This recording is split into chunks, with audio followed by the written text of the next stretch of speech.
Alrighty. We begin.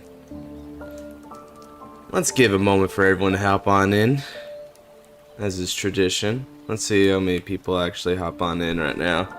I know this is a bit of a... I mean, it's on the proper day, but it's way late because of Wi-Fi issues. So I wonder how many people actually hop up. May not be very much. Botrix correctly joined the channel. Yeah, but we don't believe in Botrix these days. Not until I figure out what to do about it.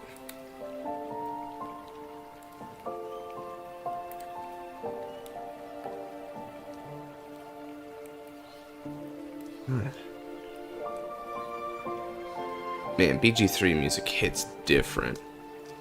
Like this one.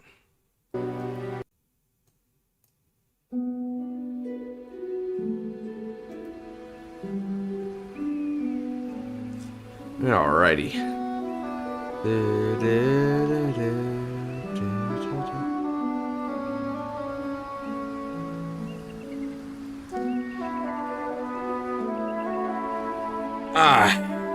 Hey guys, what's cracking? We doing good? Glad to see the boy Razil already here. He got cucked by a very unfortunate Wi-Fi issue, but he gets first game, of course.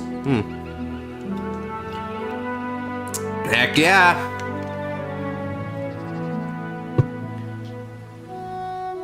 Hey Flareblade, what's happening? Glad to see you around. Seems like stream's starting to get kind of healthy. Alrighty. Let me go ahead and get a game up. I do believe you are owed a matchup against Claudine, my man. And a matchup you shall get. God, this Wi-Fi thing took a while to fix, can I just say? So while we set him up, let me get a story, right? I'll regale you all with a tale of the ages. So there I was, right, stressing out about the Wi-Fi that had just gone down, and wouldn't you know it, we call, and it's like, this guy, you know, kind of thick Indian accent, so you already know where this is going, right? He's like, oh, we talk about him for an hour. He's like, well, have you tried this? Have you tried that? It's like, yes, we have, and we'll try it again, just in case. And it ends up being, we're gonna call a guy up tomorrow. So, guy comes tomorrow, right? You know, hard hat, all that, you know, guy who looks like he can actually work his Wi-Fi magic. But here's the thing. He comes in and brother is like, well, it's not a problem with your box. See, there's a line that got damaged. Now I'm going to have to go fix that line. It's like, oh, man, he had to go to the neighbor's house and everything as well. And it took him a while, but he finally got it. But then this is where it gets really funny, right? He's in the van about to leave, right? And I'm like, wait a minute, I can't find the Wi-Fi in here. Why can't I find it? And so I dash out, right? Stop him right before he goes. And I'm like, hey, just in case, right? The name of our Wi-Fi is supposed to be Arlington Home, right? What's the name of it? And lo and behold, it got reset to some sort of like weird number name gibberish, right? Like dead ass, some weird number name gibberish.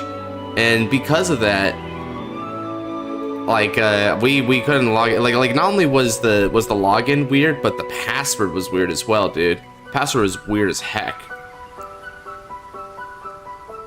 So I was like, hey, can I reset that real quick? And so we reset it, and then it's like, all right, sweet, okay, let's go. Feel free to throw me on wheel. Yep, greetings, Senor Dodge. All right, so Raziel, hop on in. We're ready to go. Let's see, Deuce, Glace, Aqua, and I'd imagine Flareblade too. Hey, Ant-Man, what's happening? Glad to see you around. Deuce, they're already there. Crazy isn't around yet, so Aqua's already there. Let me go ahead and get Glace back in action. I do want that rematch. We had quite the match last time. I still don't understand how Lutetia fell in the Destiny. So he's checking in? Ah, nice. Poor Bakura. Bakura wanted to play me in Build Divide today too, man. Honestly, I was sad. At the yesterday's show, I kind of wanted to fight Glace for halftime, and neither of us have a chance by then. Oh wow, you wanna get a challenge? You're looking for greener pastures than me, huh? I understand, man. I'm not good enough anymore. Alright, let me shoot the dice at you. Beat that! Watch him actually, like, unironically roll a 1 on this, and then we're all just gonna have a Yugioh laugh. Well, my deck, I'm gonna be surprised. Man, if it's not Chrono Jet, yeah, you're right, I will be surprised. Yeah, sucks. Dude cheats to get OT sack every game, still weed. Yeah, I'm just a cheater, bro. All I do is stack the deck every single game. That's my secret to victory, y'all. Let it be known. Every time I lose, it's because I didn't stack the deck correctly. Smile. Okay. Hello, Senora. I sorry I threw you up on the wheel. Blangmire and I will always be around to make your Wi-Fi suffer. Please don't. You're hurting content. Alright, let's butt dick 1. That did bot deck, right? That did. I was just incredibly unlucky. Okay, fair enough. Content will return to 0. Sheesh. Man, next Tuesday, trying to do that 2v2 is going to be funny. I'm not sure if Nabs is going to go for it. He tends to not like new ideas. So if that's the case, then we might need to find someone else to get on Odium. But it'll still be hilarious. Heck, maybe I'll play Odium. We'll be on opposing sides as is tradition, right? Alright, let's get these going. Let me pass over, because I'm imagining you to go first. Untap, Vanguard. Bioroid Youth. Oh, he's still mulliganing. You saw nothing. There's gonna be a 2v2? Yeah, not today, Aqua, but I'm thinking on Tuesday, there's gonna be a 2v2 where it's going to be Dark was the one who suggested it, right? Get this. Reziel and Blankmeyer versus Amorta and Odium, right? I just think that's really hilarious. Let's do it. Untap, Vanguard. Alright, now it's time for Bioroid Youth. Throw Youth following in footsteps, Youth. Ooh, I see we're a fan of protagonist decks through and through. Next thing I know, we're gonna whip up a surprise egg down the line. Yeah, I agree, Aqua. That's why I wanted to do it, is because I think it's actually a pretty cool idea. It's also really hilarious to me, though, how Odium, Amorta, and Blankmeyer have really high octane turn 4, like kill turns, right? And Reziel's the only one that's like, hey, I'm mid-range. It's really funny. I just got off a game versus new Eugene. What's happening? Well, I'm playing the Claudine deck that chat made together, and then afterwards, I'm actually going to need a little bit of help building new Eugene, and then we're going to play new Eugene against chat. That's my plan. And cute father-son tag team? Yeah, dude, father-son tag team versus, the dual mommies, I guess you would call them. Hit your OT divine turn. Let me just say, Dark, Blankmeyer takes after his mom. Which one?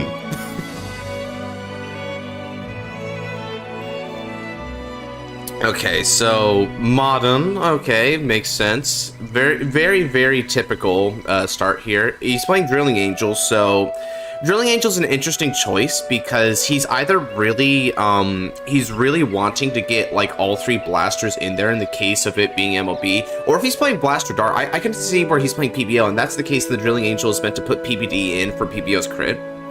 Up next counter is Angel Feather. I think I could see that case. You know, someone was asking about what a theoretical original Liel would be, like, before she became the Fated One / Destined One at Time, and I thought, hey, you know, maybe that would be a good Angel Feather deck in D-Series, right? Because she was just an Angel Feather unit. Wow, I'm just having one of the hands of all time. Let's see here. I'm going to get rid of Haksui Remraid. We'll get my lovely best girl energy generator along with a ride into, let's see, which one is this one called? Awaking from Slumber Row. I never really cared for like these names, right? I don't know why, it just didn't really matter to me.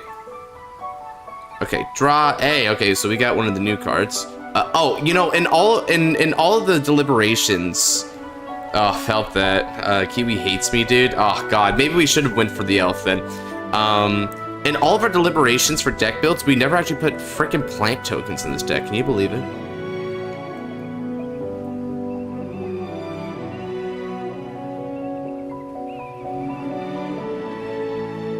Alright, let's go ahead. Call.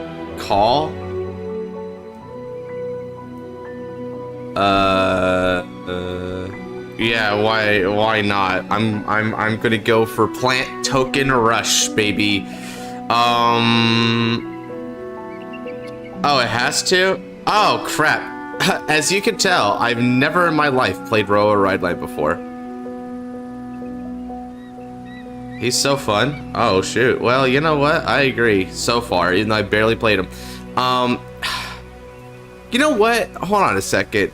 So let me read Grade 2 Roa Rideline. So it's placed, retire one of your rear guards. Okay, I know what I gotta do. I'm going to play Burrow Mushroom, use Burrow Mushroom skill, and we're going to make a couple more plant token. Because he's playing a blaster. A team would just be so unusually constant trigger checks. So here's the thing, he's playing a blaster. I need a retire target for Grade 2 Rideline, right? He's going to blast it though. So I gotta actually leave something here for next turn. So that's what I'm gonna leave. All right, now. I'm gonna swing for 10. Because Josh just teaches his pro tags, leeches his pro tag powers on teammates. Now, you know, whenever I play in a tag team, I'm actually not that wild, I've noticed. I just play like fundamentally well, but not get a lot of like weird trigger sack in that one. I almost feel bad for my teammates when that happens because they kind of expect having me as a teammate to be an advantage when it kind of isn't. It kind of depends on teamwork, right? That's the thing. Usually the reason why me being like a good teammate is I heal but get power to stage, right? The thing is that usually when I play on a team, I figure out what my partner is playing and play to strengthen their position, right? So if they're playing aggressive, I play defensive. They're playing defensive, I play aggressive. If they need resources, I play resource light. If they need a lot of like shield value, then I will stock up on shield value. Things like that. Man, you're super proud of that moment, huh, Dark? Okay, I'm gonna swing for a 1 to pass. This is 13 on 18. You're the support team, which I remember well enough. Yeah, whoever the other guy is doing, like whatever that is that they want to do with their tactic, that's generally what I try to support. All right, no trigger. Well then, in that case, over to you, sir. Like case in point, right? Let's say, is the real solution to protect team you up? Well, kind of. I mean, at that point, it's just kind of a good fight because what happens then is like everyone's having to like strategize. Like if you ever watched the 2v2s I did on stream, right? Like I'm usually not that like lucky. I think the only time I got really lucky was the draw trigger randomly drawing me into the OT, which was important because Darkener was about to OTK Noir. So I had the OT guard for him.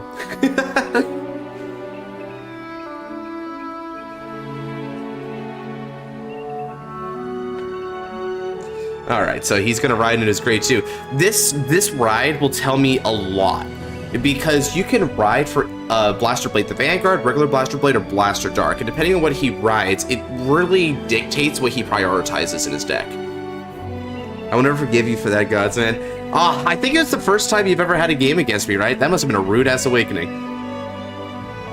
Was that the first one, or was that the second one? I forget our first game.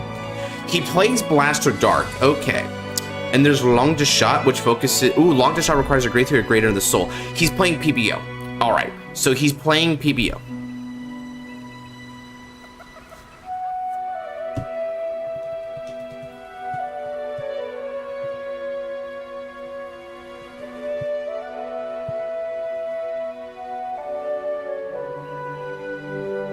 Me either. We battled so many times, generally don't remember, man. Oh, no one has to guess what I play as well. I appreciate what you did for me.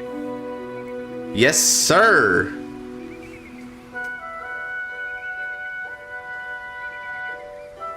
And that was a pivotal moment in that particular beam up, because like when you think about Varga Dragras, right? Varga Dragras needs resources. As long as you can keep feeding him, he will do the legwork. And so I was just in that match, I was like, I'm gonna let you be our sword. You are going to win this game for us. I'll give you everything you need to do it, and it worked.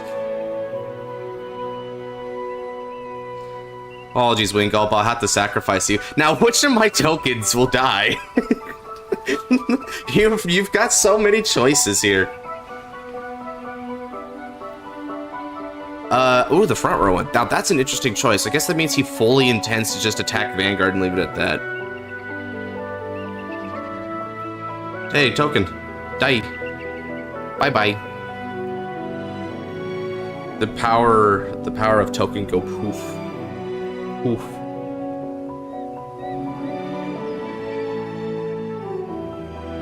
Alright. Drilling Angel? Okay, interesting. So, best target would be Long to Shot at the moment. Yeah, one interesting thing about what he's doing here, he really wants to see PBD, because Long to Shot is assuming that he's going to hit his PBD at some point. Alright, let's see if he hits Long to Shot here, he'll have a pretty nice turn 2 rush going on.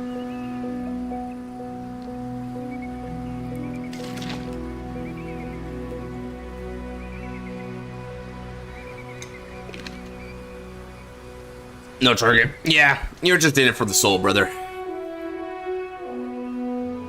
Alright, let's change the music a little bit. That's a pretty good one. Ah, this one's a pretty sentimental. Because either be with each other burning, see what happens. Yeah, it's a good question. It kind of depends on who fills up the other roles. Because, like, deadass, those 3 other decks, right? You're of course playing Blankfire, but those 3 other decks, I play all of them. I can play any of those and be fine. Knowing the boy, he believes in his Vanguards, right? So he might actually take a 2 to pass if I gave it to him. On the new Eugene ride line, it's a definite improvement. I'm actually going to build Eugene on stream here with y'all, and then we're gonna take it for a test drive, right? And we'll see just how good it is. Every time. Goodbye to yesterday. Yep, basically. And I feel really bad for Rezael in that matchup, because not only is this an awkward family relation thing, but when you think about it, 3 out of the 4 decks have really high octane burst turns. And then you just get like Rezael is like, I'm super mid-range and defensive. I don't have a best turn. I don't OTK. It's hilarious, man. So, like, and if I do play Rezael for that one, like, literally, my game plan for that one's gonna be a little bit weird, because Dark is going to deck out, right?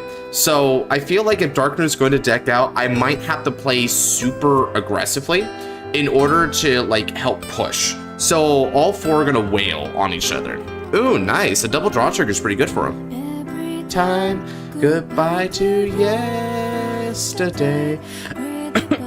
If we get Nabs on stream here today randomly, that'd be really helpful, because he played Eugene. Just depend. Yeah, you got a lot of good soul management, right? Which is good for you.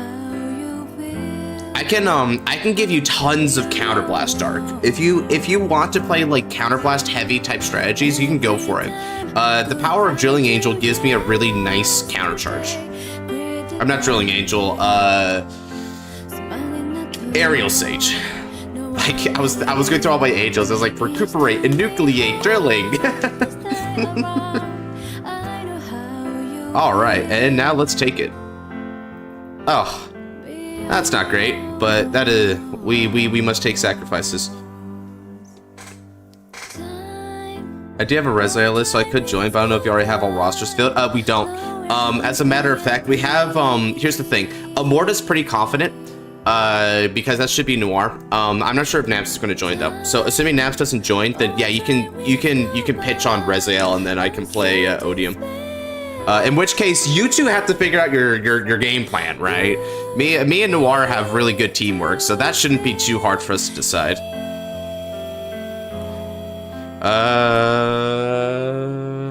Alright.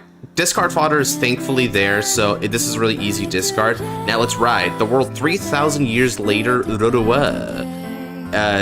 I would energy charge 3, but I'm just going to blast it immediately anyway to get a draw off my Sea Rebel Brave Shooter. Okay.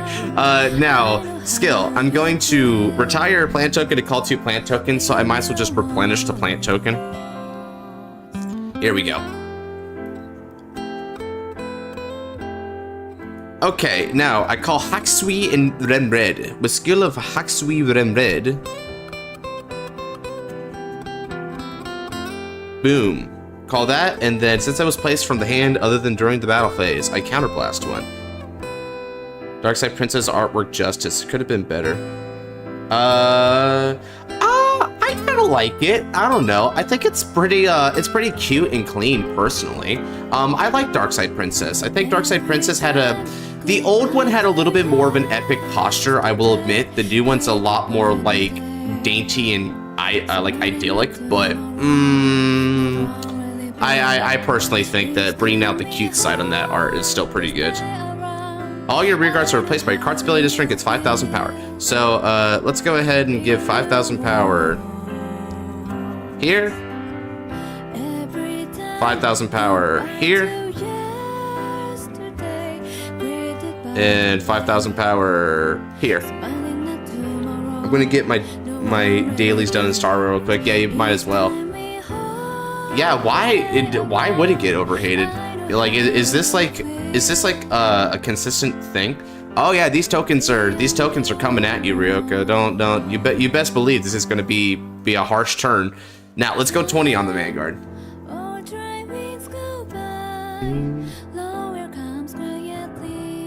Even if he hits a defensive, it wouldn't particularly matter.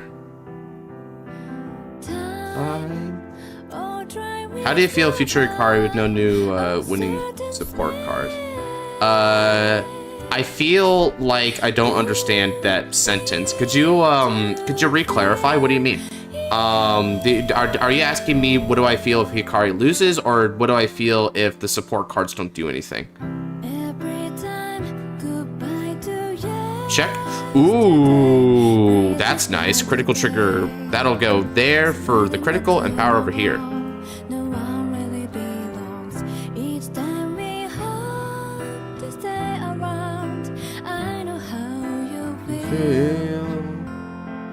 Beyond you, wow. When no winning. Okay, so I feel like if she doesn't win, then I'm not gonna lie.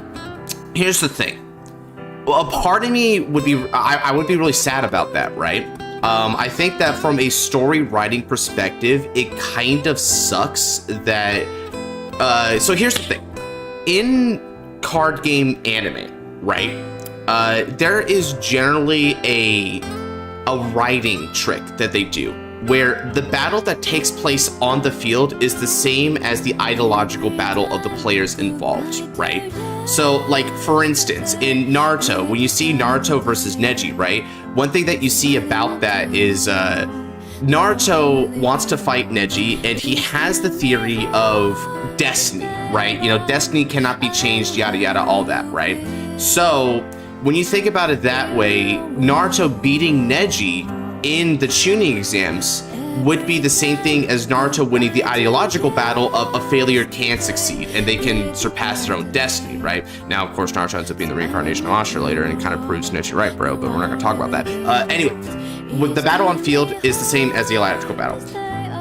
In that way, future Hikari has the superior stance. I think that what she says is way more fair and true. As a result, she should win on that. If she doesn't win on that, it kind of sucks, but then they can kind of martyrize her, right? Where her losing and Hikari winning actually leads to Sibyl's plan, and so Hikari's greed and selfishness and her wish, right? Her inability to communicate with her brother and simply talk kind of leads to the end of the world almost. So even in failure, Hikari's point still stands. And so I think that's like where it goes. I would be sad, but I think they could make it work either way. So ironically, despite it being the fateful 7th round, right? The one that's going to determine which side wins and whatnot, because of how they wrote Sybil's plan to be sort of like foolproof either way, it's perhaps the least impactful of the matches, just from a plot standpoint, right? Because it doesn't actually matter which Akari wins, Sybil's going to do the thing anyway. Future Akari runs up and does the whole hug thing, and the thing Suo doesn't know is that is the time. Yeah, Suo wouldn't have any idea who Hikari should be. Well, actually, kind of, right?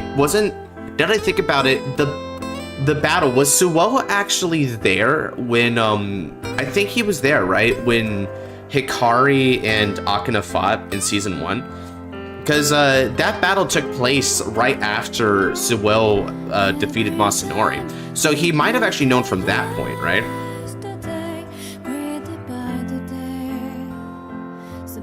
He left? Oh, okay, he left? Yeah, no wonder.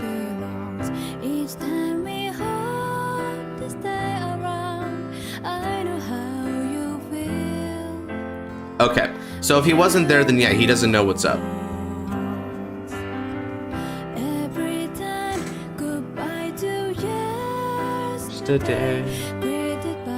Although, I guess, funnily enough, I wonder if he would like be offered an explanation after the fact. It's like, hey, so by the way, thank you for saving me and you know repiecing my shattered heart, Akane. But by the way, in that fight, that Leela Morta guard bit, yeah, what the hell was that? I've never seen that card before. So you'd think that he'd explain, right? Akane would explain what happened with Future Akari, but maybe Suo never got curious about that. But if I was him, I would be really curious about that specific hate card against Blainsmeyer. Not from like a point of anger, it was a really good fight regardless, but just because like it's not in their card pool. Why would she be there? This is a Grand Prix check? Oh, okay, I misread the situation. This is way different than I thought. Okay, this is a bit scarier for me now because Grand Grace has a very, very strong turn 4. So it only seems to care about card fights right now. Yeah, but I think in the vein of card fights, he would care about that card, right? That card seems interesting.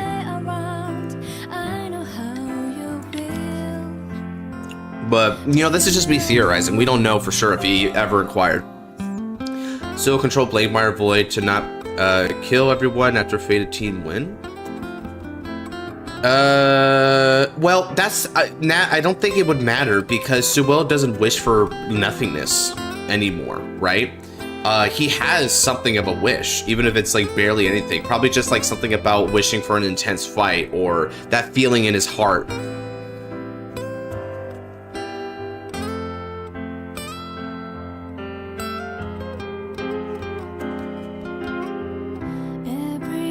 One of the promos for Dear Days is like Fated 1 Grand Grace. I'd take it. And then a Destined 1 Favernil to pair it up with, right?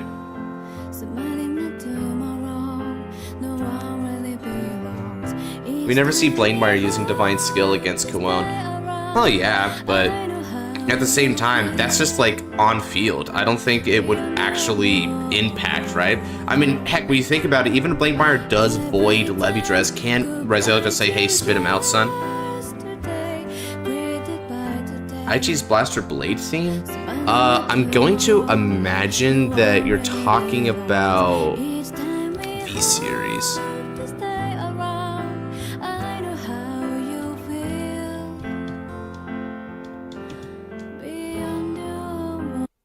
I think that's what he's talking about. Or, I guess there's always this one. This one's classic. We'll take OG.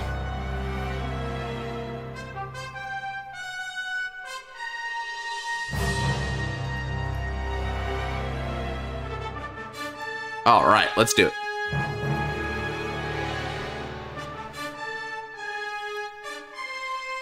The theme, baby.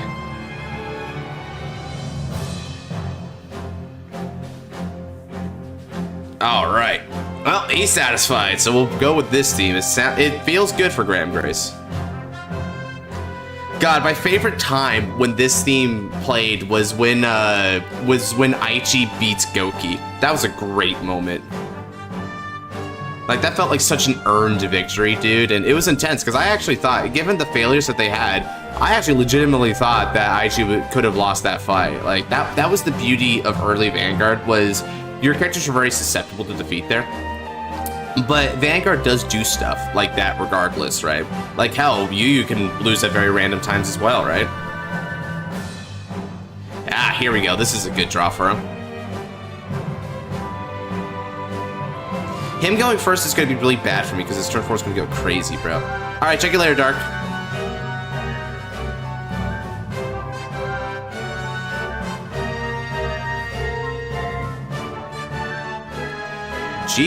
Jigoku Hana. I never even saw you in chat there. Well, check you later then, my man.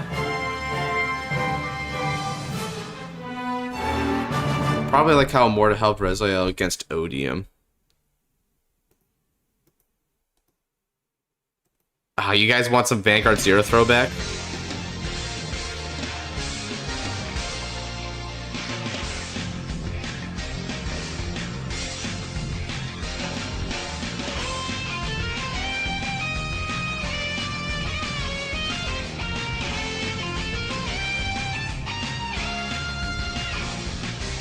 Six damage and heal, and the Laura Morta got pierced by Odium's attack, but she still kept trying to save her even. I think the anime will do the same, probably. You know, in that way, considering what lore's going on about Bob Sagata, dude. Bob Sagata might make a reappearance, might get a retrain or something, right? Because the lores bring her back into this. Because Odium comes from the Despair reality, right? That's the thing. These Liels are from the Despair reality that she sort of manifested in the Battle of Bahar. God, it doesn't matter the era. Vanguard has always had pretty iconic OST, huh? It was always one of the anime's strong suit.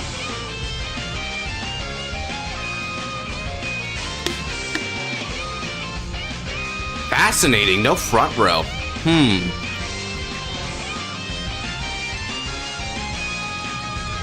Interesting. Fernbale's going for 23? Yeah, I'd rather not. Yard. I mean, Welsh just said, let... oh, yeah, the freaking kaiju berry goes, let them fight. And legit, I mean, Welsh is kind of wise for that, dude. That seems right.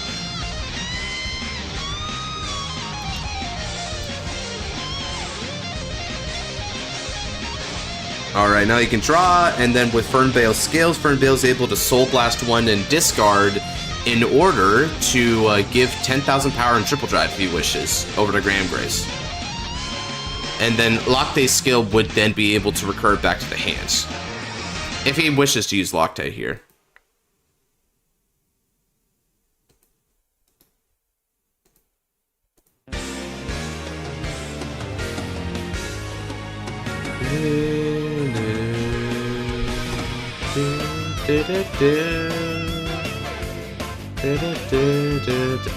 Wait, oh, hold on a second, that's right.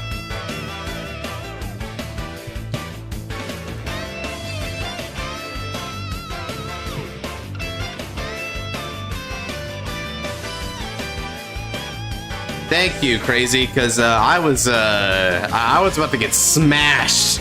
I was gonna get creamed on that.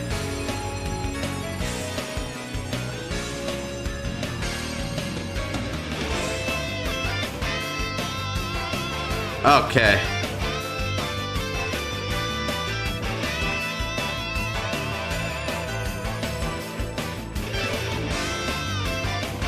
Because of that, Graham Grace is just a plain old 13 for now.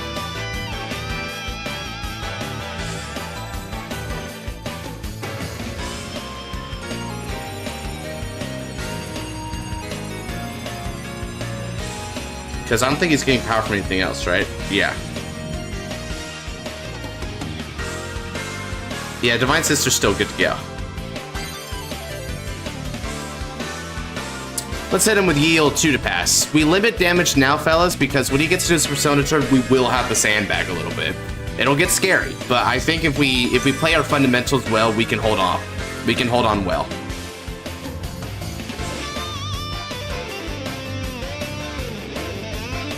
Now that the time shenanigans are involved, maybe we can get a crossover between the past protagonists, having D-Series decks of Vanguard. Yeah, I mean, I agree, right? I think the Cray stuff would also be kind of cool, right? Like, imagine they did a sort of a GX thing where, remember GX Season 3 where they went to the other world? Because we might be going to Cray, right?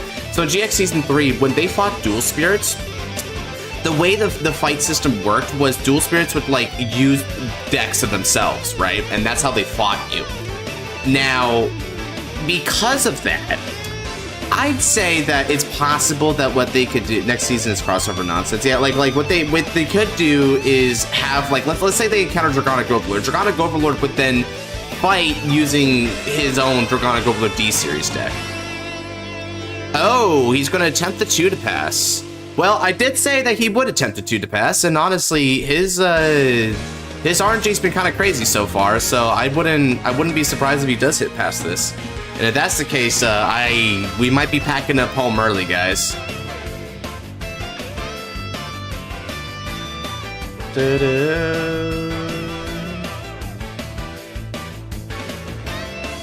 Yeah, just Overlord. Yeah, he hit the 2 to pass.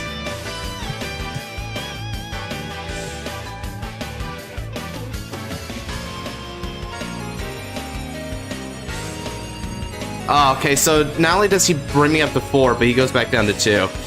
Ooh, his luck is strong today. All right, first check, second check.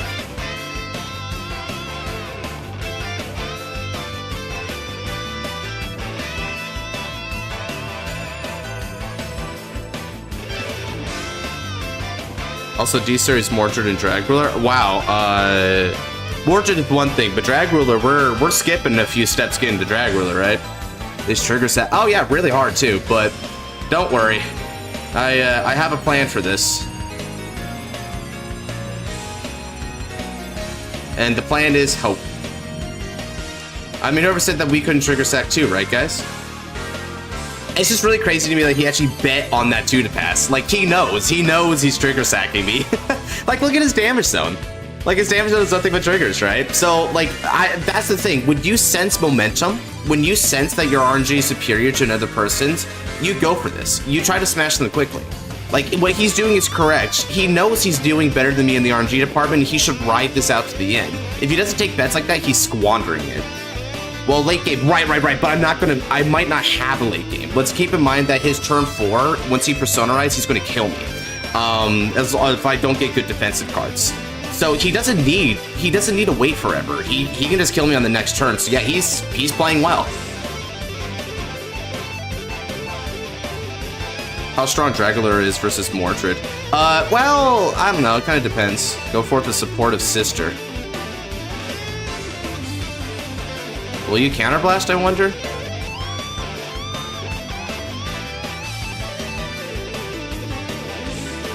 Maybe he will, maybe he won't. I gotta give him time.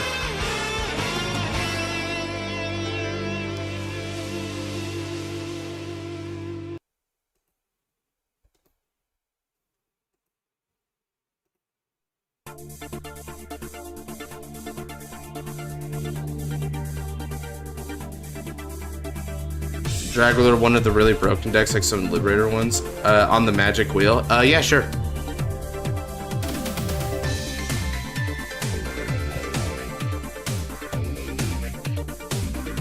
Alright, so now that he CBs, he's going to get an extra 20,000 power. That's not something I can really guard. I'll just take it and just get a massive damage lead on him. Okay, my move. Alright guys, he's definitely trouncing us right now, but if we do well, we might still be able to win. Draw. I discard Q-Tile and we'll ride. Claudine. Okay, he's using Lactate skill during end phase.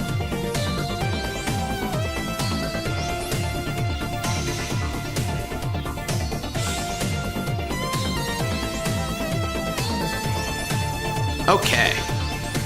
Let's get her going. Now, Claudine's skill. I retired 3 rear guards.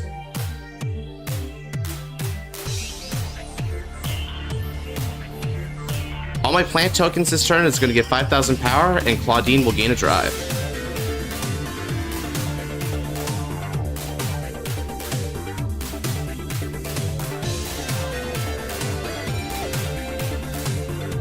Q-Tile will be called. Activating skill Q-Tile. Discard. Yeah, 5 damage is way too early for me, dude.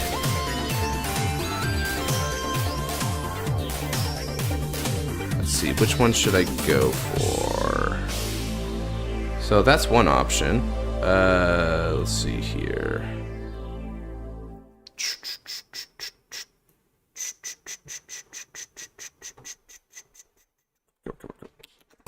And that's another option. All right. I'll dump this. Move you up, and then we're going to call Garlic. Activating skill Blessing the Flowering Buds. But by doing that, I bought decked it because of Q-Tile's condition. Now, an extra 10,000 power is going to go in these tokens, and they can bounce the hit. Smile. Lock in and triple heal, bro. I can't even triple heal because I whiffed 2 heals already. Like I said, bro, RNG is crazy on this one. I don't know better than Raging Form view as an option. Raging Form was your win condition. Dragula Phantom was a mid-range unit. So if you didn't have your Raging Form sets, what you could do is you could hit. Yeah, Aqua. Look at my hand real quick.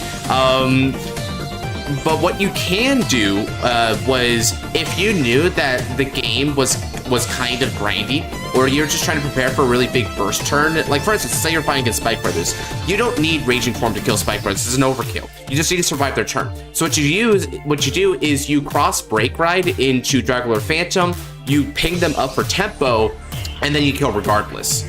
Against more defensive decks, you just break through with Raging Form though, like a battering ram. Alright, let's go. Swing support. This is going to be for 28 on the Vanguard.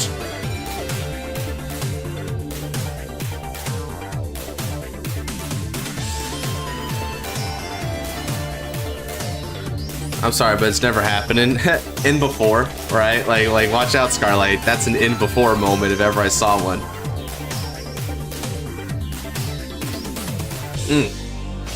Another defensive. Damn. Sheesh.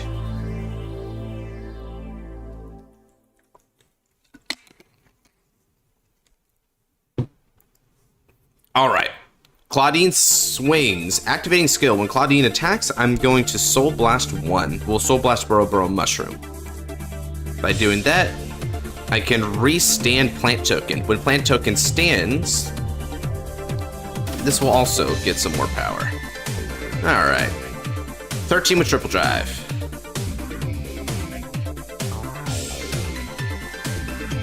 No guard? Okay. Let's go then. Let's do it. First check. No trigger. Second check. That's a heal trigger. I recover 1 damage and grant power to Claudine. Final check. No trigger.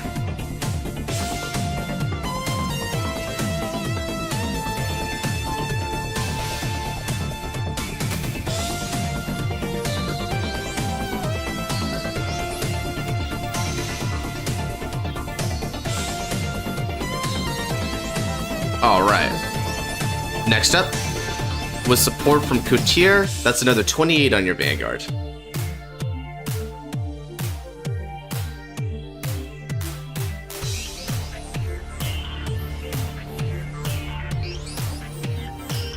And then with support from Garlic's skill, he's gonna get 5,000 power for each of my plant tokens on field as long as I'm boosting a plant token. So that's gonna be an extra 10,000 power. So that'll be for 38 on the Vanguard.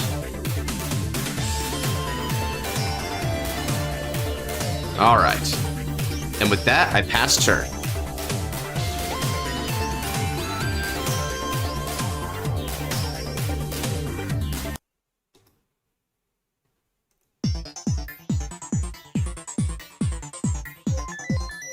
Alrighty, fellas.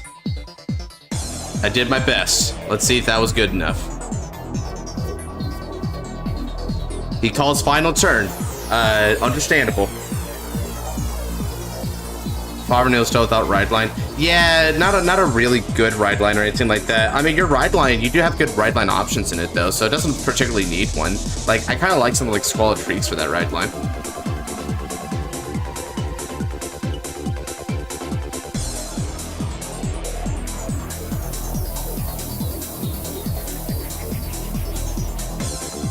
Alright, now I imagine it's going to take a minute to get some sort of Persona ride chant thing going.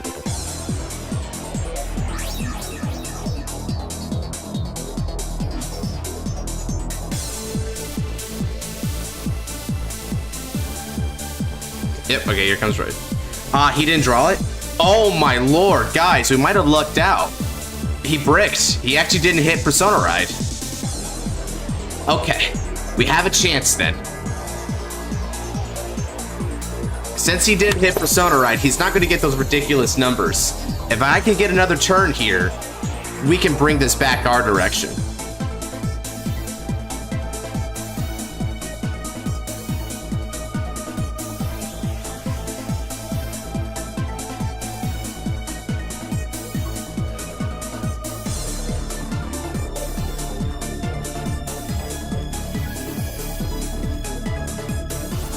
Can I survive 4 attacks?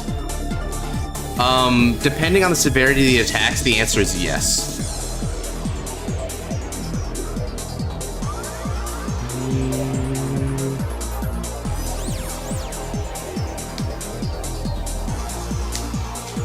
Let's see.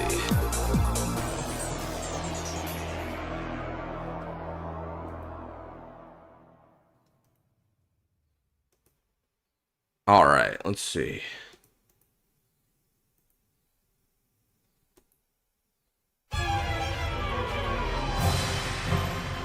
It's just fun playing some of the old stuff.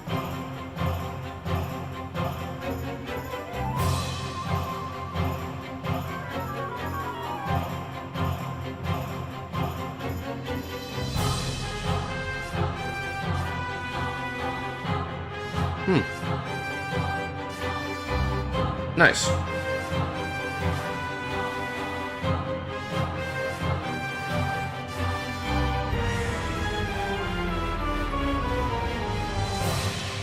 So, numbers aren't looking too high for him.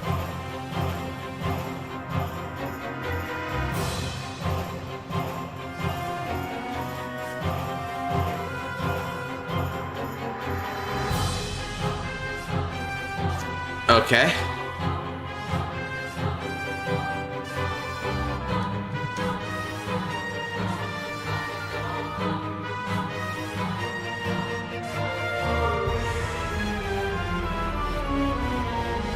Yeah, I gotta warn them about that.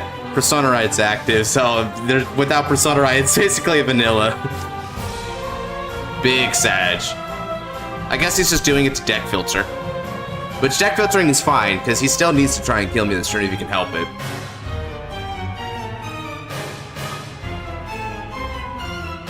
Let's see, he's already missed out on basically all of his heal triggers, so... as that's the case, I'd say I'm actually fine to just, like, deny.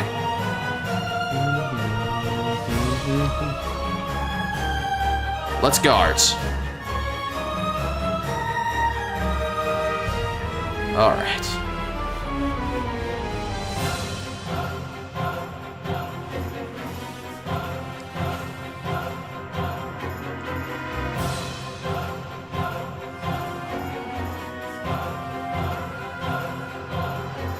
Wait, is this that one Chrono Jet guy? Yep, it's him. He's playing a different protagonist deck today.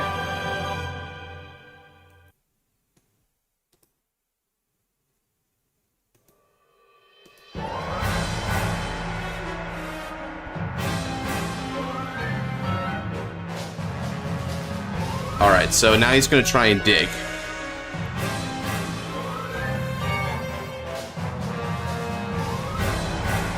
Let's lay our defenses on the line.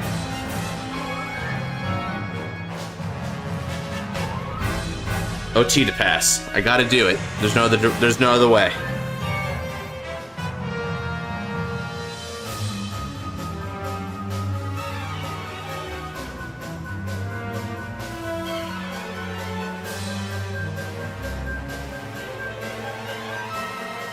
First is a blank. Second is a blank. Third is a blank. Okay, we can survive.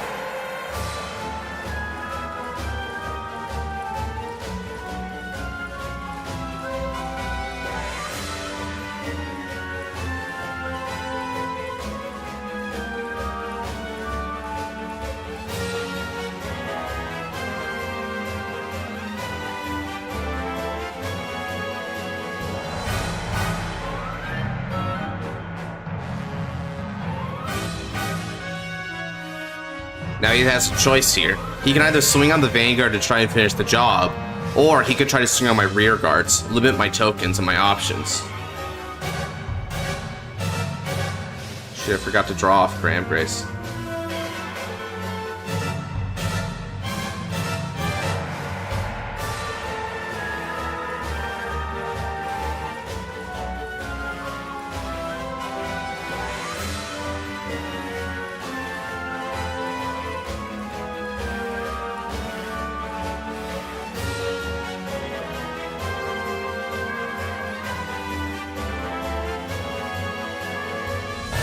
Oh crap, he's digging one more.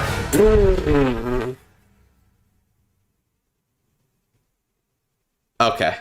But that is a PG, which is important for him.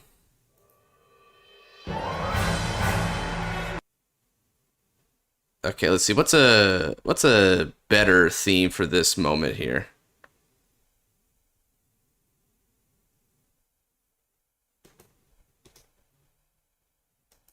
Shan's got a good one.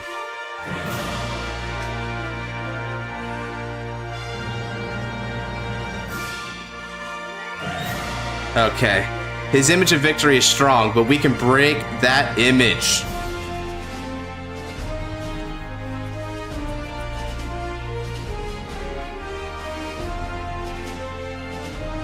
Let's see what he does with the top card.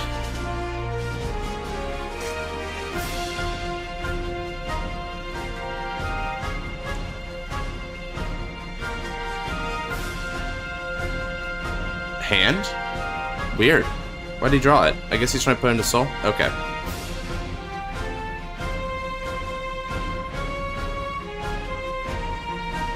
This has to attack a Vanguard, right? No, it just attacks. So cool.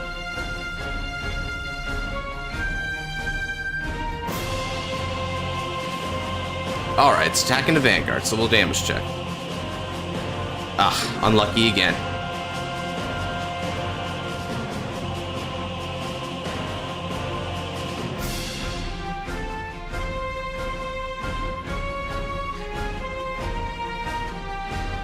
I was hoping the triggers would come to my aid just this once for this game, but nah.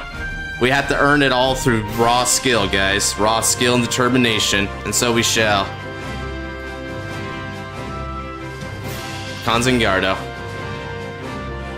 Now you activate your leg tag real quick there, and I can see if I can try to finish this off next turn.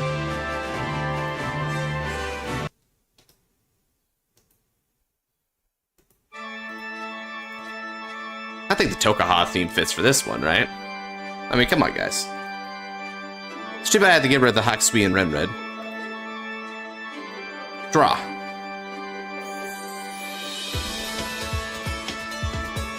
Energy Charge and Persona Ride. Let's see what Fate has for us, guys. Will we still get unlucky? Yep, we're getting very unlucky. As a matter of fact, I think we only have one more chance to turn Fate around.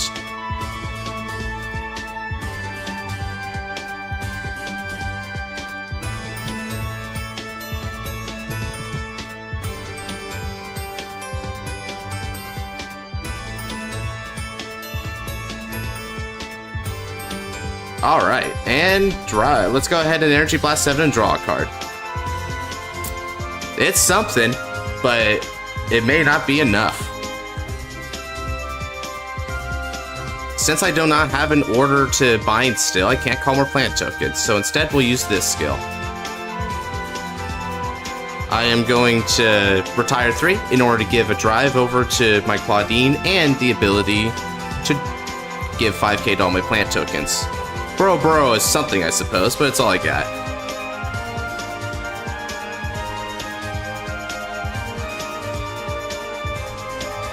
Alrighty.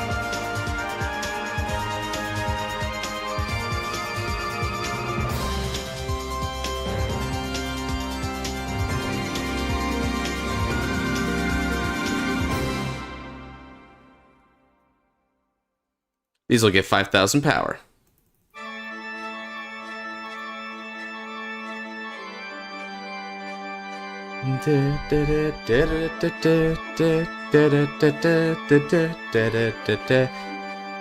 Now, let's see. Judging by our deck ratios, I'm also running out of stuff I could do, right? Yep, I'm running out. Okay, so how can I possibly get out of this mess? Judging by the number of cards in your hand, I just need to commit to the fields, because I don't think I can win otherwise.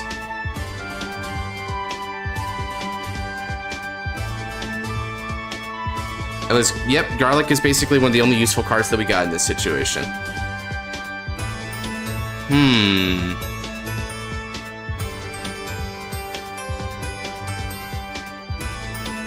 In the deck, how many triggers we got? So we've got 1, 2, 3, 4, 5, 6, 7, 8. Okay, but that's about like it. And then of course we got like all these different legs that we weren't able to see in the course of the match, right? All right. So what do we say, guys? Do I commit here, or do I just try to survive for another turn? I still have the opportunity for one more heal.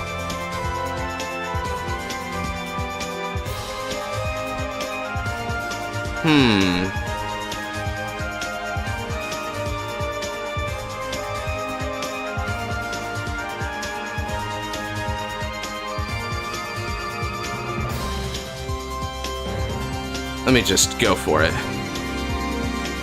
We push.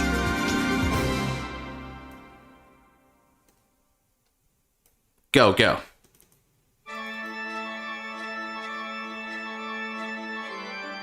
Swing.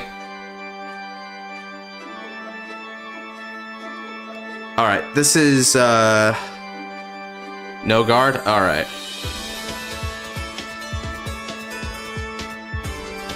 Move into the soul to give extra 2k here.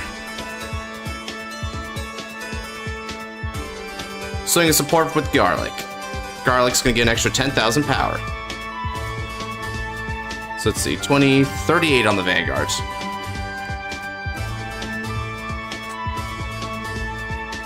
Do you want that to rely on getting heal? Yeah, probably not.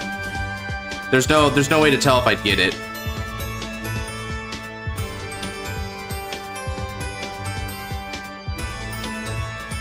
Come on, baby.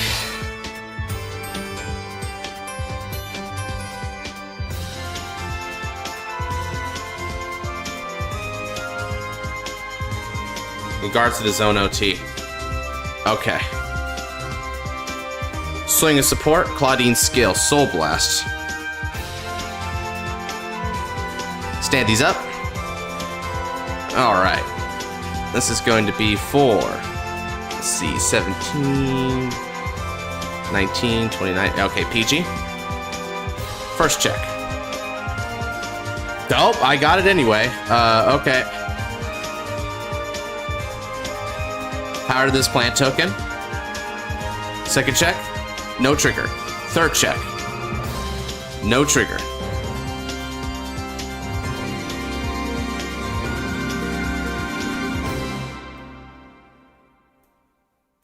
And now go. Swing with support.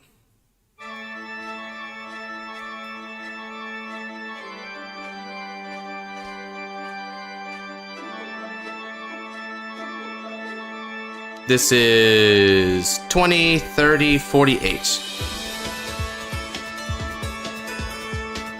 Let's see if he's got the triggers for this, because he might not. He might actually not, because he's been damage checking him a lot.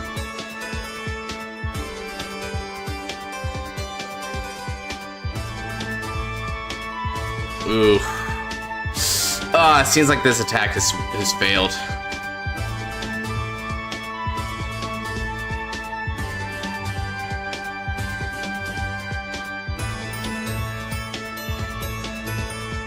Okay, so he's gonna rely on her draw.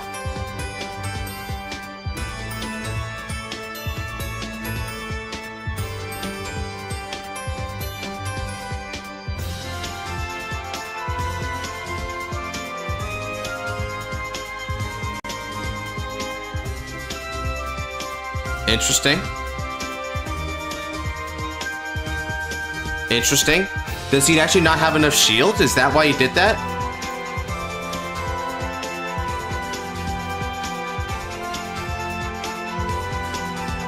With your next turn. Ooh.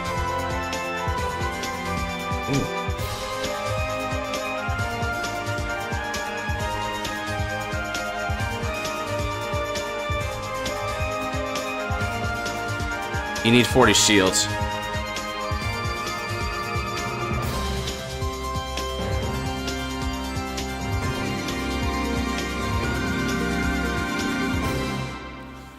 Oh, okay.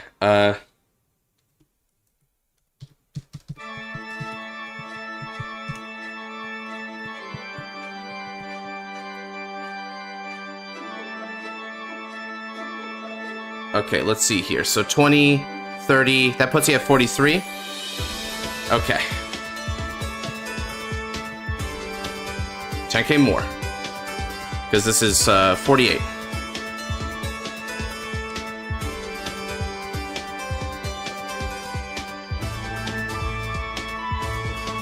Elementaria? Well, shoot, if you had Elementaria, dude. It's okay.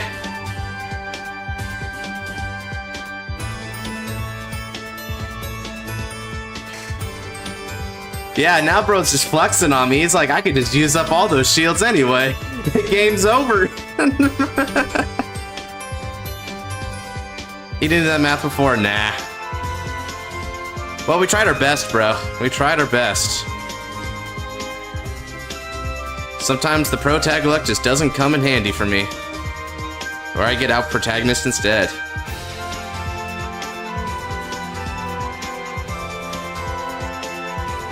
Let's see here. So you can ride Graham Grace and then get some big swings going, and I can't really guard anything.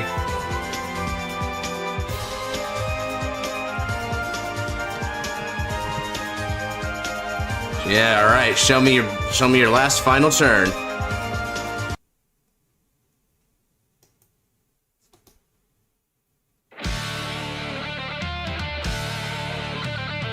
All right.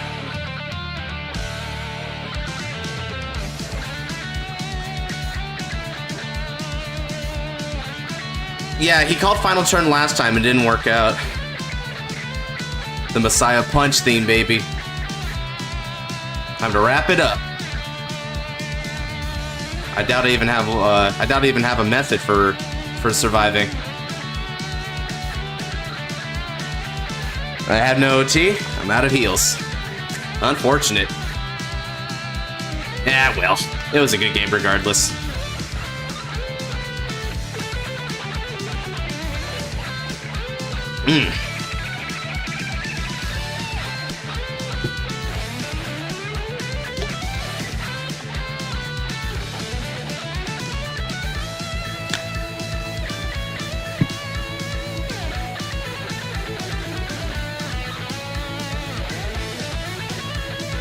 So Claudine doesn't seem all that powerful, by the way. Now that I think about it, it's like it's got some decent multis, but it's like it's got to keep sustaining, and then on top of that, it's also very piece reliant.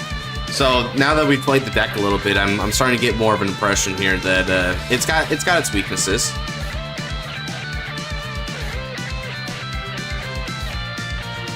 So that was a pretty good experiment all around. I think I did okay for my first time playing it.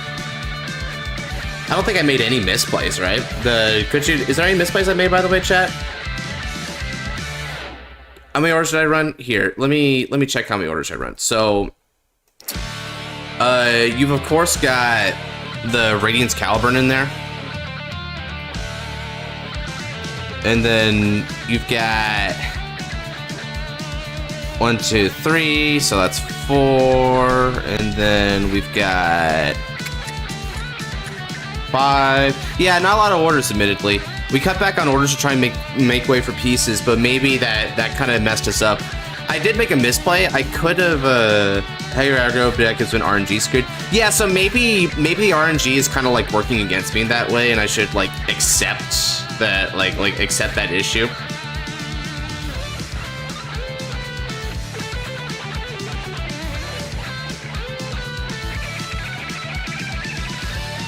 Yeah, we came close though. Despite all the factors against us, we came pretty close.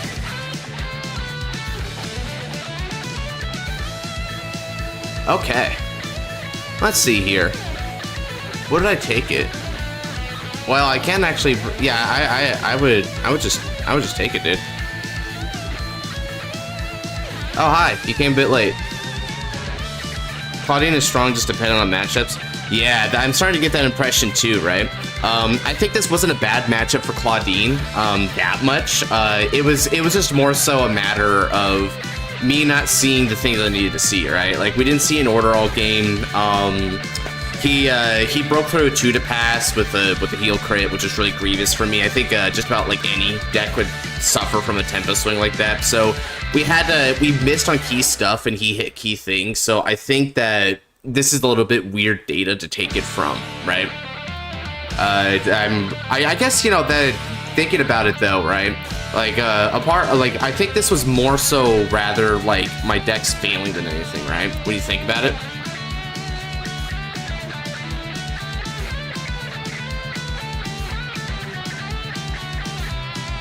Extra drive to Graham Grace.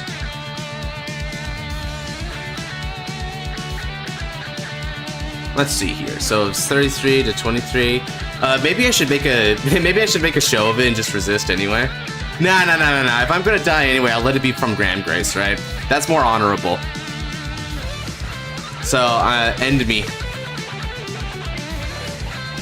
It's more honorable to take the Vanguard swing than to try and hold out, right?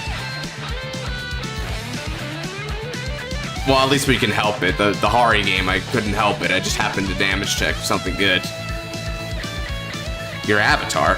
Is this actually your avatar? I thought Chronojet was your avatar. Maybe it's a Naoki type thing where he just takes multiple avatars. I mean, I guess most people try to do multiple avatars, right? I mean, heck, frickin' not only did Naoki do it, but I think there's a couple other characters that did that.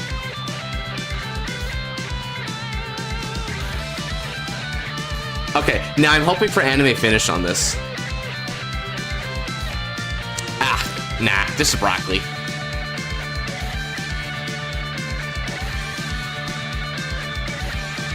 GG. All right.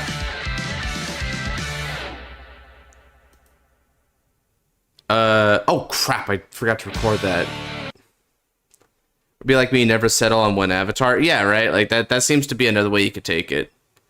And honestly, it's respectable as well. I mean, whoever said you had to limit yourself to one, right? That's not really a rule. Okay, so let's go ahead and talk about Eugene for a little bit. I have like some of the support cards here, right? So I have the ride line here because the ride line's very distinct. So Eugene here, you rest 2 of your rear guards to retire an opponent's column, right? And because you're choosing the column, you bypass resist because you're choosing the column. So that's a really good part of his retire that I like. And then when he attacks, he has a multi-attack skill, right? Where you choose up to 2 grade 3 or less unit cards from the top 5 and you call them to the same column, and he's going to get 5k power. But then the opponent is grade 3 or greater, and they have 3 or more open rear circles. All the units called by this ability are going to get plus 5,000 power. You run Oswald at 4 easy. Yeah, okay, that's fair. Oswald's not bad at all.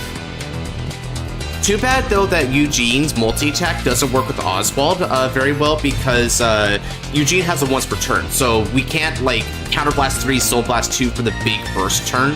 But even then, that burst turn's kind of greed by nature, right?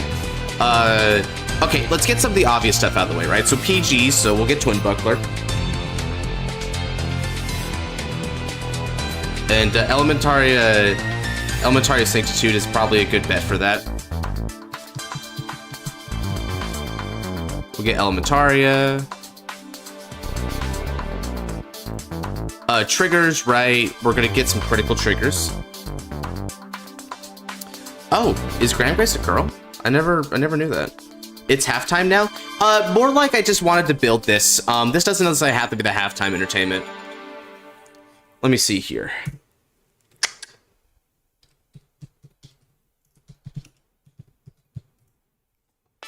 Oh, I messed up the word burning, embarrassingly.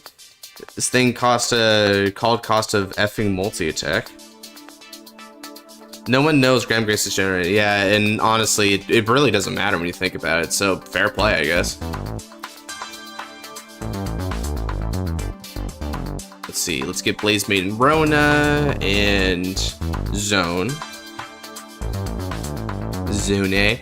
These are always my go-tos. So guys, draw triggers in Eugene or front triggers in Eugene.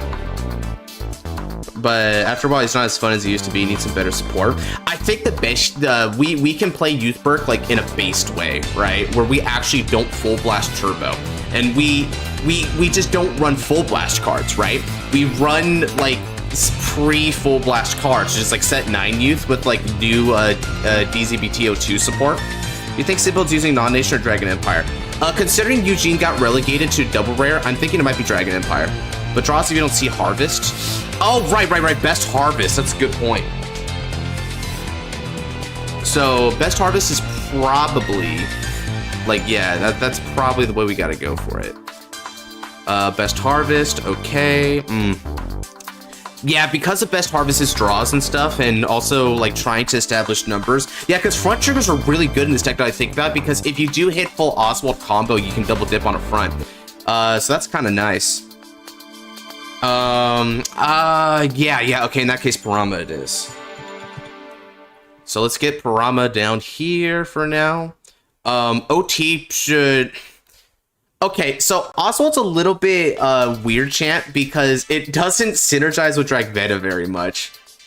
And you know, thinking about it, guys, would this actually be a good one for the yellow OT to thrive in? Because yellow OT will actually enable Oswald's condition. The new Drag Ritter that from set 2 that supports the Gondiva and Eugene. Oh, right. He's an energy blaster, right? Ah, frick. What was his name? The guy who played Gondiva last time around was also playing him. I forget his name. Let's see. Durkam, gotcha. Thank you, Scarlight. You're very clutch when it comes to Dragon Empire stuff. Here we go. This is the fellow, all right. Okay. Good grade 2 target. Do we run that Brachiosaurus thing? The dinosaur that Eugene usually uses? It's the one that stands at the beginning of battle phase, or has he been power crept by this point? Let's see.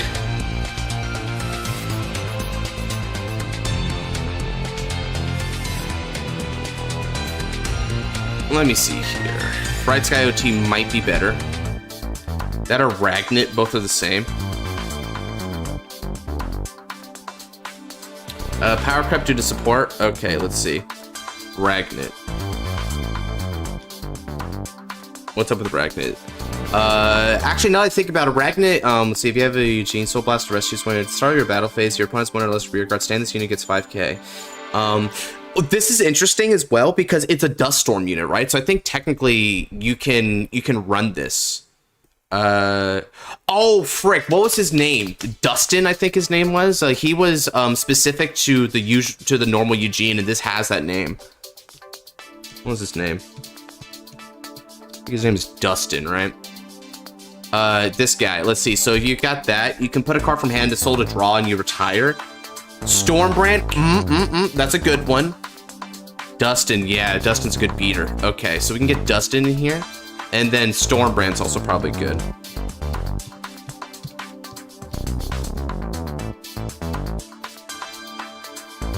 Might be 2 words? Yeah, here we go.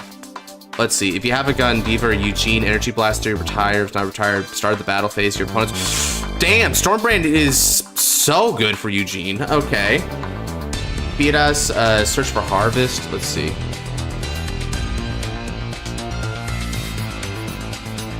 Counterblast and discard. Search your deck for a grade 3 normal order. Oh, he's just straight up a searcher. Oh, but you know what though? Why not just play Justine? Justina, right? Wouldn't Justina kind of like fulfill that same purpose?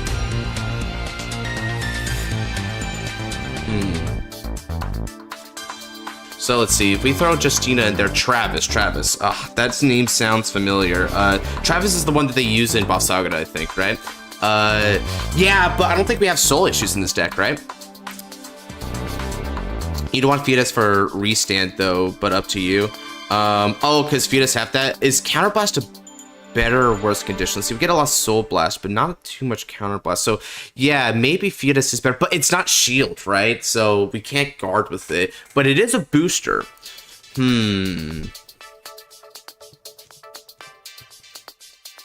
Fetus. Let's see here. So you counterblast and discard to search for it, and then when your opponent's recards retire for your card's ability, you can Soul Blast to stand this unit, and this unit gets boosted until end of turn. There's so much Soul Blast though. Jillness. Let's see. Jillness? Okay. Let me throw Fetus in sideboard though, so that we don't lose track of him.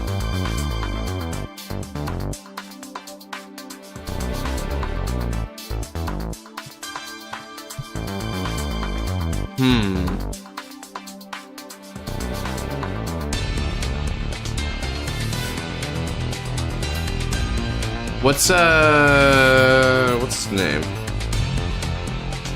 Maybe this is how you spell it? How do you spell it, my man? Let's see. You know, a lot of draws in Eugene. That's not bad at all. So this was an Energy Blaster as well, and it's an Energy Blaster that's a +1 and built Soul, so this is a very good ride line. This one tutors for a Dust Storm, which is always nice. Maybe the Dust Storm name might be key then, right?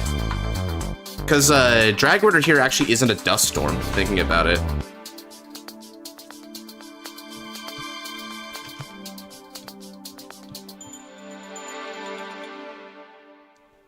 Dust Storm Killing Field. Wow, that's a Dust Storm.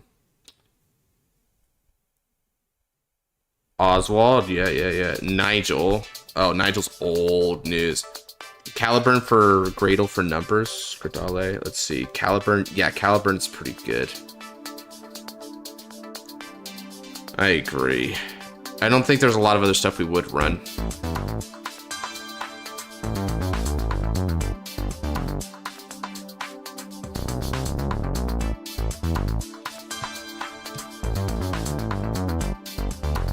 Yeah, Caliburn's probably best. Alright, let's get a best harvest going. Get one Caliburn going. Justinia can search it, so let's get her down there a bit. Dustin's just automatic. I think we have to run Dustin no matter what. Dragworther's really good. Ragnit is also really nice.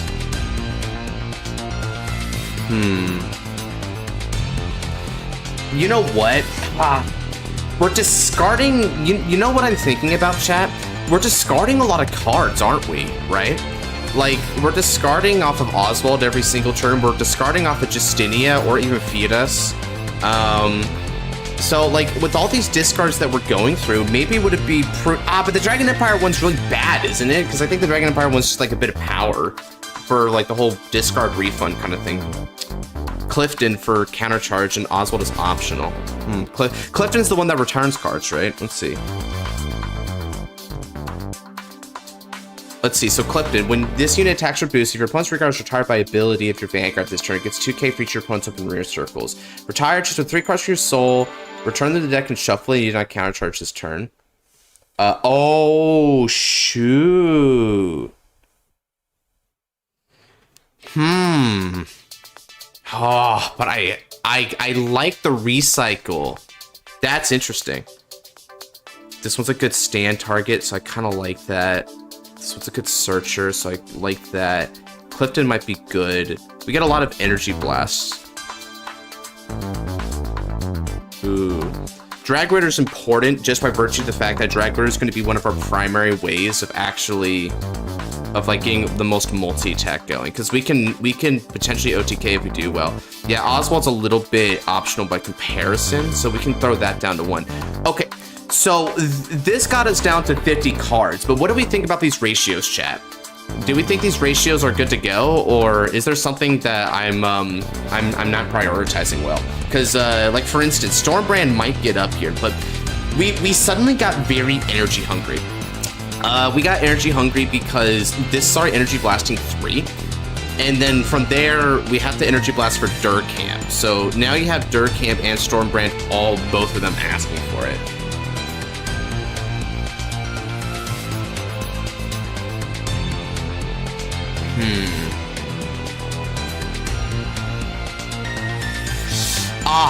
Did you forget Gilness? Glynis. Here we go, Glynis, that's how we spell it. Who's this? When your opponent's Vanguard is retired during the main phase, stand this unit gets 5k and it gets shield. Oh, shoot. So that is working like with this. So if you have a Dust Storm, this gets 5k shield, and this one is 5k shield and a restand. So they do basically the same thing. But this one is, so these are sort of like 2 different elements, right? Because on one hand, you can operate off of what Hellenist does, and Hellenist is good if your opponent did not commit the board, right? Because then you won't have to retire. But let's say your opponent committed 5 to 4 and we couldn't get rid of all of them. This is better. I'm not sure about that at all, Draw. This is a little bit tough because we have to. I think if we do run these 6, then Durkamp would have to be our priority target, right? If we can Durkamp, we do, and Stormbrand's more of a, yeah, Durkamp is like our principal EB. And thinking about it, I wonder if it wouldn't be prudent to try and go second, right? Because if we go second, it's more likely then that they're going to commit to board, and we can get rid of all their crap. So this might be a going second deck, because it affords us the energy to clap back harder. This is an interesting question. This deck is fascinating to build. We actually have, like, now that this new Eugene is actually giving us a proper incentive here, we have a lot of things to talk about. You know what, the more I think about, the more that, yeah, I think I like Theodos, because Theodos is a Dust Storm, so you can call him off of Eugene's skill. So even though it is a counterblast to get the best harvest, so it's a little bit more costed, Theodos having the name synergy is really important for us. And we have to prioritize this name synergy in order to maximize. Stormbrand doesn't have this name synergy, but neither does freaking Durkamp. None of them have that.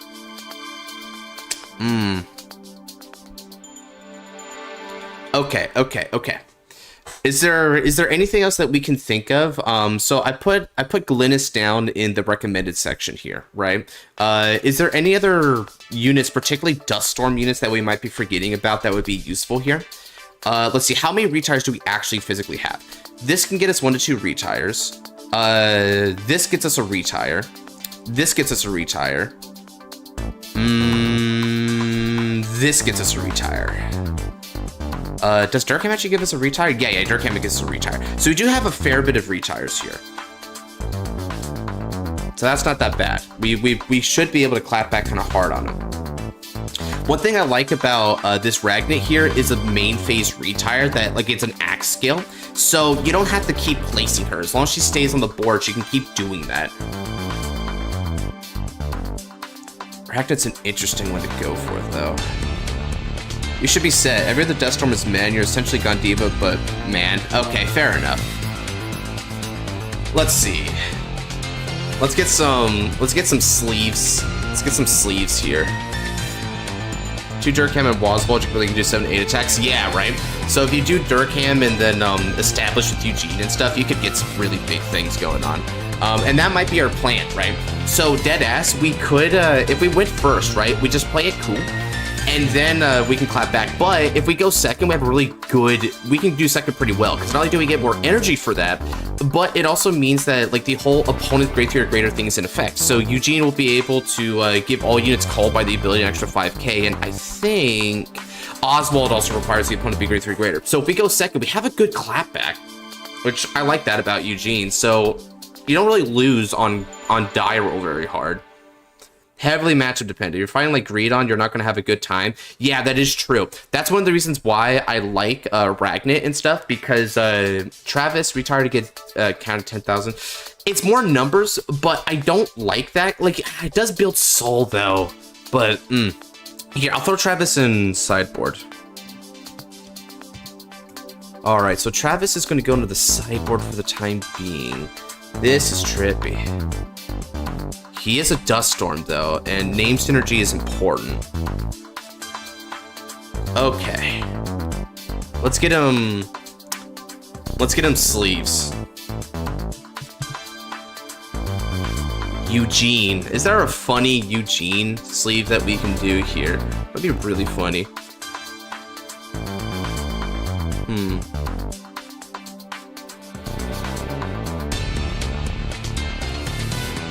Eugene. It's a city in Oregon, brother. What the heck? Eugene. Wait, what the heck? Oh, shoot, the Beluga memes. Oh, shoot, oh, shoot. This is it, chat. We found our meme.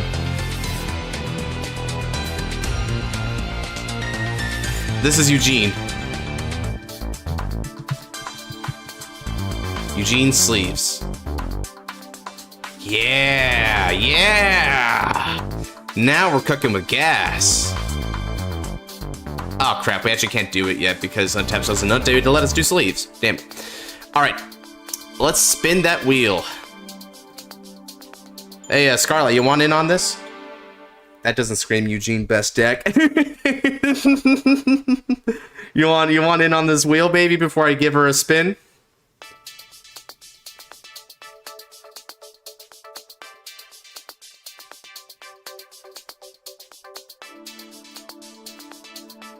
Still here, just lurking? Yep, gotcha. Sure. Spin.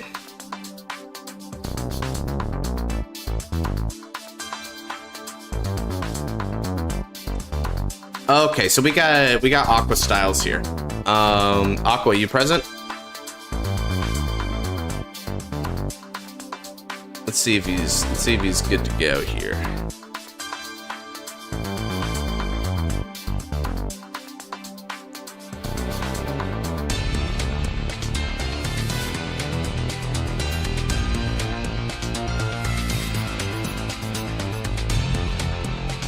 God, his name being Eugene, I made so much fun about this guy to him about that. Can I go next? Yep. Come on in. You got spun on the wheel, bro. Yep, come on in. Now, yeah, let's go, Noel. Yeah, Wi-Fi finally decided to come back in. It's not too bad here now. It almost got really bad, but I was telling the story about it earlier, but after all that effort with the Wi-Fi, the guy almost left, because it reset the username to password, so we almost didn't actually have the Wi-Fi accessible because we didn't change the password, but we actually did change it. You're busy at the moment? Oh, okay, gotcha. Then we'll spin someone else and you can take place next.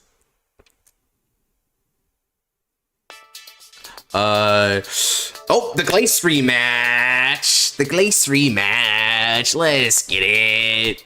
Honestly, Scarlight, that story right there, that Divine's redemption story also freaking applies to Welstra. Like, wow, the Welstra grow up was 0 to 100 real quick. The run back, baby, the run back. Prepare yourself for Eugene. Glacy. Okay.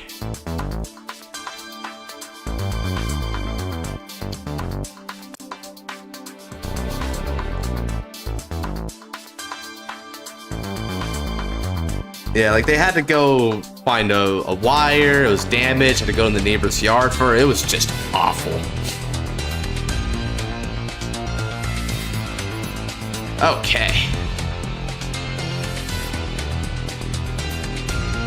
Man, that fight was amazing. Hope we get a rematch sometimes. Oh, you bet we'll get a rematch, brother. Frickin' poor Claudine couldn't handle your power, so I'll bring something a little bit more worthy next time for the epic rematch. Alright, roll a 9. Okay, do I go? Oh, this is actually a choice. I think I'm gonna go first, though.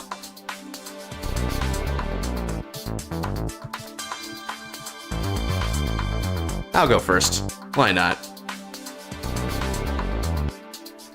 Okay, it drove me 7, so let me go ahead and bot deck 2. Thank you.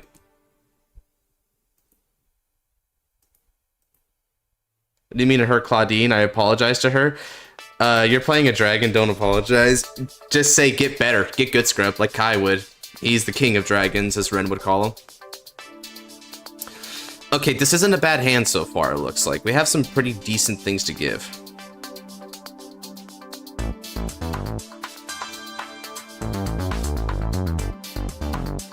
Let's do it. Stand up. Vanguard. Bot. That's it. That's the name of my Vanguard. Bart. Ooh, okay, nice. So we're playing against Michu this time. We still have Chivalry. I understand. I understand a thing or two about Chivalry. Okay. Let's discard Dustin from the hand.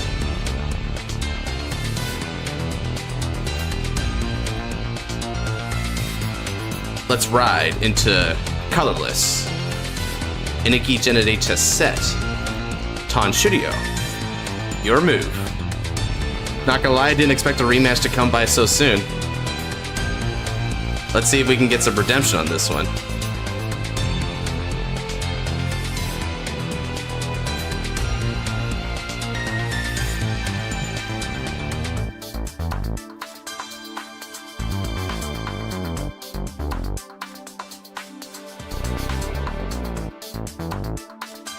Alright.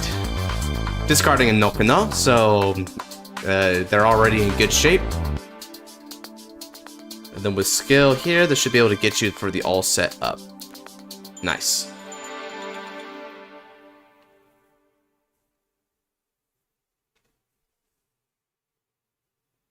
Now, because Eugene doesn't need too much counterblast to do his thing here, but he does need field presence. Posted the second episode of the fic I'm working on in Discord. Episode's a bit short than I expected, but hey, we ball. Hey, I'll give it a read later then, you bet. Ooh, alright. Okay, cool. So, Nokino will already be able to call back, although it is a little bit risky giving Nokino out there because they'll have to keep soul blasting to bring her back.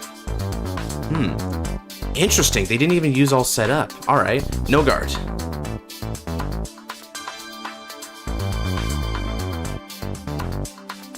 A front trigger, okay. That's pretty telling of the attack patterns. Damage check, Hellenus.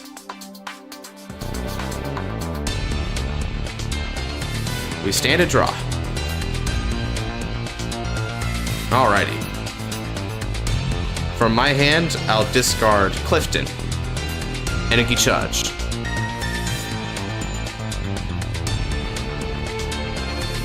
I ride Lodonis.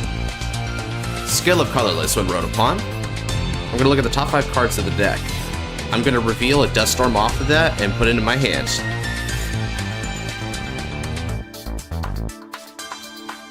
I add Dustin to my hand and shuffle the deck.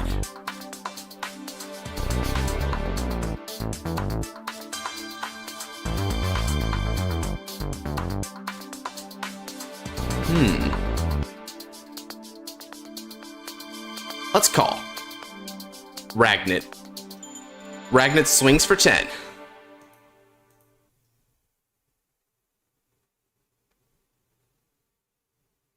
Let's swing, let's switch out.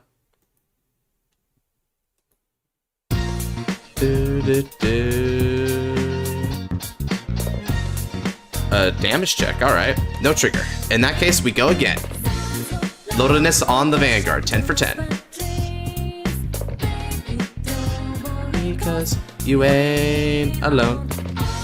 You bet. Check. Oh, I hit it. Oh. Okay. So for each of your open circles, which means I draw 2 cards in addition to the draw from OT, so it's a 3 draw total, and I break through that guard. Ooh, I guess it's my turn for the OT sack. Ooh, that's egregious. I want the Michu player to win. He just like, hey guys, what's up? Oh, and then he just sees the travesty unfolds. If your opponent has 2 or less rear guards, this unit gets 5k. Oh yeah, well, I'm not even gonna lie. Thank you for the reminder. I did not realize that. Good ride line. Sheesh. Not only did I retired that too, and he didn't replenish his soul, so, well, he or she, I actually don't know. They didn't replenish their souls, so I don't know how easily they can keep recouping that Nokuno. I know soul. I'll go by. Oh, okay. Gotcha. In that case, yeah, she didn't soul charge off the skill of all set up last turn, so I wonder if soul is going to become an issue in this game if Nokuno has to keep coming back. I'm not very equipped. I have played Michu a little bit, but I'm not really, when I play Michu, I never played it against a control matchup, so I never really got the impression of how well she could fight back against that. Nah, welcome back, Deuce. We're Eugening today. Nice, good ad, good ad. And now all set up will be able to, not the worst soul charge in the world. You ain't alone.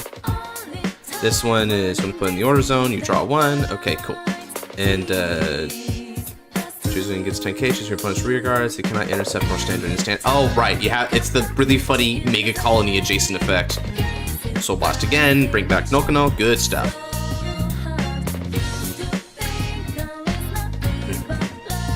If that's all she commits to the field, I'm probably not going to attempt Best Harvest yet. It's not worth it. 18k rear. Ooh. I was kind of afraid of that.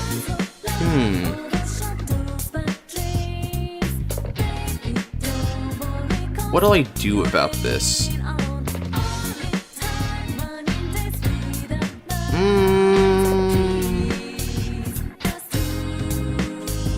I think I'll give her up. It's probably better just to let Ragnit go. I might be able to draw into something else that could help out in this scenario. Okay, it's a good thing I did, because the one that passed would have gotten broken.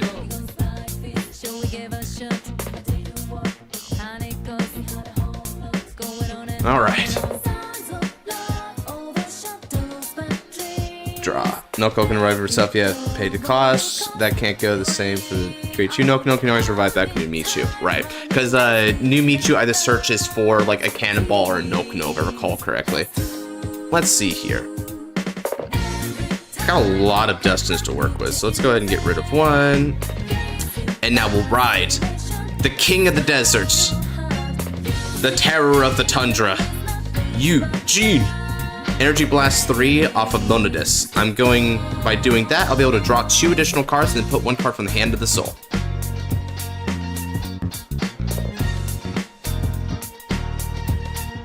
Ooh, interesting.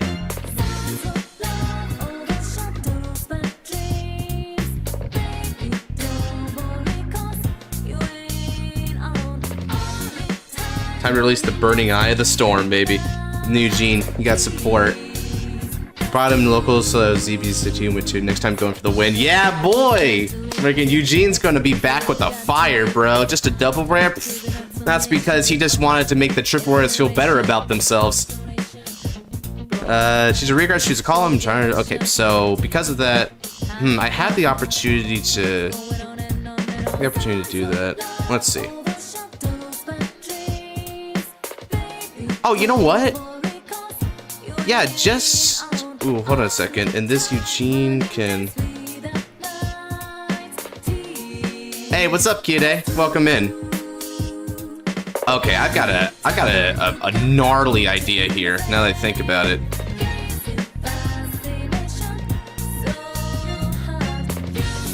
Yeah, absolutely gnarly idea. I'm gonna swing with Eugene with support from Oswald, and now Eugene's skill procs. I'm gonna counterblast one and soul blast one. Let's go ahead and soul blast out Leonidas. Make the retires, get the most hand to the field. Gotcha. I look at the top 5 cards of the deck, choose up to 2 grade 3 or less units and call them.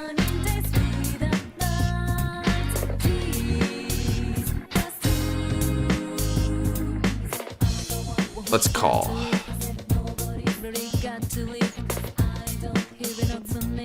I am going to call Stormbrand Dragon.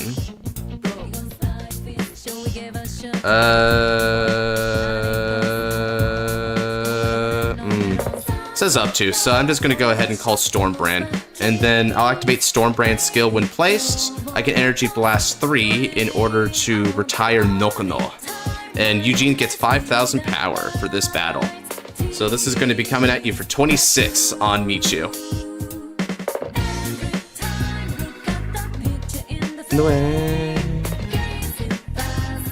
Wow, no Soul Blast 5. Yeah, seriously. We don't have to Soul Blast 5 anymore.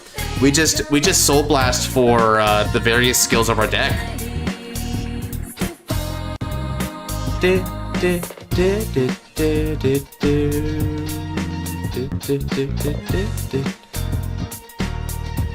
Alrighty. And be sure to retire Nokono off the effect of Stormbrand, Glacia. Thank you. Twin Drive, first check. Clifton, just the guy I wanted to see, funnily enough. Second check, Oswald. Alrighty. So I won't be able to hit Michu regardless on this attack, but I still think I did pretty good there. I played very conservatively on that turn, but I think that probably works out better for us in the long run. Eugene's only listening. Damn well better not. Well, to be fair, Viament's also abandoned that.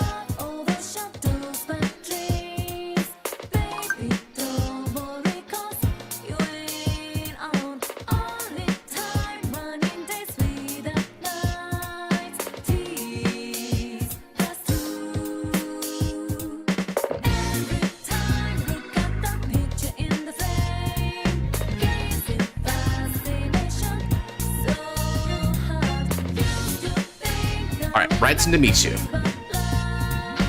What is the weird collab for next to what the Flagbird? Yeah, not only I want new Flagbird, dude, but yeah, that collab, dude, those arts, they stare into your soul. I don't want that in Kenner Sanctuary, man. The 4th drive check turn. All right, get Nokono out there.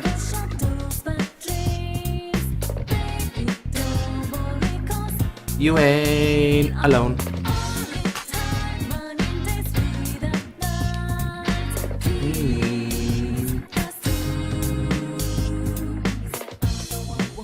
All set up. Nice.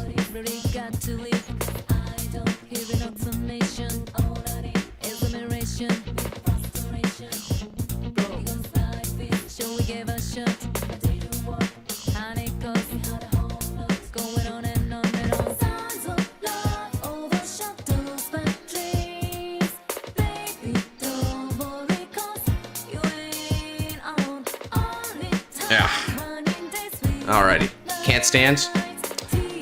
Ooh, which one did you pick? Oswald, gotcha. Alright, let me go ahead and highlight Oswald here.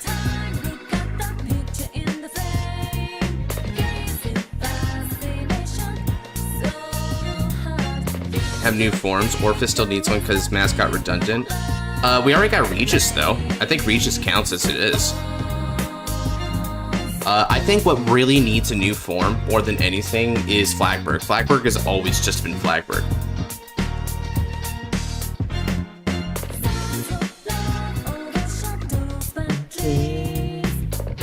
Okay, so Michu's skill. I think you counter... Okay, if I'm recalling correctly, you're counterblasting to do the whole draw and call from hand, which is pretty decent effect.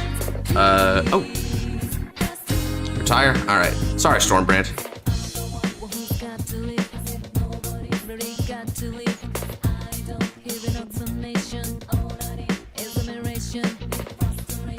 Ooh, your soul's looking really low, though.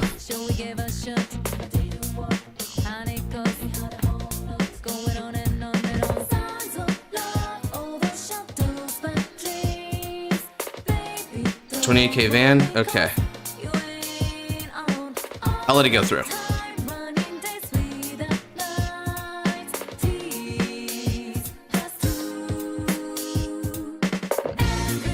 Alright, drive checks and Nokano. Oh, Glacier's just not...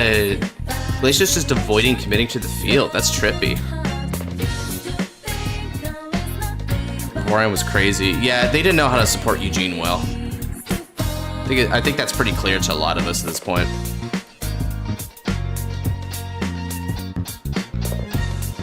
Okay.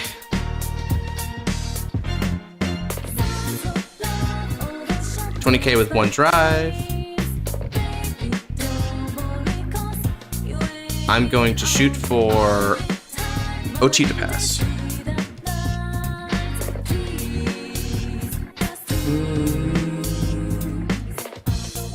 Okay, cool. Managed to guard it. Oh, I think you're running out of front triggers at that point, though. Sheesh. That's not good for you. Okay, so you got a 12-card hand. Did not commit hardly anything to me, so did not want to give me cards. I don't blame her for that. Okay, energy charge 3.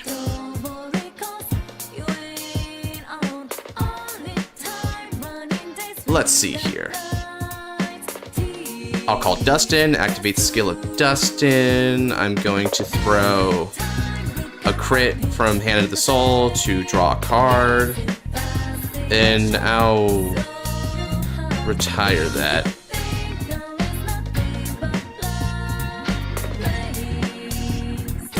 Alrighty.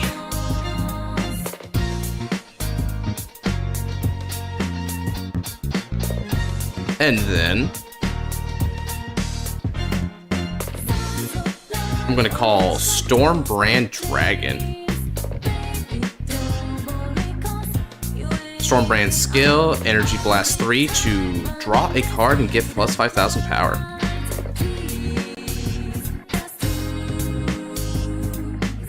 Ooh, nice draw. Alright.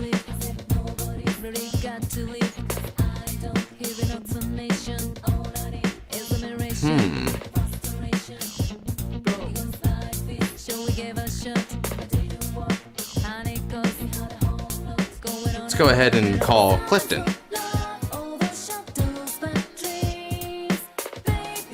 Move this up. Call over Oswald with Oswald. Alrighty.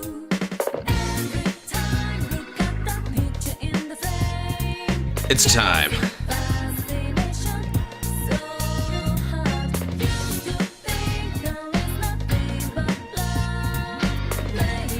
Swing a support. This is going to get an extra 10,000 power. So this is going to be for 28 on the Vanguard.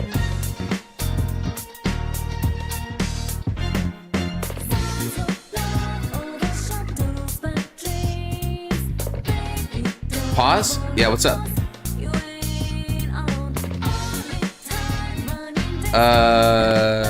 What's up?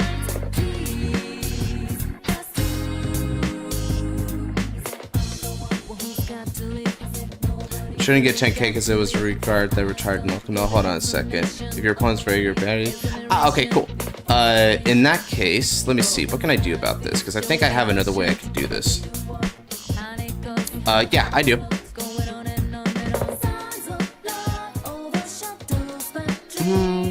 Yeah, let me go ahead and Soul Blast. And I'll get 10k with Dust and Skill.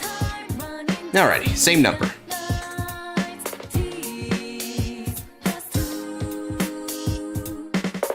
That was a good catch, Glacia. It seems like you're more acquainted with the deck than I am. Alrighty, let's go ahead and retire Clifton. I can choose up to 3 cards from the soul and throw them back in the deck. So let me go ahead and throw this heal and this critical trigger back in, and I'll shuffle them. Let's shuffle them. Alrighty. And I countercharge 1. Swing of support. I'm going to activate skill of Eugene. Counterblast 1. And we'll Soul Blast Bart. Search the deck.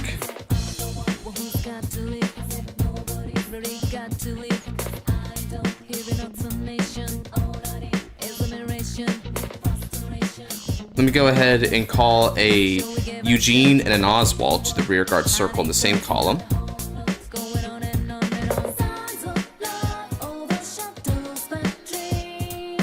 Alright. And then we're going to be giving 5,000 power to the called units as well as the Vanguard. And let me check something about this power up.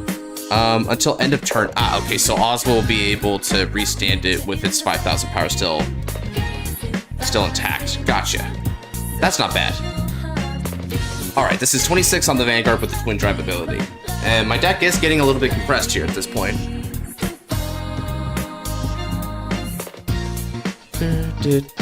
Elementary Sanctitude? Alrighty. Now, let's go ahead and Twin Drive. First check. Ooh, a critical trigger. Alrighty. Let's go ahead and give to this Eugene column here. Actually, let's give the power to this Eugene, and we'll give the critical over here, because the critical would get rid of anyway. Second check. No trigger. Alrighty.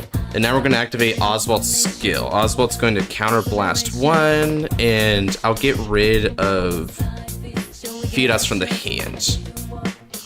I stand Eugene, and Eugene's drive is reduced to 1.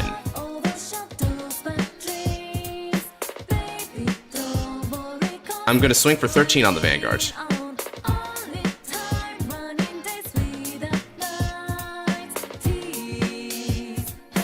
Alrighty. Let's go with Eugene, 28 with the drive.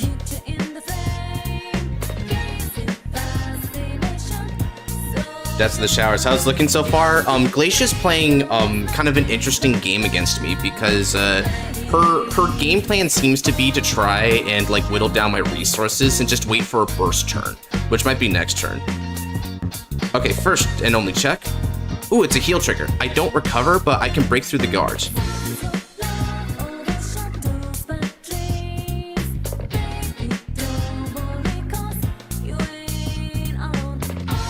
Alright, no trigger there. That's pretty huge for me. Alright, this is going to be for 31 with the critical. If I recall, you still have a Palvi to guard with, so that's still a 1-card guard for you. And, yep, this is the exact reasons why I say, guys, when in doubt, run front triggers, dude. The 20k shield comes up. It's a good choice. Alrighty, I end my turn. I managed to do a fair bit of damage on that turn without, like, throwing in a lot of effort of my own. So I think I'm looking pretty good right now. But Glacia could have a very grievous turn 4 here for me. Assuming that she does have her no. Ooh, so she doesn't ride, it looks like. So she still has to stick on base Michu. This is a bit bad for her. Of course, I said the same thing about Grand Brace not getting the Persona right immediately, so who knows. Ooh. Oh. Yeah, that's not the greatest. Oh, that's bad. Alright, let's get a different OST in here. You got an OST recommendation by chance, Glacia? Anything you'd like to play for your turn? No drop? Okay, cool. I don't suppose, for some random reason, I don't suppose you play outage to make use of that Idospharo from drop.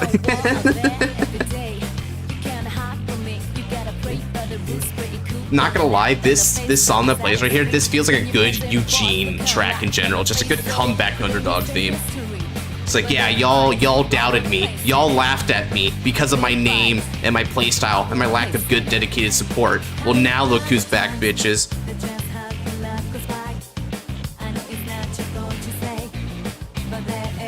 Out of the way.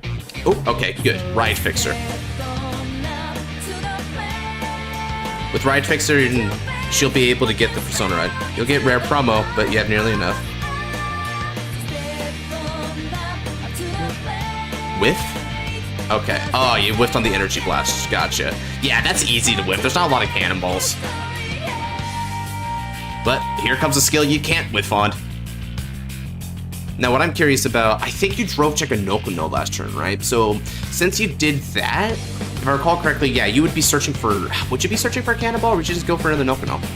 I guess you got the resources to try and, like, just go for the big play.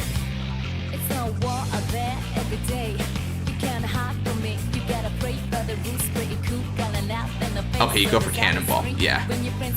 The Mikoto generator on Eugene. Hey, bro! Eugene is, right now, Eugene is a representative of mine, and I represent Mikoto. So, therefore, he represents Mikoto's smile. Oh, okay. We're committing. Put a grade 3 on card from drop on bottom of the deck, using it gets 10,000 power to end a turn. Grade 3 card, which could include a cannonball if you have one. But it's probably going to be the rewrite. Makes sense. Light of space, up to the plate. Again, it's time to make history, yeah.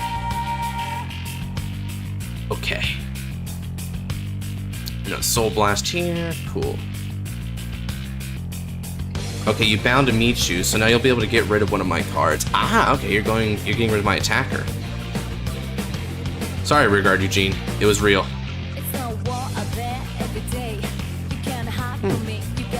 Let's see. Between your twin drive, Nokono will get you a drive check as well, so you can dig. Our place in it. Our place in it. Hi, how are you? I'm doing pretty good. Energy Generator represent Grand Grace Go chart. Ah, fair enough. I saw Eugene got a retrace this peak from not only that, like Eugene mains are eating really well too, because this is only a double rare, so it's not going to be expensive, and it's also going to be really, really like good for the deck. I think that this uses the support quite nicely.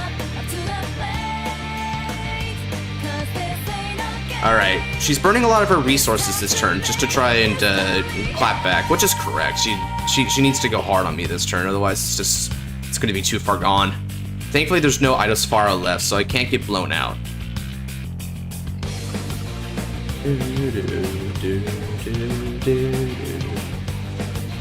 Okay, a counterblast? Oh, okay, sure. Try to dig. Fair enough.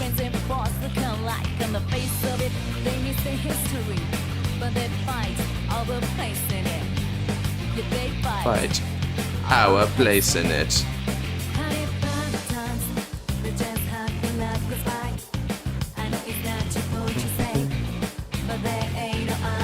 Why is my card highlight? Let's see. I'm gonna no guard that.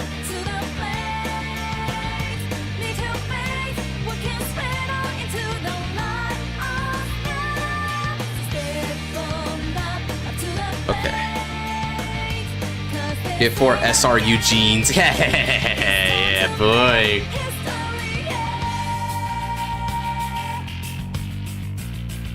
Uh-oh, that critical. Ooh, I was a little bit afraid of the double crit. It's gonna hurt me a bit. Okay, first damage check. Oh, my first is going to be, okay, so I get a defensive. That's nice. Ooh, but only one defensive.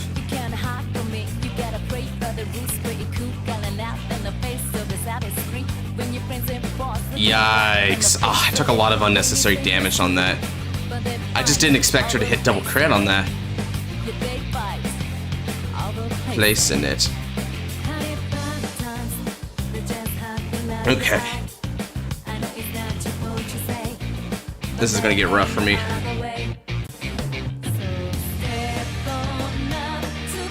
38, which means max 48, so if I go to 53, I'm good. 53 is 30 shield. Hitting double or triple crit. Yeah, I know, right? I mean, hell, it's kinda... I think taking all those hits from you is one thing that kinda led to that as well. Oh, whoa, yeah, okay, even bigger.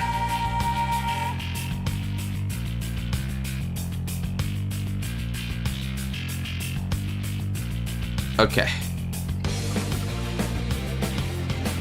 Let me go ahead and, I think given my situation, I have the 1 to pass it. I'll 1 to pass it, and just hope. Just hope that that's where our luck ends. Oh, okay, cool. We're good, we're good.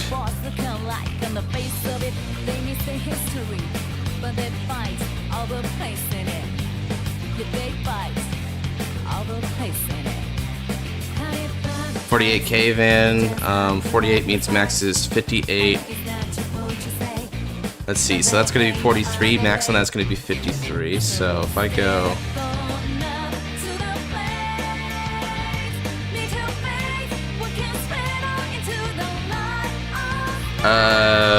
let's see here.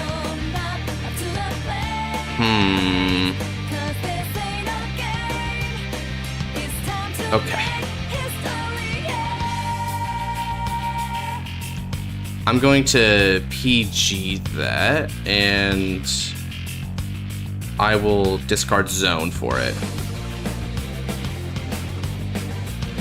Because this can only go up to max of 53. Okay, cool.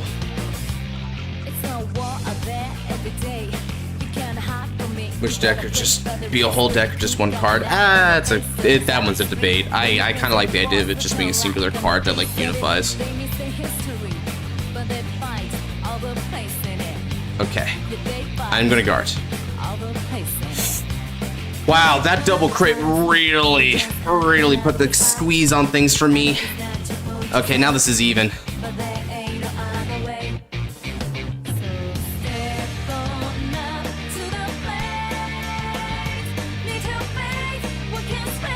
Okay, stand and draw.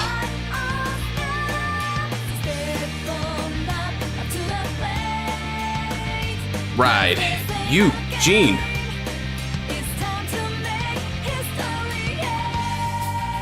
Come on, baby. We can do this. That's 5 damage is 5 damage is plenty for us to fight past. All right, I activate the order card, Best Harvest. I move back Stormbrand.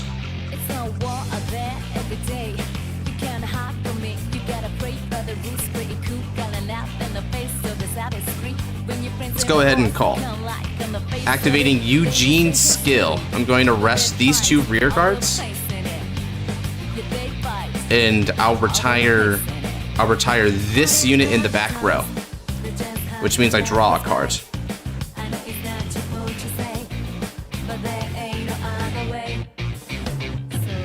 Alright, now I Soul Blast.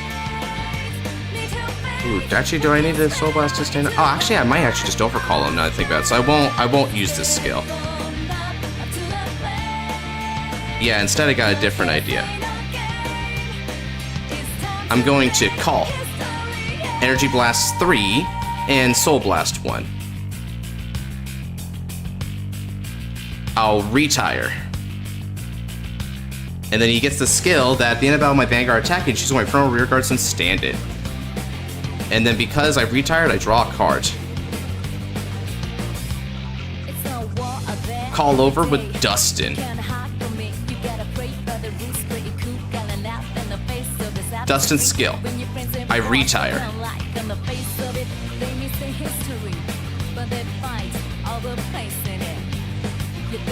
Oh, is it only if I don't retire? Oh, okay. Then good. I guess, okay. Again, it's a good thing I'm learning this deck, huh?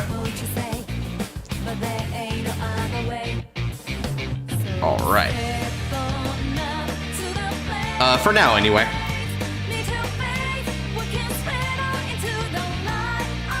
Alright. Learning curves happen. Oh, you bet they do. Okay. At the start of the battle phase, if my opponent's return this turn, let's see. I can't survive you next turn, so I just need to kill this turn. Because of that, I'm just going to call.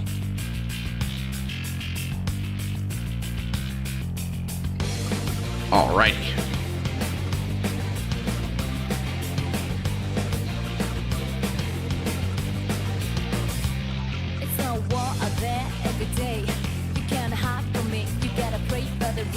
I'm gonna swing for 28 on your Vanguards.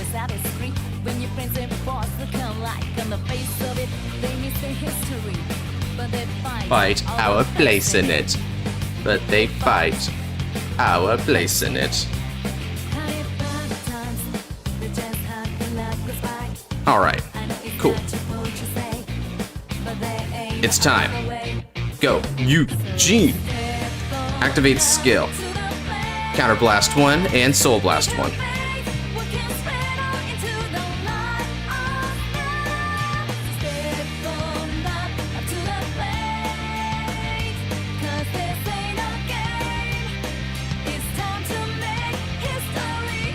Okay, let's call. And I'm not going to need a PG for the next turn, so let's simply call. Now, let's shuffle. There's going to be an extra 5,000 power, an extra 5,000 power, and an extra 5,000 power. 18, 23, 33 on the Vanguards. Come on, baby. I believe in you, Eugene. We can do this together.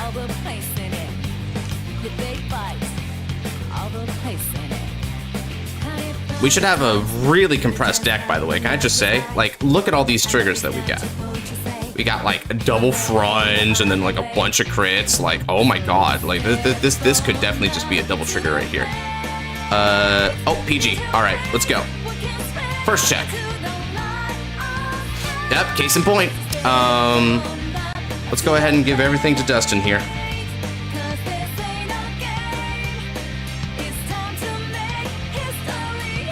Second check. What did I tell you, baby? What did I tell you? Right here.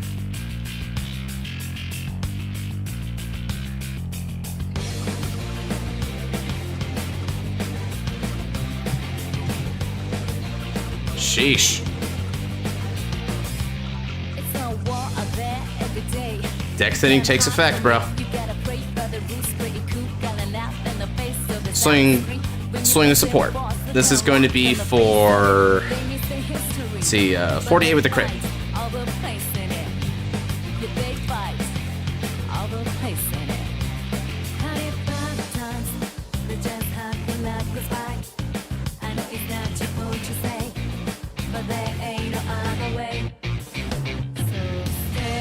On up to the plate.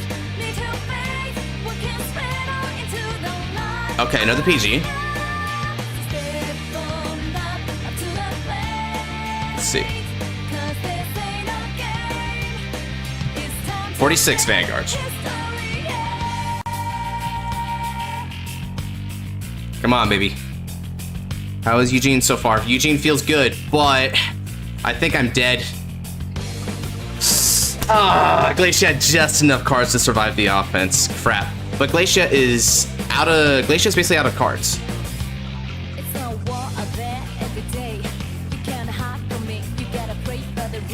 Like, I played the absolute best that I could.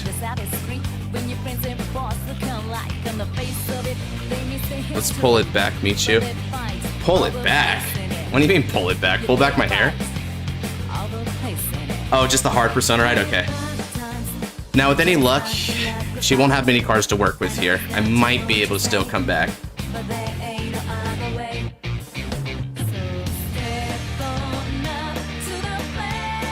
But it's not likely here. Hitting with the cross persona ride. Yeah, not only that, but the thing that really did it here was that double crit earlier. That double crit threw me, like, out of whack. Because normally I would have wanted to last one more turn. This is a close fight too, yeah. This is close.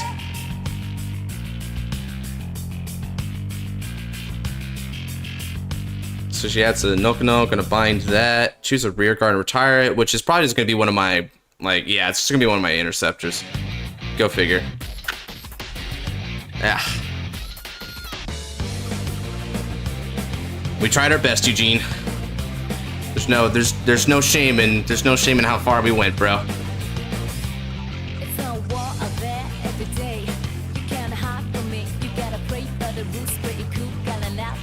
Okay, just calling Nokonos and just going for it. Okay.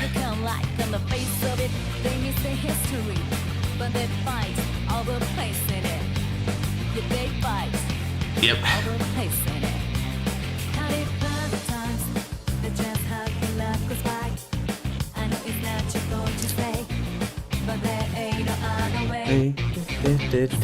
Step on up to the plate. The light of space. Alrighty, just go ahead. I will die with honor here. Heal trigger? Yep, sure. Why not? Just scary how they can surprise you. Yeah, right. It's quite humbling indeed. I gotta admit though, I think a part of the reason why this has been so tough for me is because I'm like experimenting with new units, right? So like I don't even like know how to play these. All right, good game. All right, you got your comeback. Good on you, Glacia. Well played.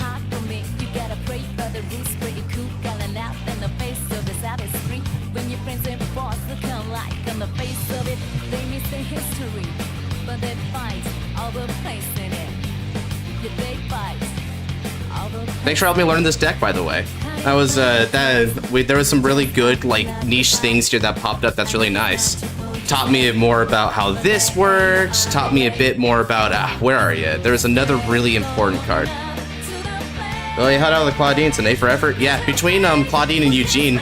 Yeah, I mean I'm playing decks I'm like not used to, and they're not very powerful decks, so it's not like I'm gonna feel really bad about losing. I wouldn't even feel bad about losing no matter what, but.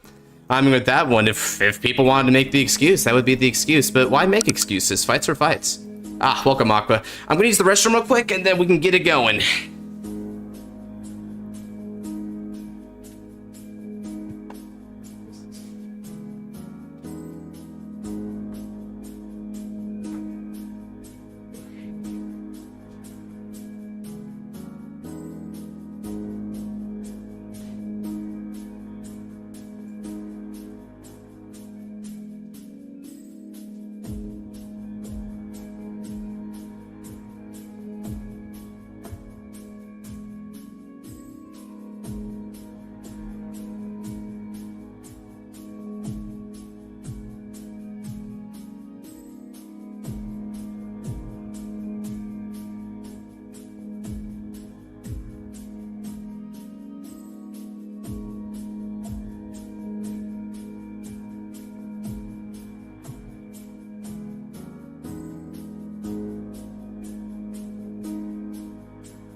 Alrighty, chat. I'm back. Enough Cherokee. I was more relying on when you swarm than it was the soul. Thanks to the early OT, I had to consider you swarm with what cards.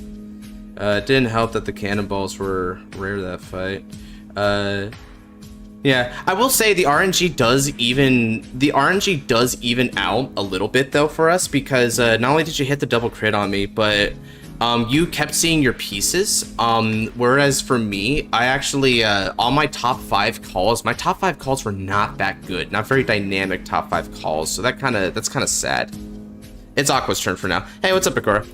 Alrighty. So let me go ahead and get this going here real quick. Here we go. Oh, frick, again! Alrighty. Well, Aqua, is it halftime over? No, we haven't even gone to halftime. I'm just, because this stream occurred, like, late, dude. It was past 6 my time, when usually it's around 3:30 my time. Alrighty, fellas. Do we want to test Eugene again? Or, yeah, you know, let's give another test to Eugene here real quick. I want to see how he is. Already loaded? Yeah, okay, cool. Go back to your room, mister. Okay. Now, with any help, he's not playing Zorga, because Zorga would just eat this for lunch. I want to show you Graham Grace, and I delivered. Yep. So then... was only 1 game till now. 2 games. Me and Razel had a makeup game for last time. Eugene, you should aim for 5 swings, eat more of the hand per turn. Okay, so even if I can't get rid of a lot of their rear guards, don't wait, just go aggressive. Gotcha. Yeah, that helps here, and I might have to take that wisdom into account against Aqua style. Because if Aqua is playing his tried and true Zorga strategy, I mean, just look at that beautiful face up there, right? Then I'm gonna be in trouble.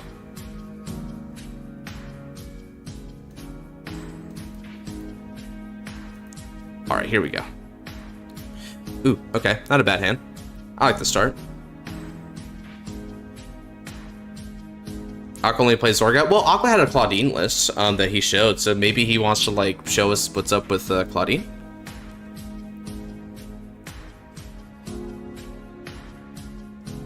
And I don't know, I mean, I can hold out hope. Alrighty, let's shoot for die roll. Ah, beat that.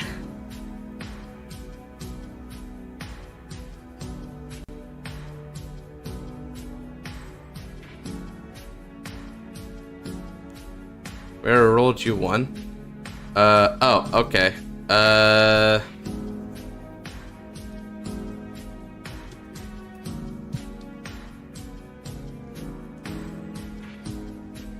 Yeah, I'll go first then. It's probably better that way.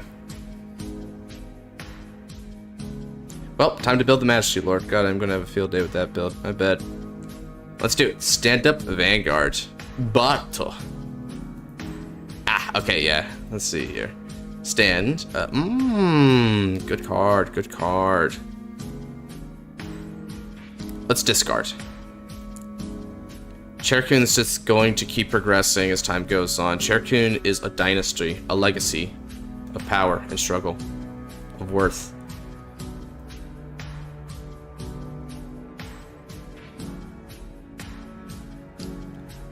Going second against Aqua is hard. Yeah, so it's a good thing I'm going first. See Rumble Brave Shooter, riding a row. Okay, so this is row right line. He uses Nadir free playing really well. Oh yeah, that's what you can expect from Aqua. Very, very good Nadir player. Understands the fundamentals exquisitely. That's why I want him to play Nadir for our Destined Showdown if we can help it. Very good player. Generally speaking, when it comes to streams, when it just comes to like raw skill level, I think he's one of the people that gets you the hardest time.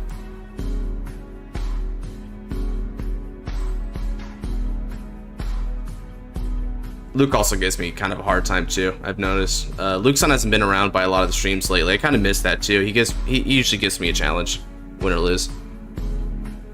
Like a big challenge, right? Like I can play some of my best decks against him, it'd still be like a real struggle. Alright. Yeah, okay. It's pretty confidently Claudine here. I think he's trying to educate me on how to play this deck better. So let me look at him real well here. Alright. Draw. Energy charge.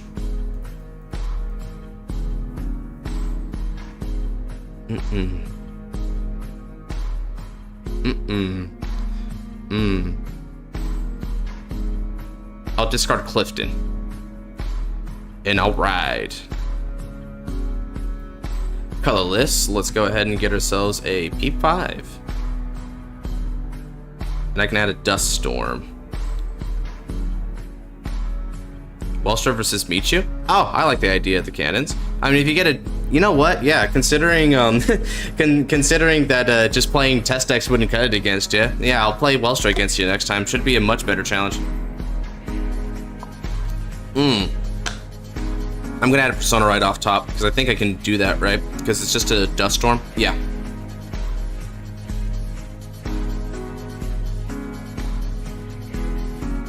Cool.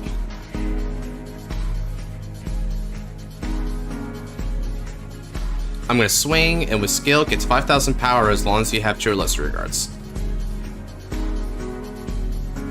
Satellite laser versus fireworks, very powerful. Graham Grace versus Rezio, see which Keter would... Yeah, okay, sure. I mean, like Lace, you also beat me pretty handily when I'm just testing out something new, right? So I should honor you with a deck I'm actually pretty good at. You say a much better challenge. You already put it a fight as it is. Sheesh. Yeah, I mean, I think that's one of the things to put into perspective, right? Is like sometimes like I'm just screwing around with a lot of decks, right? And I'm not good with all decks equally. I mean, that's why I have over 400 decks, right? I just play a bit of everything, it feels like, and so part of the learning process, right? Like, I've got to say, I'm not the quickest learner to a deck, right? It takes me a little bit to really understand and build into the fundamentals of a playstyle and start and kind of bond with the Vanguard when you think about it. There is sort of a superstitious bonding aspect to it all. So when you look at it from that direction, it's like, yeah. And it's good. It's good that I played you when I did, because you had a better understanding of how Eugene works, as does Chat, right? So Chat was also instructing me, so I'll make less mistakes down the road when I'm trying to like get used to that deck, because he is kind of a cool strategy. He's more interesting to me than the way Gondiva plays, because he has a bit more teamwork behind his units, and also I just like an underdog.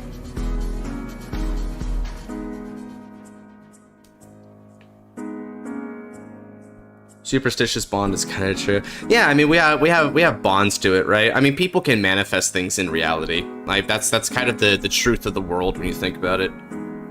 Yeah, Godiva has its own joy to it, I suppose. I just, after a while, it kind of got stale for me. But you know, some people prefer play patterns like that. Okay, so Aqua is going for the tried and true Huxley Remred combo. Well, gotta bounce. Have a good night. Yep, you too, Kita. Struggle with Graham Grace is that Fervnil is a hurdle for... Well, yeah, because you don't always have Fernvale, right? Oh, Falvernil, I think you're trying to talk about, right? Well, yeah, just in general, field removal decks can kind of hurt because you want to commit to, like, get going in life. So I came Lutetia and Michu as my mains, Buff Saga as a secondary. Ooh, you play Babs? Let's go. Yeah, Babs is, like, best girl for me, man, honestly. Okay, so he has Blessing the Flowery Buds as well, so this is gonna be a really, really high impact turn then.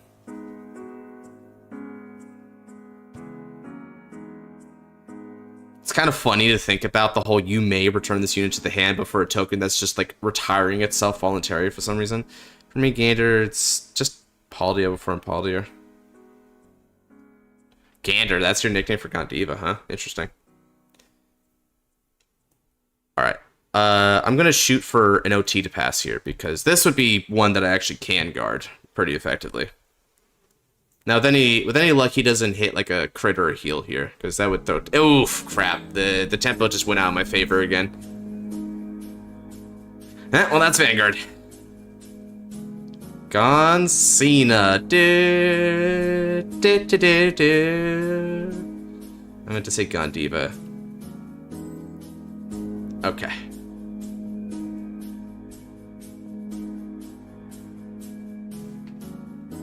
$30K, yep.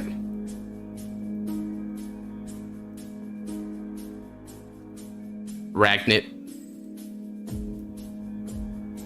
Damn, low-key Ragnant might be Nabs' type, damn. And 50k on a grade 2. That's crazy, bro. Very strong swing. Oop, well, that crit's wasted. My move. Stand and draw. Let's see here. I gotta... Everything else is more important in this hand. Energy Blast. And now we'll ride. The Terror of the Tundra, the King of the Sands, Eugene. Energy Blast. 3. Draw 2 cards and put 1 into Soul. Ganders now. Thank you, Ryu. You gave us a gift today. That you did. Cool. Let me place you in here. Alright. I play Best Harvest.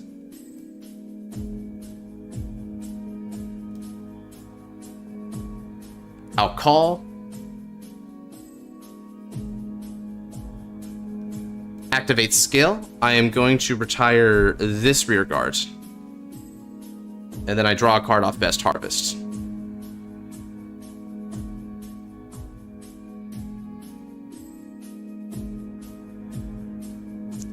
Oh, sorry. Can I take that back real quick? Can I actually retire that rear guard instead? Sorry, I just realized there's a misplay that I made.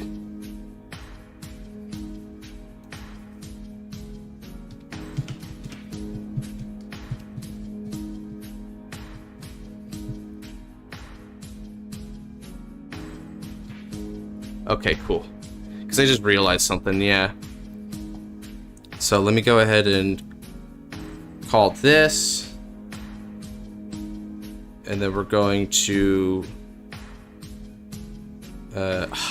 yeah, okay, so I need to... No, I should call another one of these. Alright, yeah, welcome to Eugene Learning, by the way. I'm going to rest 2 rear guards with Eugene and retire that column, which means I can draw 2. Ooh, snap.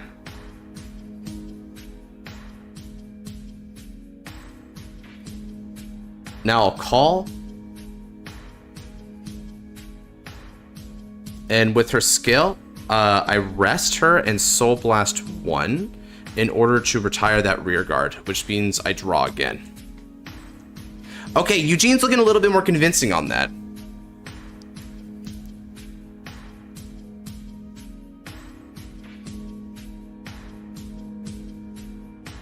Now then.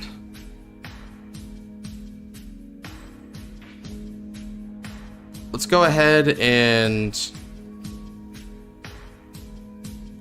call homie, but not use skill. Alright. Now stand this unit at the beginning of the battle phase. Applies 1,000, and then this is all. These 2 are also going to stand.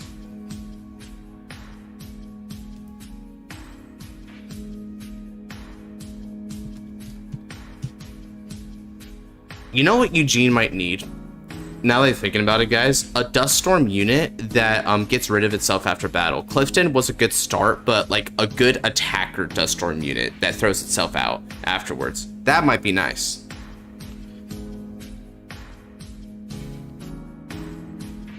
All right.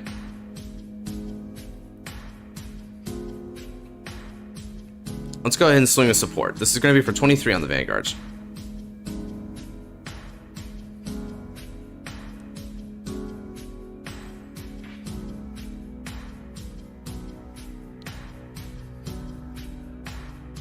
This is a tough deck to work with. The more I think about it, the more I realize that the rest 2 for the column wipe. The column wipe is strong, but man.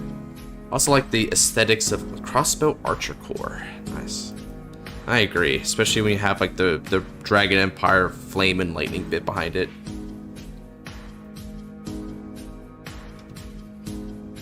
Yeah, Eugene has some potential issues here. Let's peep top 5.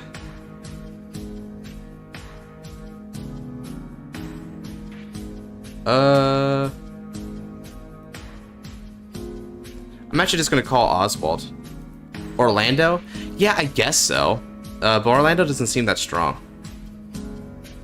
So I'm not gonna get a multi-tech. I'm just going to get the 5,000 and call Oswald. So this is gonna be for 18 on your Vanguard.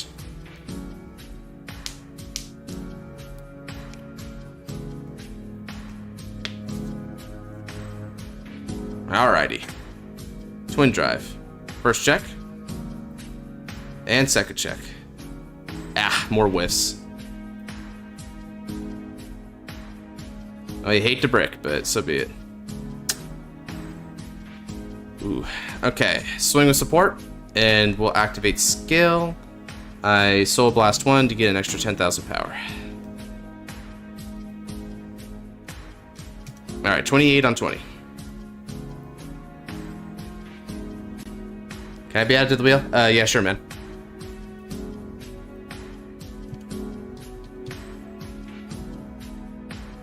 Ooh, you play draw triggers. Alright. Interesting.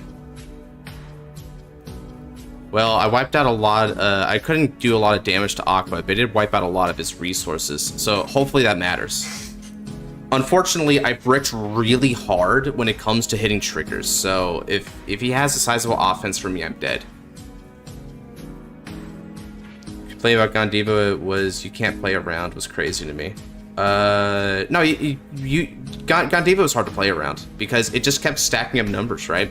So Gondiva basically said, lose rear guards and build my gimmick, or let me draw and build my gimmick.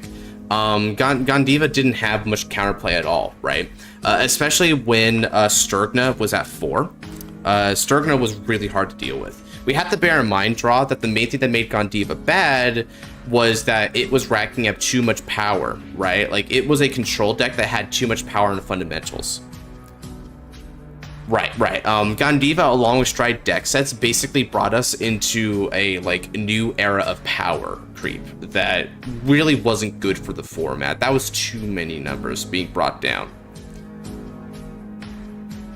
Right. It was so wild at that time. It's like, so you mean to tell me that I either neg one and you get power, or you plus one and I get power, and I don't have a choice because it just depends if I ran out of rears or not? Yeah, it was really dumb. There wasn't like anything you could do about Gondiva back then. Nowadays, there still isn't a lot you can do about Gondiva, Draw. It's just more a matter of Gondiva doesn't scale the way it used to, so it's not problematic like it was before.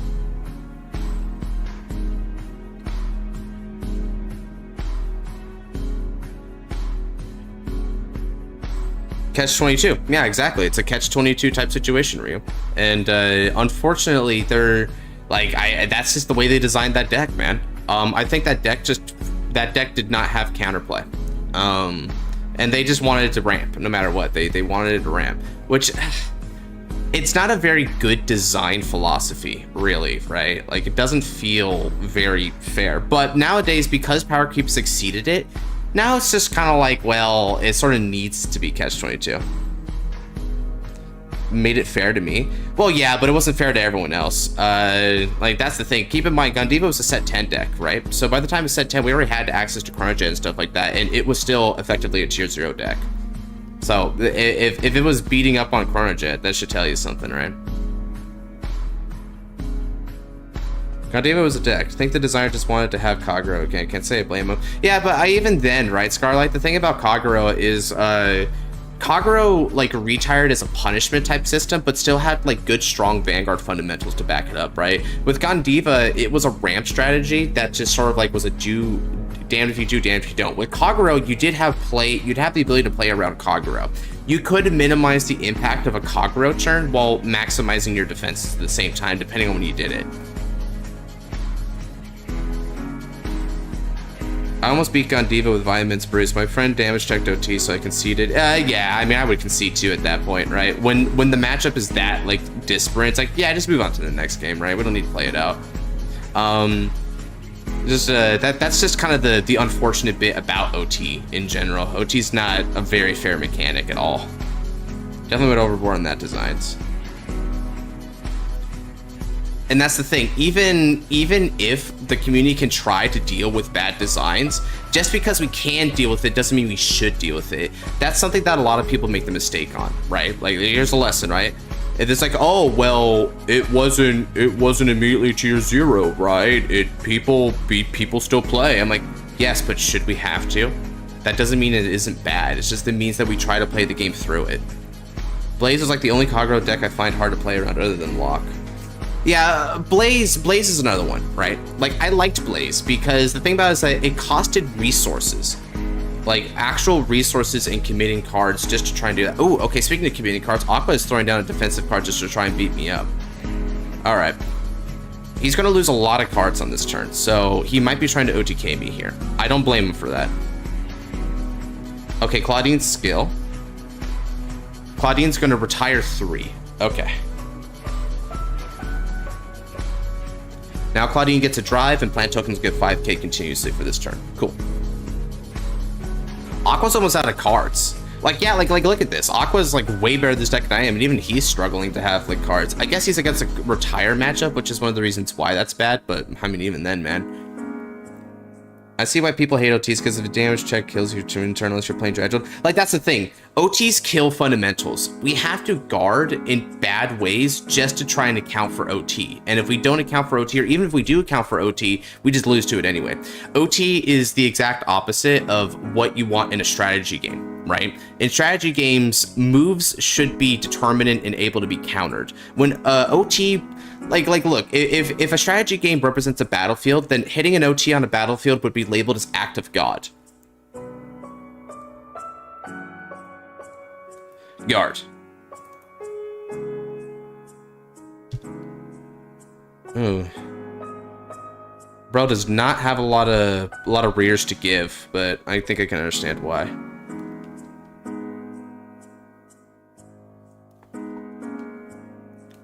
Just in case of double crit, I'm going to PG and discard.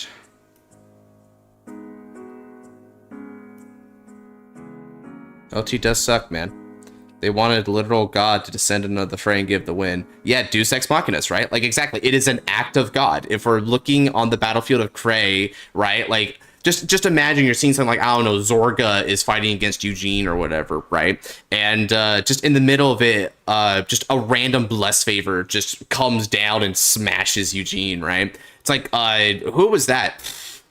I don't know. It just kind of happens sometimes. These things pop up. For any of you guys who play Fallout, you know the Stranger. When you go down like the lucky tree and you have that random Stranger that comes in and like shoots your enemy and insta kills them, that's what it's like with the OT, right? It's just completely like sometimes that happens, right? And so when that happens, it's like, did you really win that fight? Nah. And did they really lose that fight? Nah. It's just like the game mechanics sometimes calling off the fight, right? It's basically putting a premature end to the fight.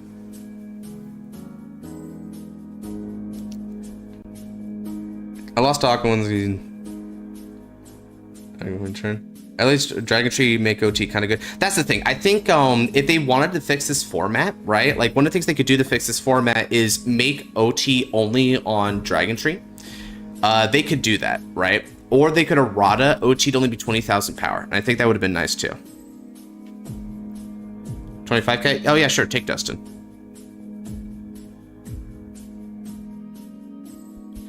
I just try to avoid OT hater love. I just accept and move on. Yeah, really, the impact of an OT is up to the person who's getting OT'd, right? Like that's all there is to it. I'll take it. Oop, another crit wasted. Done with errands, can finally relax. Ha, good to hear, Noel. Yeah, Scarlet has the right of it, right? Like love it or hate it. It's a part of the format, right? Like that's just how it is. One thing that you can do to try and mitigate it, of course, is just like gentleman's agreement it out, which I think is a smart approach, personally. I like the idea of just having a gentleman's agreement where it's just like a 20k, and then boom, there you go. That's your OT fix, right? All right, let's go ahead and get this going.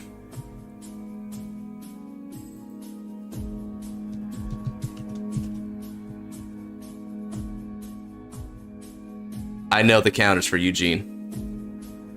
Dirt in your eyes. I'm gonna throw some dirt in your eyes, Aqua. All right. Please play games according to the rules of those games. I mean, all right. So we are going to throw down best hobbyist. I've accepted AOT a long time ago. Even if it sucks, we have to accept because Busho would not get rid of it. Yep, that's the thing, right? Like, we accept it. In most matches, it just is what it is. Of course, you can gentleman's agreement, but that is between 2 players, right? If both players agree to that rule and it's not in tournament play, then that's fine. But when it comes time to tournament play or with strangers, we must accept it, right? And we accept it with honor, especially because it, you know, for all we know, we might be the ones who are benefiting from it and not them. That's sort of the arbitrary nature of it at the end of the day, right? We can't really own one side versus the other when we too can benefit from it. So now that I've done best harvests, let's go ahead and activate skill of my Vanguard. I'll retire these 2 to retire a Bracole, and I draw off best harvest. And now let's go rest and do this. Soul Blast Bart to retire that, and once again draw a card. Call. Activate skill. I'm going to Soul Blast 1 and Energy Blast 3. I can't retire, so I draw a card and get the skill to re-stand a front row rear guard. Nice.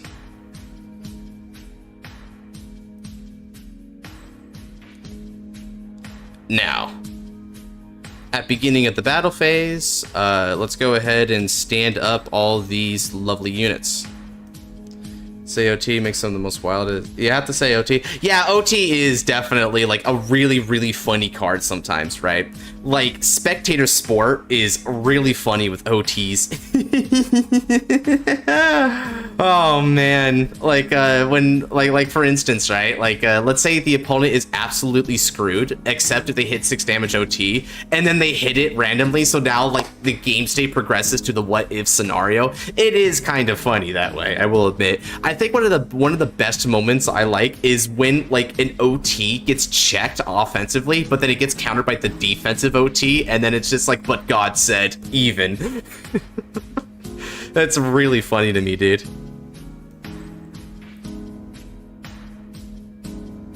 Okay. Let's see. Is there anything else I can do? Ah, there is one thing I can do. Yeah, I should do this while I've got a chance, right?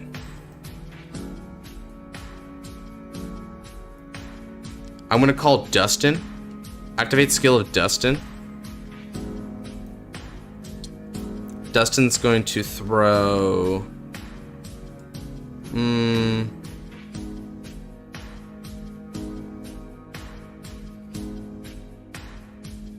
You to draw. Cool. Doing that helps, because now I can actually use Eugene's skill. Now we go back up. Yeah, see what I mean? Like, having cards that can go back, like, into the soul after battle, like, more of those would be really useful, because we're going to be overcalling anyway. Alright, let's go, 28 Vanguards.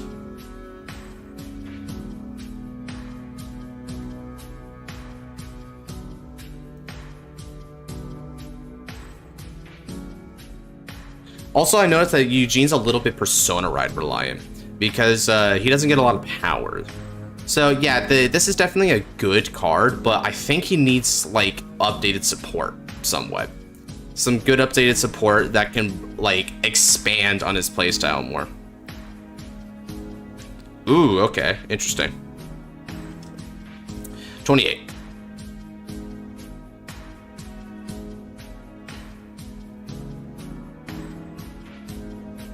Like, imagine getting crit OT sacked by your opponent while being at 5 damage, use 6 damage OT to heal to survive.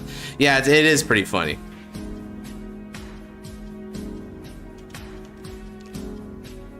Alright, swing, activate skill. We're going to Counter Blast 1. And Soul Blast 1. Yeah, we ran out of soul really quickly.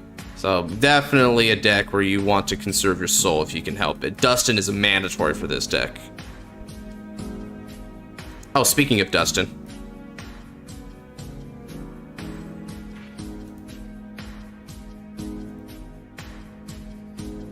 Alright, let me go ahead and call Dustin over Dustin, and then Dustin is going to throw another one of this dude in. in order to draw a card. Alright. Dustin gets 5,000 power. Eugene gets 5,000 power. And I think this is part where this guy restands, right? At the end of the battle, your Vanguard attack. Okay, so I gotta wait until the end of the battle. Gotcha. Alrighty, so this is going to be for 18, 28, 36 Vanguard. Okay. He has given me the consent. First check. No trigger. Second check. No trigger. Okay. Very weird champ.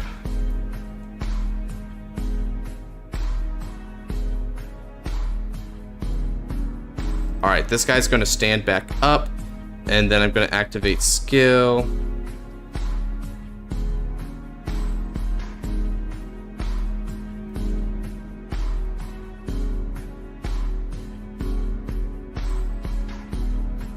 Alright, we'll counterblast this, and I'll discard... Decision making's kind of hard here. I think I'll discard her. Restand Eugene.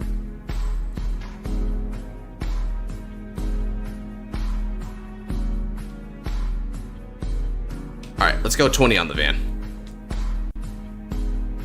When I lost all hope, Chris Train said no. I did that with Chris Train. I OT'd into a heal, lose 5 ones.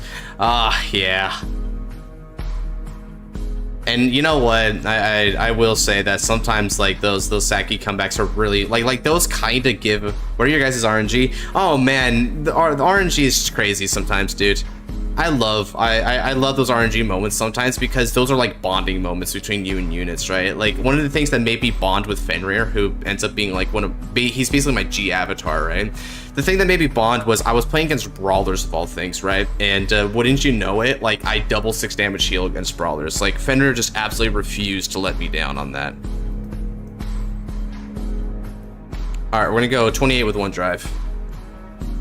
This is probably the part where he accepts the hit, yeah, and hopes I don't hit a crit, which would make sense. Yeah, and I don't. Okay. Okay, now it's time for me to hope that he doesn't hit a defensive here. Although he definitely deserves one at this point because he's just been sandbagging and hit some really bad stuff. All right, we're gonna go 25 on the Vanguard, and do I want to make it 35? Nah, I'd rather just let him. I'd rather just let him do his thing. No skill. Okay, I'm just gonna take. I had a feeling. Especially when you were pondering guarding with garlic earlier, that just felt like a kind of a giveaway. Alrighty.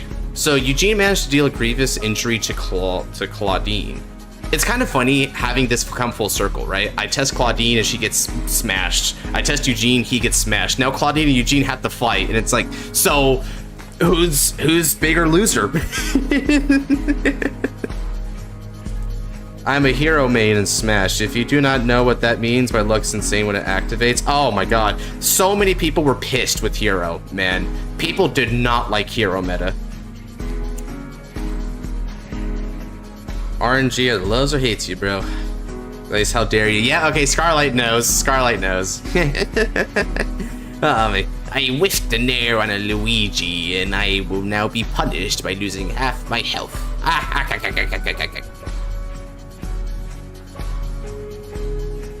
That gives Vanguard 10k power when it attacks, but it isn't a dust card. What is the name of that? It's just so great to make up for it. And that's another thing too, OT is very tilting, but when you're with friends and you're just feeling chill, man, and you're just feeling chill, then it's fine. You can hit the dumb trigger sometimes and just have a laugh about it. It does incentivize casual matches. That's one, probably the only good thing about OTs is incentivizes casual games. Bottom masher? I think you mean button masher, right? Probably just autocorrect going crazy on you again. It was a nightmare. Sheesh, man. Godsman will win if he has 3 PG. Why do I need to have 3 PG for that? Oh, that's funny. We're gonna be like, OT, OT, OT. That's button masher, yeah. Only a button masher when I'm buried or in a grab, otherwise I'm normal. Honestly, getting buried, dude, is such button mash, like, timing. That just makes sense to me. Ooh, so he's going for the Duck Bowl, Hawksby, and Renred. Now, he has a lot of counterblast to work with, so he probably has, like, a big clapback in mind.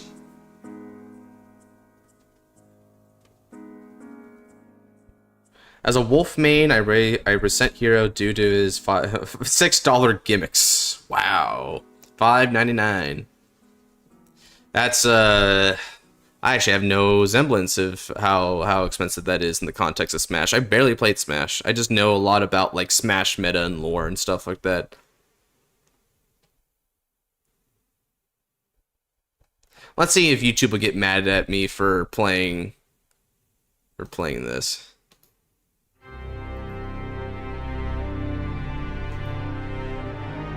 It's cheap as hell? Alright, alright. I made Cloud with Pyra Mithra was Byleth as backups. Ah. Man. The brief time I played Smash, dude, I was not a very sophisticated player. I just liked Bowser. I liked playing Bowser. I'm generally really into like the big heavy characters, just by nature. They're very, very dominant. I don't think I've seen OT from Aqua yet, so let me... Bowser's based it. Bowser's really fun, dude, especially when you know someone's gonna land and they can't, like, hop out of the way, so you just start your spin cycle right under them. It's so mean, dude. Or, like, the bit where you punt them. Ah, punting with Bowser is amazing. Okay, so he's got Garlic, but that's no surprise. He held on to Garlic. Only way you can with him by outplaying the opponent. Ah. Kind of reminds me of Nova Grappler. The Nova Grappler's win condition in Vanguard is the opponent misguarding. Nice. Persona right turn, big numbers. Okay, I'm liking it. This is a really good showcase what Claudine can do. Demiurge to V. I might do that. I might unironically convert Chrono Tiger into its anime iteration with Ryuzu Myojin, where it was meant to build up to Demiurge. You could say we have a burrowing meta. Creatures could attack from underground, fly, strike from shadows. So it just seems like a... Huh. That's interesting. That's very control. It's very control oriented. I'll damage check. Oop, alright. Well, that helps. To my Vanguards.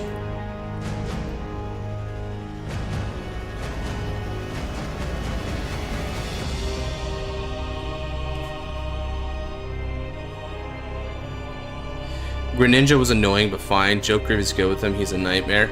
I do remember Joker meta. A couple of my boys were playing so much in Joker meta. Dude, you know what? That'd be kind of cool, Pikura, right? Like, just get chat together and chat plays like 8-man on Smash. Oh, that'd be sick. I would get demolished, but it'd be hilarious.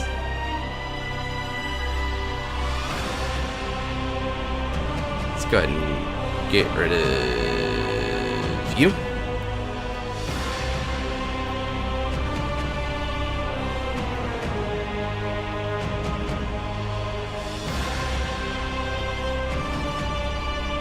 Alright, first check is a whiff.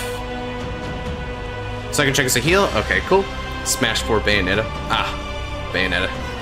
Maybe a Smash Bros stream with viewers mainstream. That might be cool.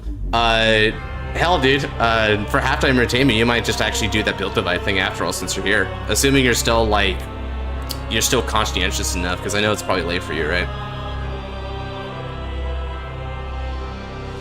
No, Hana, that was a bad nightmare.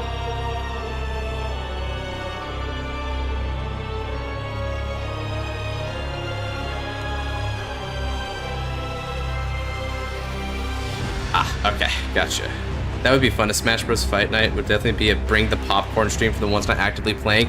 Yeah, imagine though that like one or two members in chat are like obviously better than everyone else. So like every one of the matches just ends up coming down to them as the last two, and they keep competing with each other. For some reason, I feel like that's what would happen. about an hour ago, so I'm fresh out of bed. Oh, hell yeah, dude, if you're fresh, I'll hella play Build Divide with you. Alright, let's see. So this is 20 plus 30, which is 60k. 60k means I need to go up to 63. I'm at 23, so I need 40k shield. I can actually provide that, funnily enough. So here's 2 Paramas.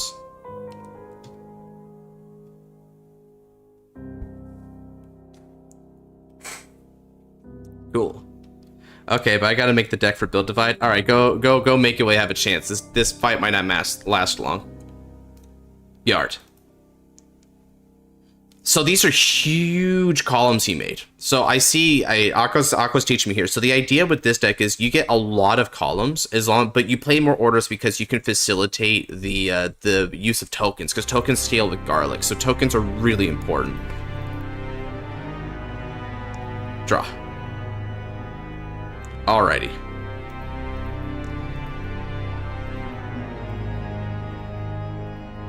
No Persona Ride.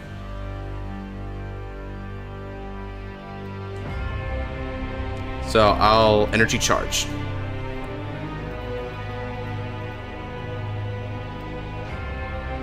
Let me go ahead and call Xerxes or whatever. I actually don't know. Oof.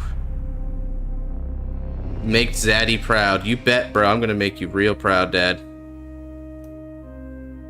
Okay, let's go ahead and call and activate skill, Counterblast 1, and we'll discard to search the deck for a best harvest. One last one. Cool. Oh wow, all 4 of my heals are still in the deck.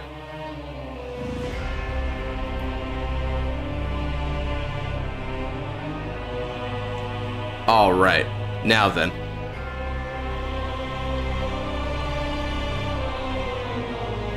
Let's go ahead and activate Best Harvest. Rest 2 in order to activate Eugene's skill, and I'll bomb the column and draw 2.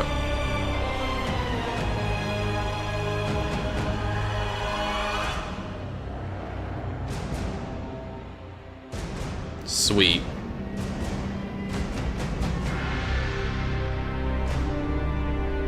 I hate the new Grade 2 Duststorm Rearguard.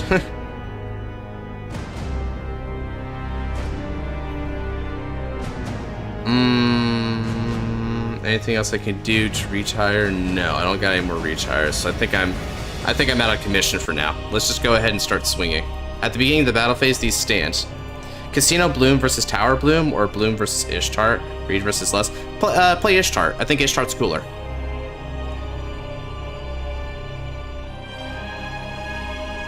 So it sounds to me like you made black base decks then.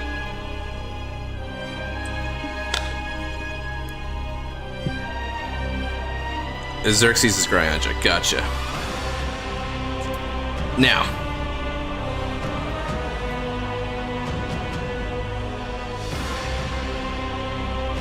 Let's attack with support for 21 on the Vanguards. Always the plants.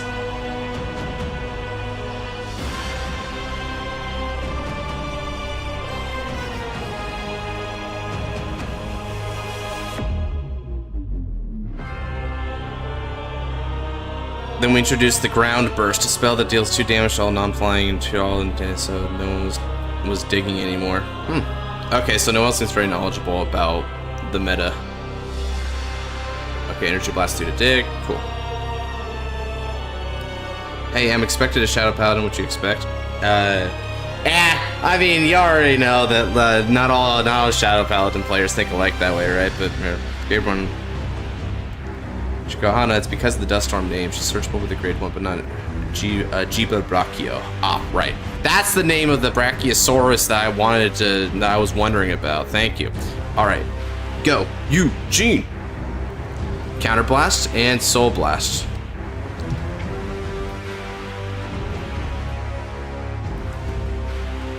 Look at the top 5. Ah, sweet! Okay, let's go.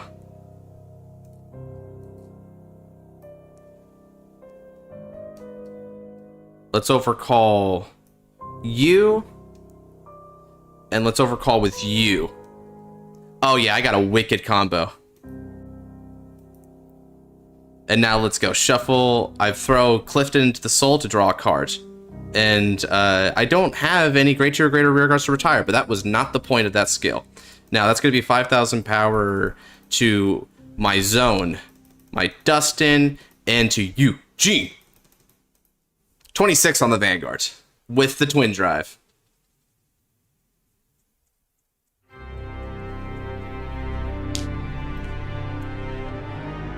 Jiba Brachio is just that good.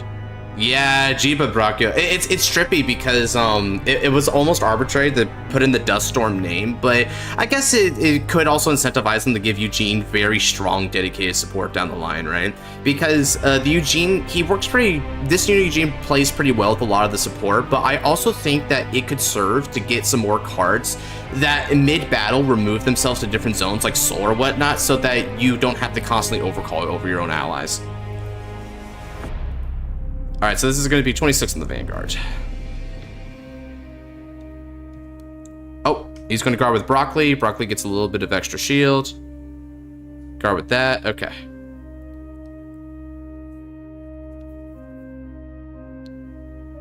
Oh. Take backsies, maybe?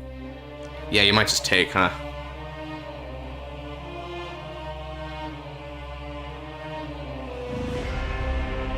This is tough. Yeah, I agree. This is tough.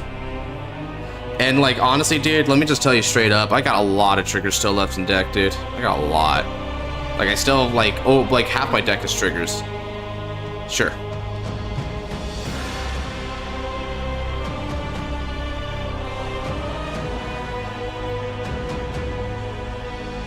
So you see 3 crits confirmed in my damage zone. There's 1 on the field there, and there is 2 in drop zones. So there's 6 confirmed crits. A card that goes to Soul, Tri-Batch 2.0. Yeah. That's the thing, man. I think use Shenry for Soul Problem. Yeah, Shenry's not a Dust Storm, but I guess Shenry's still pretty good because you could reduce them. Coming from Wheel, signing off for a night. Have fun, gamers. Yeah, have a good one, Scarlet. Check you later.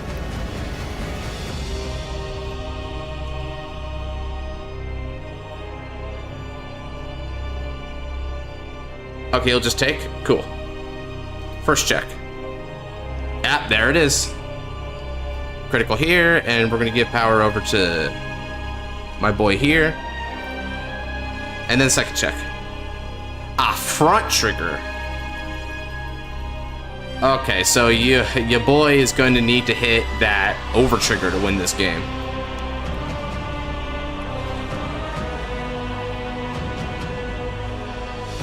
Thankfully, you only need the Dust Storm name for the ride line. We're probably gonna get some searches for Dust Storms. Yeah, I mean, that's the thing, right? I think the ride line's just the start of it, Nabs. I think from there, they just keep going. They keep pushing for it.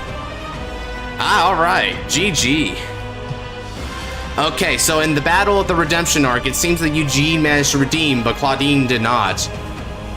Ooh, yeah, he had some shield, but not a lot of shield. Gotcha. Overall, I'd say this was a pretty good victory for Eugene. Took a fair bit of effort. The RNG here was pretty consistent between both sides, though. I'd say the best man just won regardless, but it was pretty close between these two decks.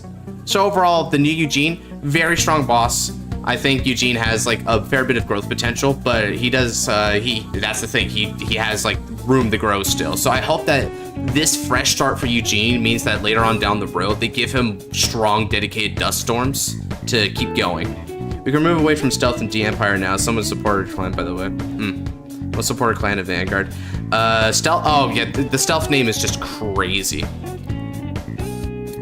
Hey, Picora, are you ready to shoot for that game that we were planning? We're an easily thwarted win condition anymore, and that's a huge step forward. That the Dust Storm crew is canonically part of the Narcomic clan. Cool. I have to give Eugene a try myself. It's kind of a cool deck to try out. I will say that it's pretty resource intensive and very piece reliant, right? So it's a pretty difficult deck to play, right?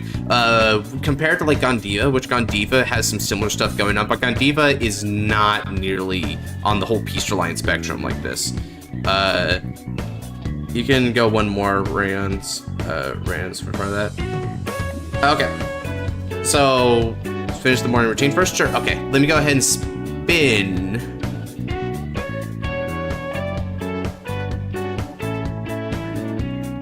Oh, well, spun on him, but he's not actually... Shadow boxing, punch in the air. Okay, so that doesn't matter. Alright. So we're down to the big four. And let me actually hop on VC real quick. There we go, just in case someone's coming. Oh, I actually got some DMs from Noir. Let me check out what's up with that before I get the spin going. Just in case something's up here. I was waiting. What's up, Napscoon? Hello. I haven't built my deck yet. Alrighty. Did you want to get thrown on the wheel, bro? Last call for it. Oh, last call? I haven't even built my deck yet. My Eugene deck yet, so I'm gonna have to pass. Yeah, I could throw you on the next one then, potentially. Spin. Alright. Calamitous, looks like you're on deck. Yes, finally, I deserve this. Also, very build-heavy Eugene really works with the cards you put in the deck. Yeah. Eugene has like a few different like areas of improvement, right? He can stand to have some like better like resource stuff and cards that work really well at the mid-battle phase call, right? Forced Ember Dragon. Forced growth. This is news, so we'll see what happens. What's up? Forced Ember Dragon. What's that? Look it up. Alright, I will. Let's see here. So he's playing something new. Yeah, it's him. Force Semper is the DE Sawdust. Oh, yeah, okay, I know what you're talking about. I mean, I guess you could, in theory. In theory. I will say, I'm jump shipping Oswald. Goodbye. May he rest in peace. And I'm gonna play Kogaflon, because Kogaflon is really good in this deck now. Yeah, because you need your soul for stuff, for like all sorts of different stuff, man. Man, Dustin is so MVP. Can I just say, go Minerva? Sure, I'll play Minerva. What I've been saying, man. God, dude, the fact that they let him keep the original Eugene name just to work with Dustin was such a smart move. Dustin is so mandatory. Holy crap. I know, right? Like the moment I laid eyes on him, right? I was like, wait, what's the one called Dustin that Nabs likes? I think he was crying about this one, being like, hey, they better give him the name so it works with Dustin. And then I'm like, oh, I see why. When I looked him up, I was like, okay, yeah, this card's pretty mandatory. I roll a 15. Let's see. Go to the burrito. You go first.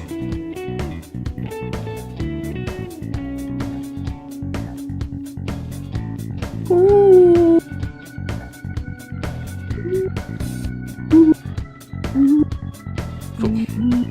Test some decks? Sure. Let me check something about Minerva real quick. Is this one actually updated? The answer would be no. You're right. The answer is no. This is not updated. Alrighty. Well, let's do it. Stand up Vanguard. Vivid Rabbit. Not even gonna edit it? Nah, I'm not gonna edit it. F it. Ah, he's playing Stahiraja. Gotcha.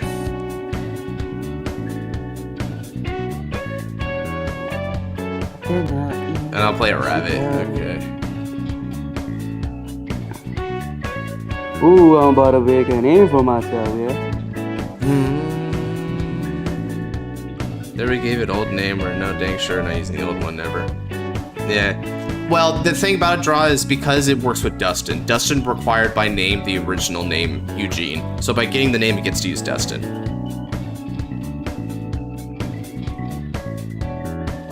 Let's see here. So let's play. Shoot, got 3 cards. Go 1 to Soul. Oh shoot. Yeah, I think I gotta get rid of this, right? Okay. So I'm gonna go ahead and ride into Angelica. Draw a card. And then I get energy generator. Let's just go ahead and get energy generator. Okay. And now let me go ahead and swing 8. Let me also get 3 energy on this real quick. Cool. Let's draw to play. Ah, that's a crit. Alright, all of the Vanguard. Cool. Sheesh, nice damage checks. Son of a... Plays more hilarious than they do in that for Barrow.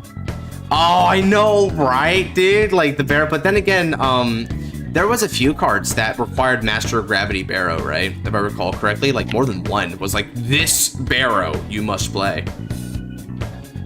Let's see. Yeah, like, I think there's one that, like, returns a bunch of cards into the deck. That was one. There was one that's, like, about knives, too, that also did that. Barrow just can't win. Time for Death to win, Barrow. There's 3 cards that require you... 4 cards. 4 cards? There we go. I had a feeling there was a fair bit of them. I mean, he's got, like, one of the most, like, name-specific stuff. They really love saying this Barrow. Okay, if I remember correctly, it's... Oh, 5, actually. The first one is the Great Tree on Play Soldiers 2. The second is Orient Phase Rupture. The third is Muddy Cleaver. The fourth is the great one that says on hit Soul Charge and draw 2. And the last one is Kinley Ludley. That's what it was. Ah, Ludley. I remember Ludley. Played with Barrow once, however I lost because of Soul Charge too much. Well, that's what Barrow's supposed to do. It's supposed to Soul Charge a lot. So, honestly, I think you made the dream, and it just killed you.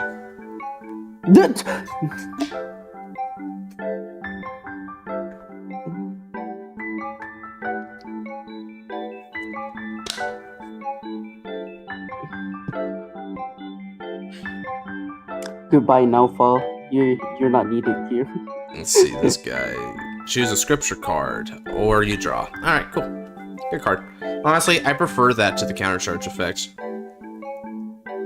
You know how, like, that Overlord support's like, get an Overlord off top 7 or you countercharge. I prefer the one where it's like, if you don't add one, you draw instead. I like that. It's like, you know what, I was already here to invest the CB anyway, right? I expect advantage.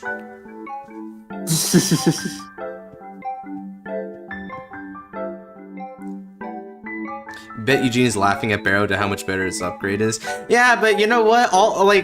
We laugh now, but then when Barrow gets like a couple of really hyper consistent soul chargers and advantage makers, like hyper consistent, we ain't gonna laugh anymore. We're gonna be like, oh shoot, Barrow is real. The folly of man for laughing at Barrow. I'm gonna need you to try a little bit harder there, Calamitous. That's an over trigger to pass.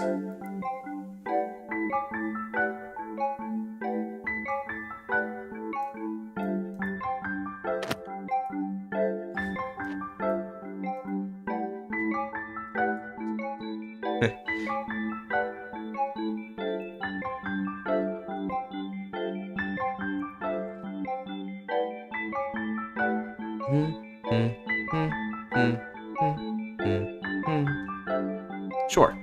Damage check.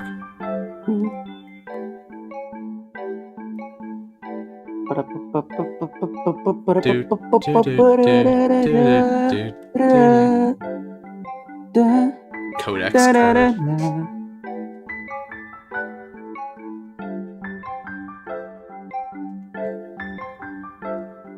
Alright, so you got one.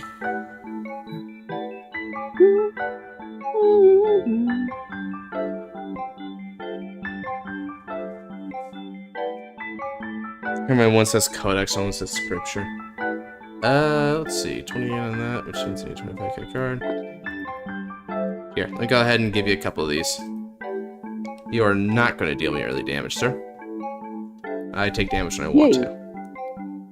Yay! Yay! Freedom of choice. He's a strong and independent man. He doesn't need no woman. Or man. Or man. Or man. I mean, what do you think about it, right? Like, good distinction. All right. Good distinction, bro. Ain't no way you just said that. That's funny. All right, let's go for Angelica skill. Peep top 5. Oh yeah, these are hits. Oh yeah, these are some hits, bro. These are some top 10 hits. Oh yeah, I'm kicking ass right now when it comes to the consistency department. Okay, call Thossis. I can finally run fronts in Eugene now. Yay! Hell yeah. Yeah, I think I've been doing that. I'm just being dumb.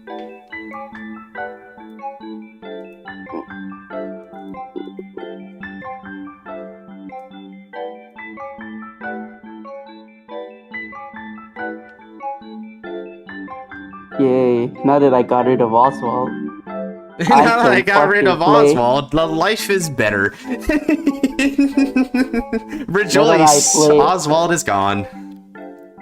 What I was gonna say was, now that I got rid of Oswald, I can finally play Drug Veda and I don't feel ass about it.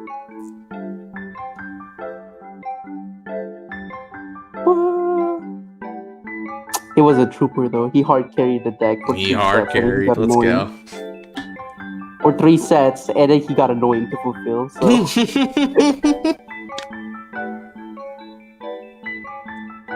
Oswald was like, "Yo, I'm gonna give you a strong win condition," and then it's like, "Yeah, but is it always consistent?" Nope. You know what? I will say, good on Eugene for choosing the column and not a rearguard in the column. He's trying his best. He's trying his best.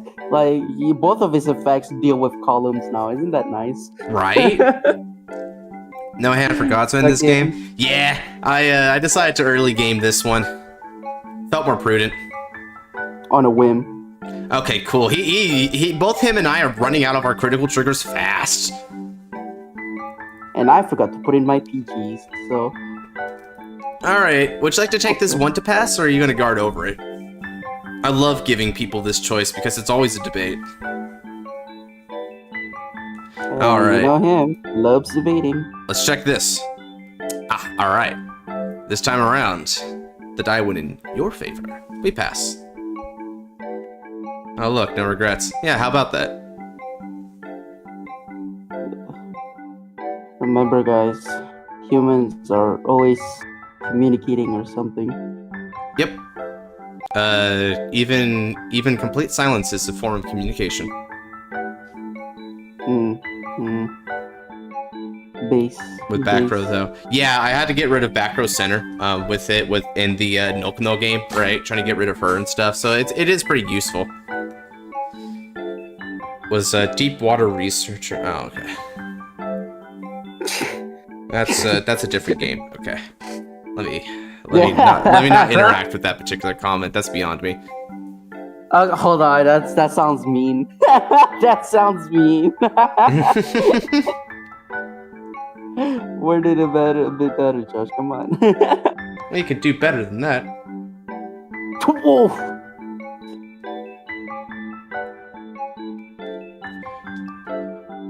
So let's see. When wrote upon by Stathiraja, you soul blast 1 to get the code. Oh, you just get the order. Yeah, good. I do feel a little bit bad for him though that he has to soul blast for that compared to like Ava and Archite ride line. Stathiraja. Whoa, you chose the one that has no text box. Okay. Whoa. Whoa, bro. This is bad for him. Simply because he's going first, right? So he actually can't get most of Stathiraja's effects off. He can only play 1 order this turn. You gotta play an order the same name as this turn. Choose if your opponent's Vanguard is greater or greater, it gets okay, but it doesn't even get that. So he can call something from the drop, and then that's it. And then he can counterblast 1 to restand.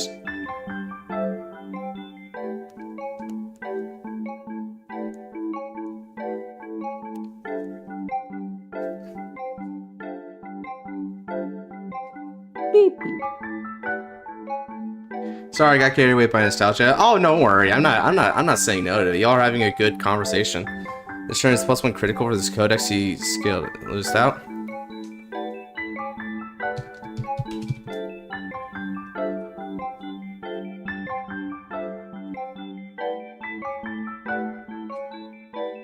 Don't mind me. Yay. I built my deck now. Sweet.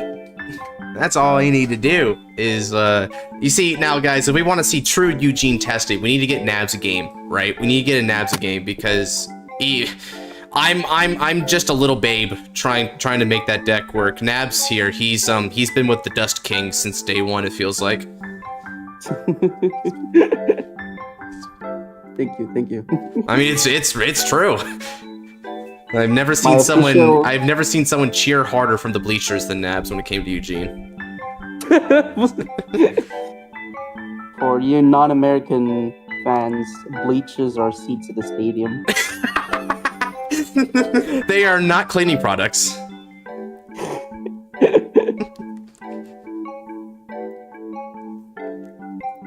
Okay. You know, D-Series Chamomile is pretty cool, but V-Series art is better because of the background. V-Series art kicks ass, dude. That was sarcasm. yeah, for you it was sarcasm. For me, it's reality. Yeah, that's why I was being sarcastic. Well, I'm gonna take your sarcasm and make it reality, because it kicks ass, bro. It kicks super ass. It's already reality. It is reality. That's right. You bet it is reality. Which of reality fem? Sahiraja's gonna swing, and then he's gonna counterblast one, stand that up. Okay, cool. You know, I never thought they would go back to control plus aggressive Sid said 3 Bruce. But they went back. They actually went back to control plus aggression. Bruce is one of the most, like, varied decks I've ever seen, dude. A Diablos can do just about anything, it feels like. Until he hits at 9, and now he's just terrible. He's just Bruce. Is Bruce gonna be the new Eugene? Hell yeah, it is. Let's see. Alright, I'm glad he's going after my rear guards, because I actually was hoping to intercept them this turn anyway. So he's just making it easier on me. Check. Ooh, nice. Okay, cool. This is the perfect place to be. Extra card advantage, and we're at equal numbers, so I'll be able to get it. Nice draw! Okay, Minerva. Okay, we talk. We talk. We know each other. We're in the talking stage. Oh, yeah. You know, I hella friend zone Minerva, but, like, she's still nice to me. We still friends. Very convincing. Yeah.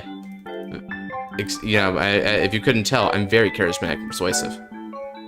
Oh, God. If it weren't for your knowledge. If it weren't for your knowledge, I'd hate you. Ah, yes, another chamomile, another Angelica off top 5. We don't whiff. Not when it's time to play Genesis. Yay. It's time to Energy Blast 7 and check your later, Glaze. Draw a card. Sweet. Time to Energy Blast 7 and exit the stream. I had to pay Energy Blast 7 for that. That's crazy. Dorian. Fireblade did. Flareblade had to pay his cost.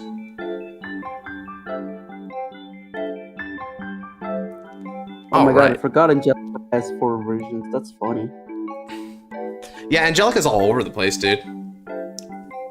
Like, honestly, Angelica, like, is got almost as many retrains. No, actually, I think Angelica has equal retrains to Minerva, because Minerva, or I think she's even more, right? Let's see, so 1D series each, 1 original series each. There is a 1, yeah, because Angelica edges out because of V series. Minerva came to V series. Yep. Okay. And she kept the same name throughout. Like, even the G series Angelica is just Regalia of Wisdom Angelica. Yeah, it's like what they did for PBD, where it's like, you are now a break ride.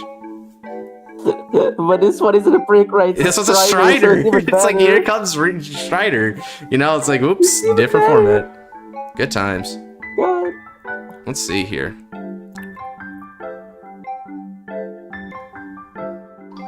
I mean, the boot window stayed too, so. I mean, there are some things that we don't like alienate from our lives, and that window is one of them. I Soul Blast. I'll look at the top part of the deck to determine its placement. Keep it on top. It's so funny. It's so funny because I'm looking at all of it now. The more she progresses, the more the boot window unzips. That's fucking hilarious. That's progression. This is the state of the world, bro. Bro, like the D series one is like zoop. Zoop.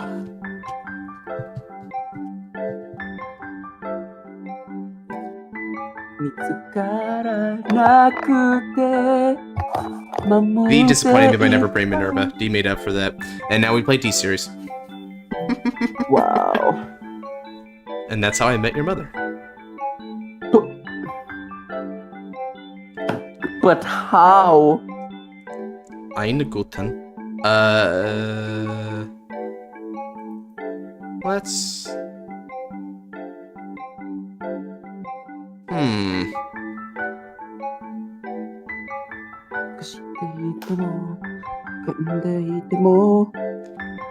Let's go ahead and swing.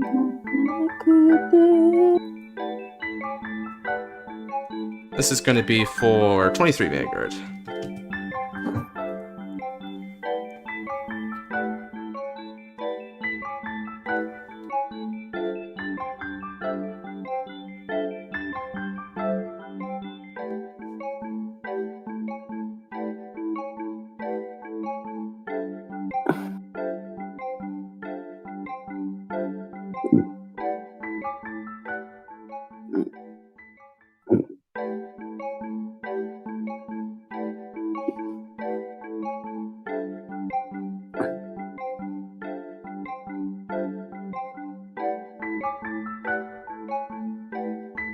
Alright.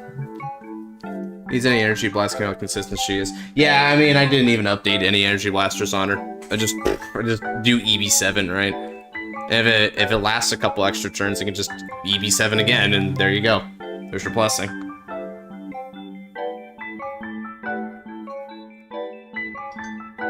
Alright. Let's go ahead.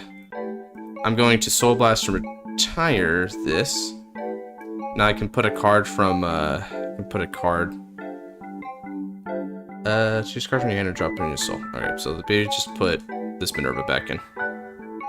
And I call her with a counterblast.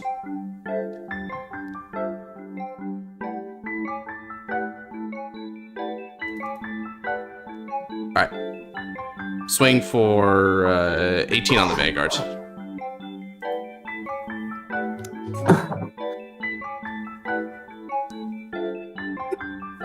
Is that another damage check? Okay. Skill activates. Soul Blast Chamomile. Move it into Soul. An extra 5,000 power to Minerva, and then by putting it into Soul, I can countercharge one, which then gets counterblasted right back, just in order to call Chamomile out. Synergy. Synergy. Hey, mister. Hey, mister. Alright, and now we're going to swing for 15 on the Vanguard. Also, am I on the wheel? Yep, you're on the wheel. Am I on the wheel? She plays. I accidentally killed a friend of mine in grade 2. No, I'm not going to bother. Man, he just let himself go to 6. That's crazy, bro. Let's see. You had, yeah, that wasn't quite a lot of shield, not gonna lie. Especially because after Minerva's done swinging and she restands, I was gonna have another Chamomile out there along with 2 Angelicas to boost her. So this was a 1, 2, 3, 4, 5, 6, 7 attack turn. And this is why, this is exactly why I chose to go second, because Minerva needs to go against a grade 3 or greater Vanguard. And unfortunately, Star Hydrangea did too, so ironically, me choosing to go second was like the correct choice here. What was the What was the twin drive? Because I don't know what my second check was. Ah, that one. Okay. And then what happens on the restand? Ah, okay, nothing much. Cool. All right. Well, good game, Deuce. Unfortunately, unfortunately, a bit of a sudden death, but it is as it is. Oh, you were fighting Deuce? I didn't even notice. That's funny. I don't believe I'm gonna try this deck again. This is absolute ass. That's fair. How? I see it's well, David makes Tahiraja works pretty well. When he plays the deck, it's pretty freaking menacing, not gonna lie. It feels like every time I fight it, it's like I either like get handily slammed or like I barely win. David, Maz, Juan. Oh, wait, did Juan play it? I don't remember, but yeah. I don't think Juan plays it, right? It feels like something he would do, but I think he might be thinking about Shoujo, because I think they're both on Shoujo, right? Yeah. You want to go to the wheel after halftime? Yeah, sure.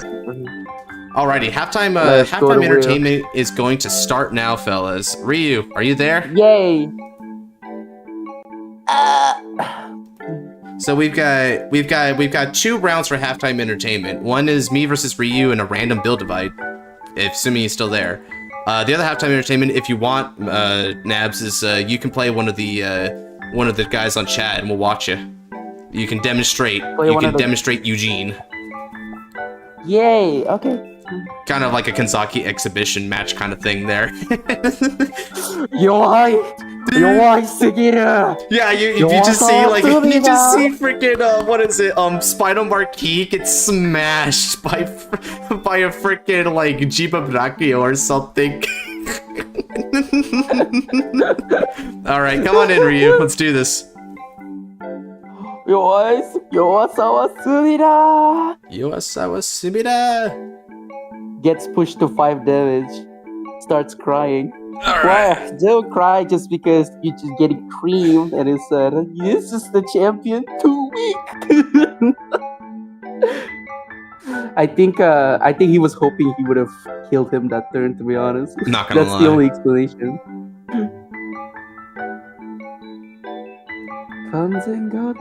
Night Sky Eagle.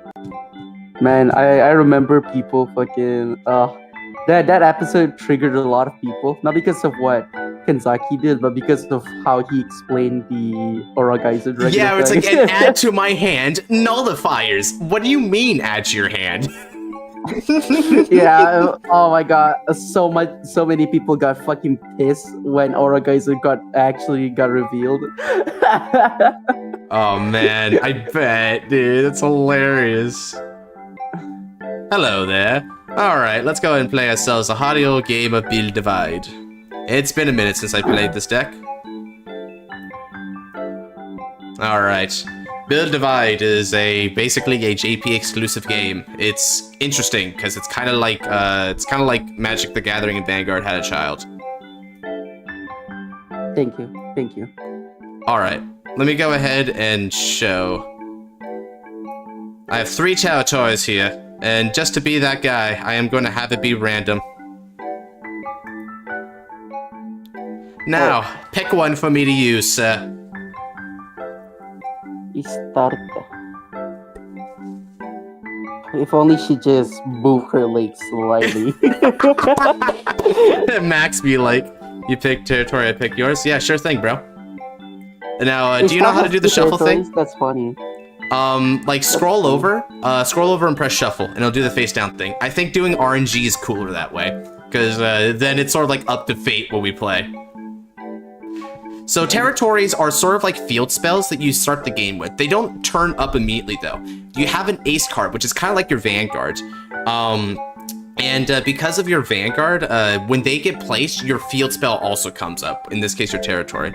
All right. Take this one. Now. I'm gonna call it. Josh is gonna use Mei no Rikijo. I think this is. Mei no Yugioh.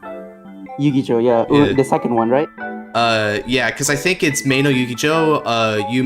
Then there's the Kisenjo, and then there's what's the other one? Mei no Yugioh, Yume no Kisenjo, and then I think there's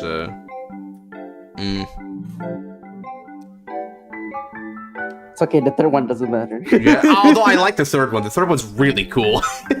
The third one is super like it's kind of gimmicky, but like if you make it work, you feel like a god. It gets you hella like cards and drop though, which is nice. Tower Trial and the Ghostly Battlefield, yeah, along with Casino of Doom, with Casino of Doom being the most popular one, and I think Casino of Doom is still the meta one, right? If I recall correctly, because being able just to pop a card is really important. Like you don't even like reduce power, you just pop the mother effer. Oof. The build divide enemy is so ass. I want more. All right, which one did I get? Ah, nice. Code black when, code red when. I mean, code red when. Come on. Right. Give us something.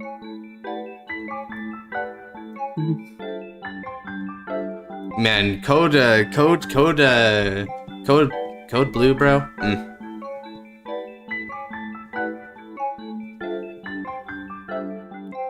None of blue mold territory even in the meta anymore. It's like a 7 Deadly Sin battle. It is. All right, let's change it up.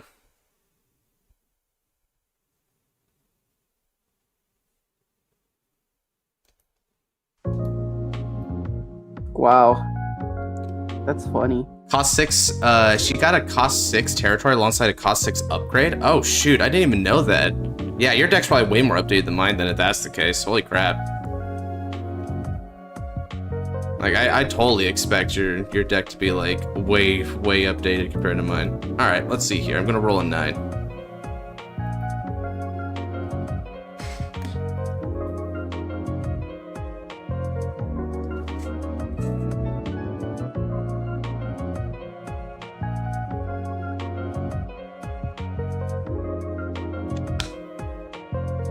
It's hologram Grace need Piscaya have recently played.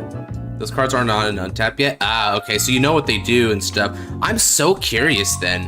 What a 6 cost Bloom does. Man, I remember Nerfexi's getting a 6 cost. That was wicked, dude. All 4 colors along with dual color too. Ah, cool. Honestly, I like that. That adds even more like RNG and variety to it. This deck is really cool when you get RNG going.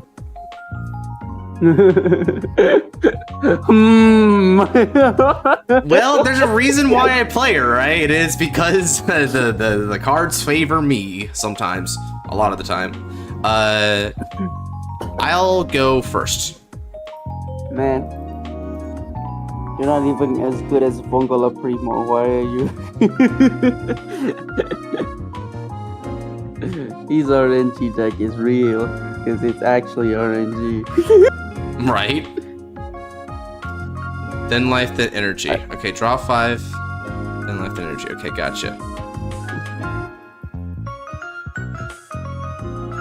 Gotcha. Okay. How does the mulligan work again in this one, Ryu? I forget. Because I remember there's something about it.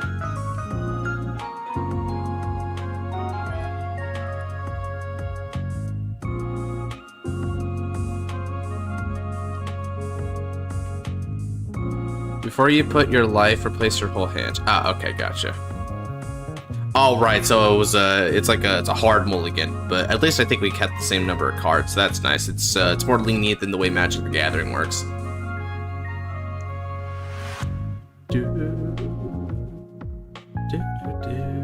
All right, so now we put 2 energy, I think. Ooh, okay, so I got one blue and 1 black to work with. That's not bad. That's not bad for an energy start. Yeah, if you guys are lost, chat, I don't blame you.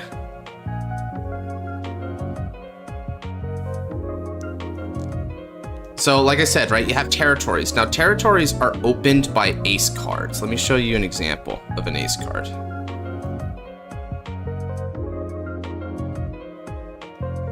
So this would be the example of an ace card, right? This is Bloom. Now, Bloom is a pretty powerful card, but we'll get more into her if and when I can get her. Bloom has like search and recovery cards, so it's not that bad. Okay, this is an even more terrible hand. Yeah, that's build divide though. I do remember having to work with bad hands a lot.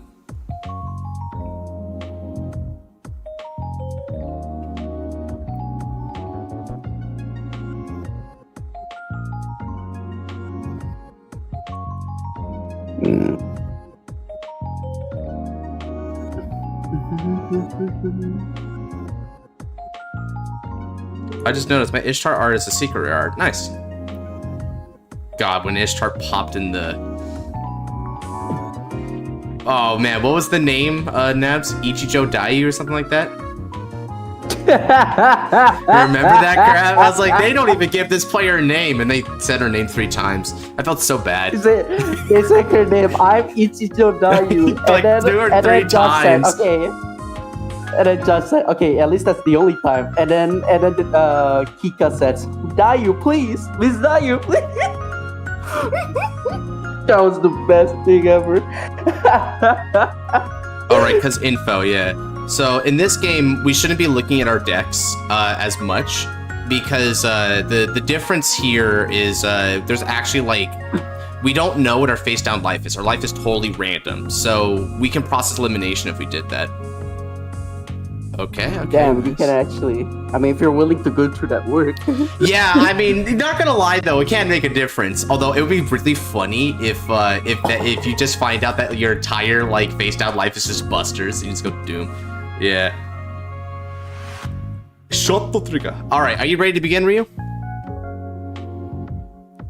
Not knowledgeable about it? Yeah, I'm not very knowledgeable about it too. They don't do a very good job of explaining either.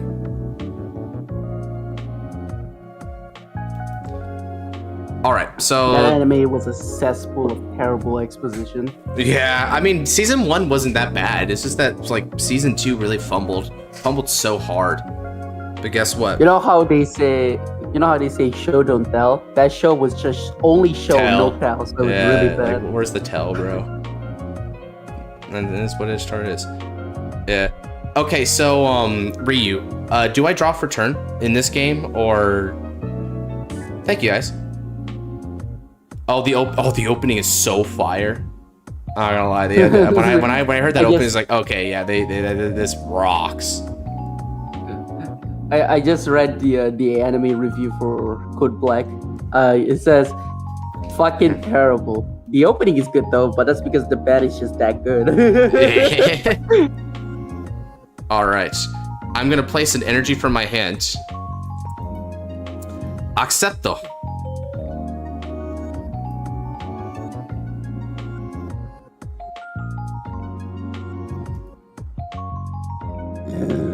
Heavy armored prowler.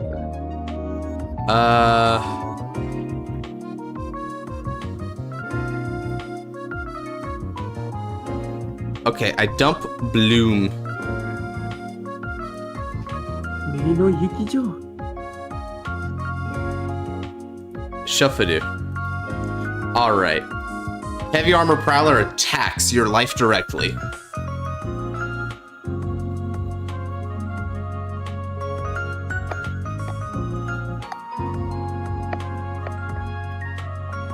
Oh no, heavy armored prowler. It's a decoy unit, so that means. Right, stand units you can't attack unless you have units like this lady here, which does have the ability to attack units and stand. So sometimes it's good to not attack just to preserve a really high value unit. Ooh, already with the Buster Ryu, that's not good. When he takes a damage from his life, this Buster icon means he has to take an additional damage. Oh, but now he gets a shot trigger. Shot triggers are different. Shot triggers have the ability to like actually activate their effects when you damage check them. Buster into a shot. Oh, beautiful. Wait. How much is Heavy Armor Prowler's power? 3,000. Oh, he's done. Yeah, Heavy Armor Prowler's already dead, dude. Unfortunate. Again. Yeah, I mean, it was his purpose to get killed. Hey, I still dealt 2 damage with him, so honestly, it's worth it. 8 Vanguard, bro. Yep. It is very punishing. Getting a lot of busters is a very low. This is where like one of the it's like trigger RNG. This is where like the Vanguard side of things kind of come in, is that RNG factor. I remember like 10 shot in the deck. Yeah, you have to run, I think 12 busters, right? Of like that's the exact ratio you have to run. Maybe not Vanguard. Maybe not Vanguard MTG. More like Vanguard Buddy Fight. But Buddy Fight doesn't have a color system to it, right? Yeah, but Buddy Fight does have the charge and draw system. Well, yeah, but like, in MTG, you build like energy every single turn one at a time, right? Yeah, so the way you do it is there's a territory you rest. You rest it to build a quote unquote mana pool. But it's contrived to explain here. Yeah, but basically you put field spells on the field once per turn, you rest it, and then depending on you tap it, and depending on the value of the what the card states, you can build a certain type of mana in the mana pool. So if a card says it can build one, it can give you 1 fire mana for the turn, you do. Well, that's the amount yet.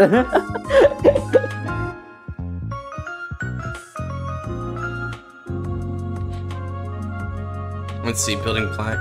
So far, I've only seen black cards here, so you might be playing a mono deck. I like blue. I like, yeah, I bet, dude. I like blue because blue gives you like a lot of good card advantage control options. It's just good for blue. Yeah, pure black is kind of nice, but I always feel like pure black has like card advantage issues, you know, especially if like Ishtar goes down. Like, pure black is very reliant on, like, revival effects to keep going. Play the opening. Both openings. Ah, bro, you know, maybe on like a crucial moment. Yeah, that might be cool. Yeah, and like you can get copyright strike to death. I know, right? Like I wasn't already gonna get struck, but this one would just be like, hey, knock it off. Don't care if it gets You just don't care. You're playing it. He's like, settle. bro, whips out like the Glock, right? I'm no longer asking. Shot triggers remind me of shield triggers from Duel Masters. Oh, nice. I don't even know. I've got like nothing. I have no idea, not an iota of an idea about what's up with Duel Masters, man. Yeah, it's been around for so long.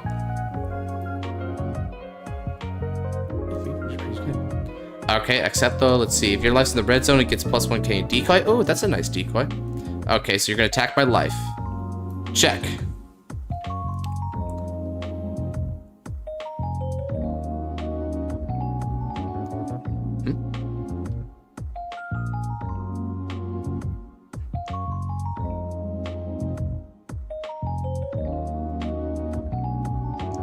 Or is it not fit? Oh, there we go. Okay. Buster, so I too must take an extra damage. Okay.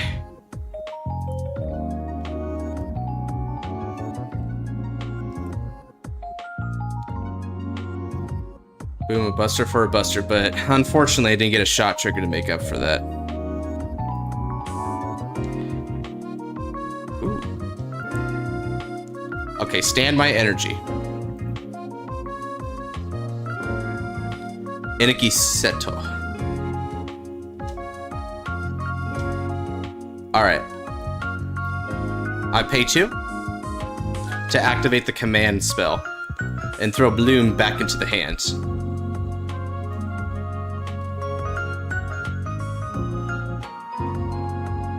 It's very expensive but great, I bet. Alright, Tan Studio.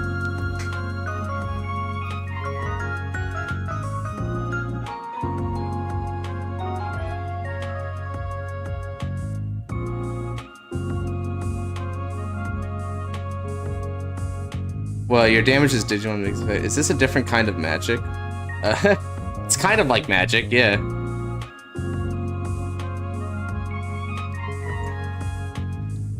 Alright, so now I have two rest black energies. I can only tap blue. Decided to play Eugene again. His deck's like come back from time to time. Shield Fisher. Oh man, you're into some of the really base stuff, aren't you?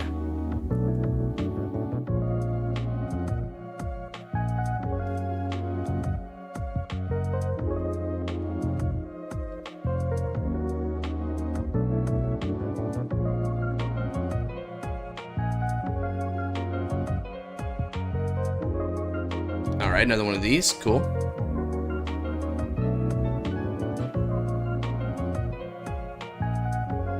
Build divide, bro. Hell yeah. Sorry, girl. You gotta go.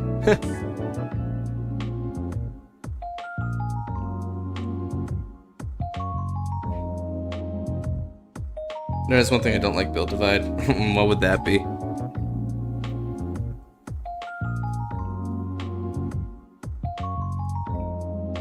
Why is this such a girl club? I know! Too much waifu bait, dude. Oh my god. Yeah, like, dude, I want more Lionel and Bertiga and stuff like that. Those are like epic units. Or Margilius, right? Very cool units.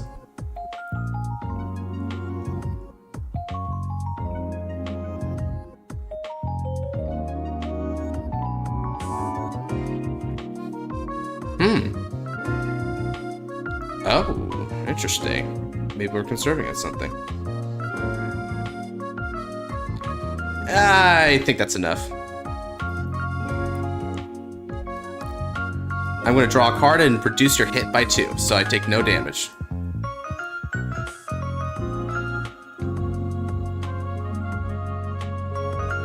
Yep, defensive one that also lets me dig. And it puts another card in my graveyard to be used for later. What are the dragons, Aniplex? Where are the epic units? Draw. Ooh, nice. There's a distinctive lack of dragons in Build Divide. Yeah, I hate it. Oh, hey, true, And you're... millionaire. That's sweet. Alright. Sending all living beings into chaos. Repeating death and rebirth. Accepto. Gambler of souls. Bloom.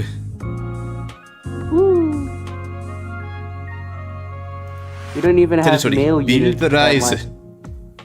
It's funny because the 1 male unit they have turned into a giant black goo. So. Alright, now.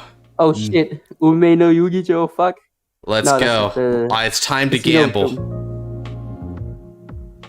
2 normal units. Since there are no buster units here, I target a unit and destroy it. And I think I know which one I'm going to get rid of. Nice gamble. Also, one buster card is the worst one, right? Yep, 1 buster just means you take a damage, but not even like a damage check. So it won't trigger busters, but it won't trigger shot triggers either.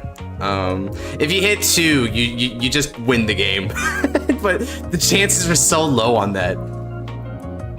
All right, let's see here.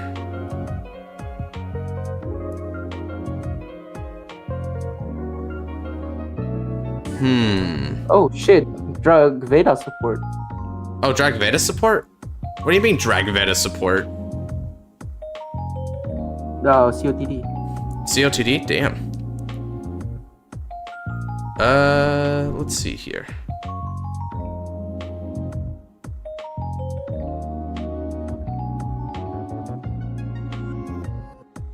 And his name is Gon Cena. All right.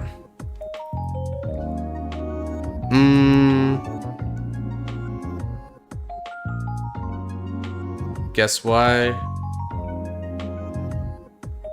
Well, because you're trying, busters have like a different, they're not adverse.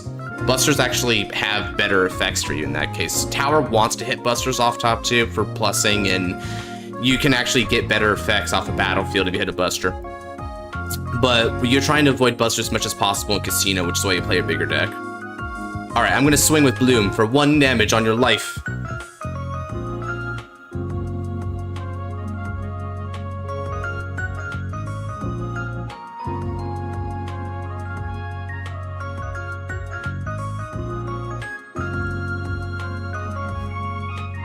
Oh yeah, new support is pretty sick. So, what's in the new support?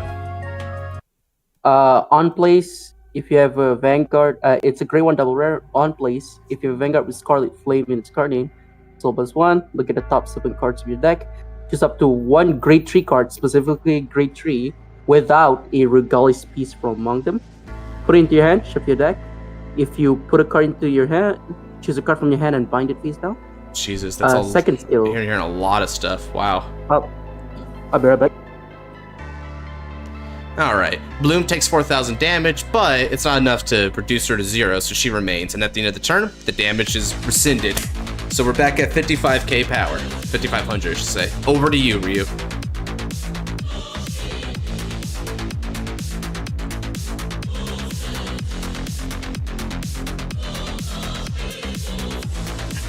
Bloom's my favorite unit, dude. She's great.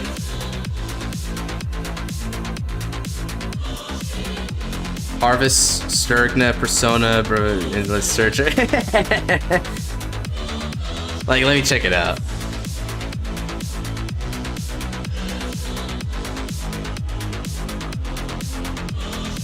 Still good.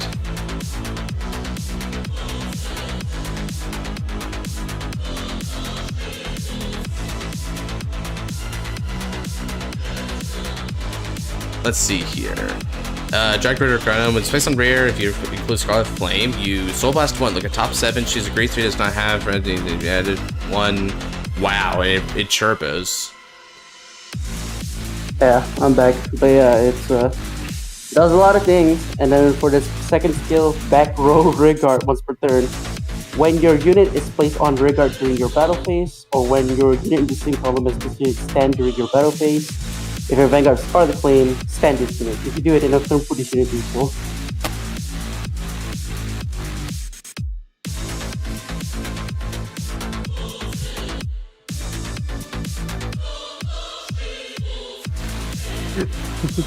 Man, this, like, dude, the fact that Gondiva got this at the same time as Eugene is hilarious to me. The same day. It's like, yeah, you think you're about to, like, catch up to me? Not that easily. They both deserve it. I mean, like, they're now on equal footing at least. Ah, Ishtarte. Okay, ooh, like you got the mill version. Nice. I like this version of Ishtart better. This gray one is absurdly strong. Well, not absurdly strong, but like it's so good. Like, we finally got a card that actually bind face down again. And yeah, Rizzo, I think it's the only one that does that. All right. It's time for Bloom's skill. I look at the top card and send it to the drop. Bastacado! Bloom gets an extra 5,000 power for this battle. Be gone. You lost this gamble, Ryu. You know, for whatever reason, and that's why she's really my girl. For whatever reason, they refuse to show Ishtar's crotch. It kind of makes me think, like, this thing will wonder if... They just don't want to satisfy you, dude. It really does make me wonder if she's actually worth something there or what. Alright. Yeah, I don't know why. I mean, I think they did a little bit in the anime, like, that's it. It's not very much, though. Alright, Ishtar got back by reducing a life. That's her ability. She can keep resurrecting as long as you're willing to give up a life, but it's only while you're in the yellow zone. The yellow zone reverses the top 5 of your life, the red zone is the bottom 5 of your life.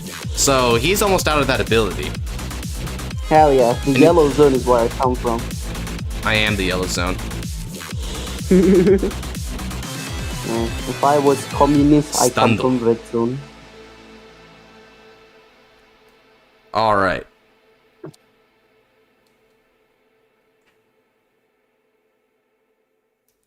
I set energy. And now, Mei no Yugioh. I play the casino once more. No busters. Ishtar is destroyed. I am once again winning gambles.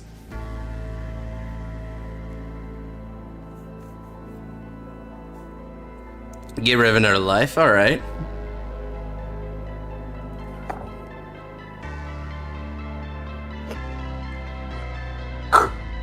Okay. Now.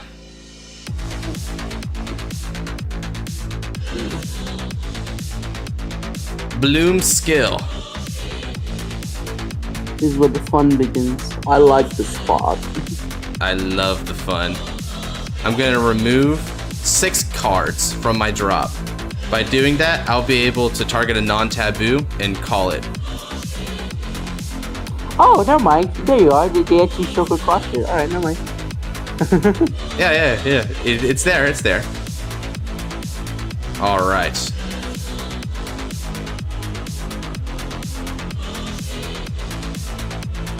Accepto.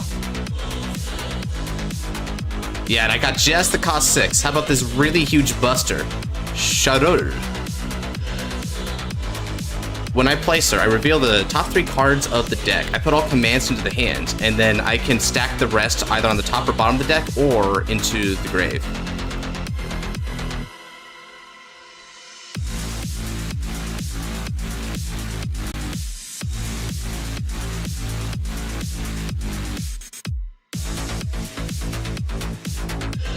Alright. I dumped 2.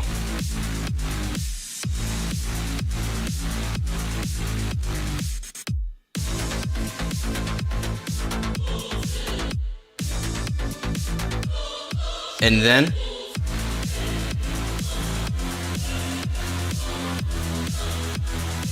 I pay 5. Accepto. Dioxidis no nana. Ayora. When placed, scout 3. Nope. I'm not adding anything.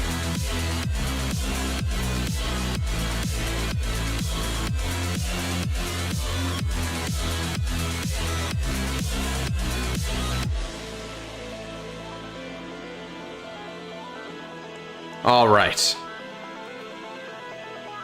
Just like in the anime, baby.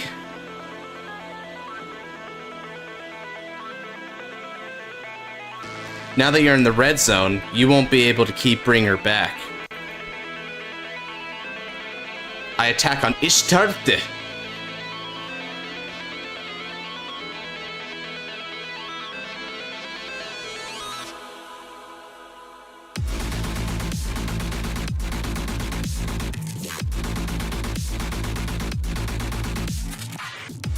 And now, go, Ayora.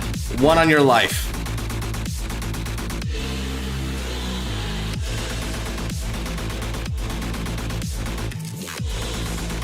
I had a feeling that you were going to hit another shot trigger, which is why I reduced this.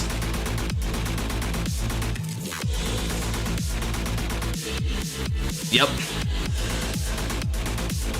Damn, I wonder how many shot triggers you have in that damage, my man. Over to you. It matters not, though. The momentum is still in my favor by a lot.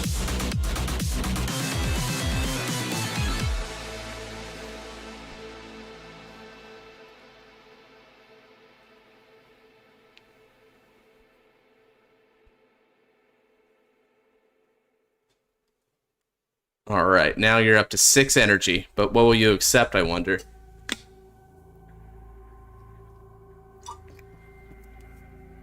You're at 10, so now I lose 2,000 to all my units.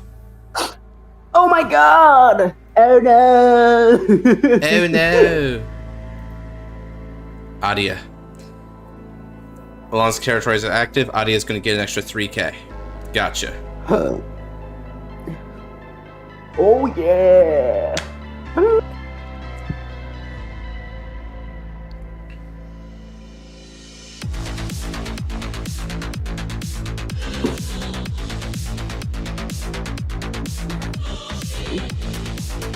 Not to remove both my units. I wonder how you're gonna do that. Okay. Oh no, he starts gone.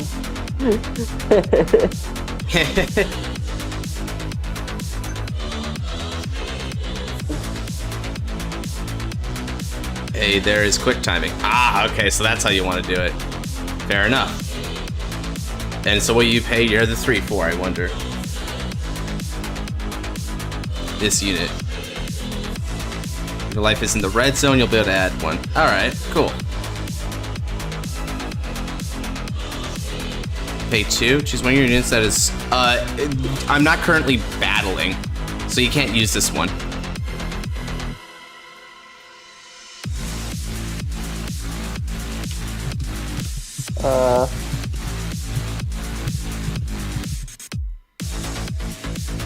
I think you can only do that. Yep, you have to pick that one, unfortunately. So you can't do that one. Alright.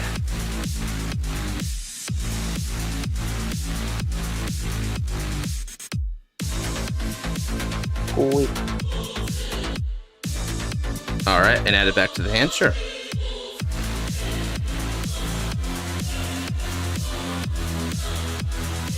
Oh. Stand. Draw. I will not be using the casino's effect. You can do that? Yep, I can opt not to do it. Can. Damn. But you know, Josh, if you don't hit any Buster cards. I already know what's on top of my deck. I'm gonna hit a Buster. Oh, damn, Buster. How did you know?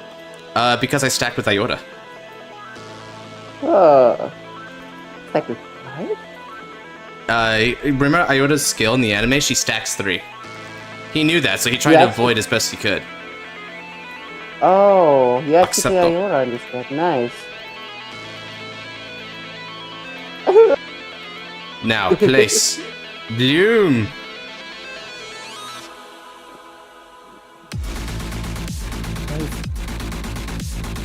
Bloom's skill. Rest. Yay. You guys keeping Iota. Makes me happy.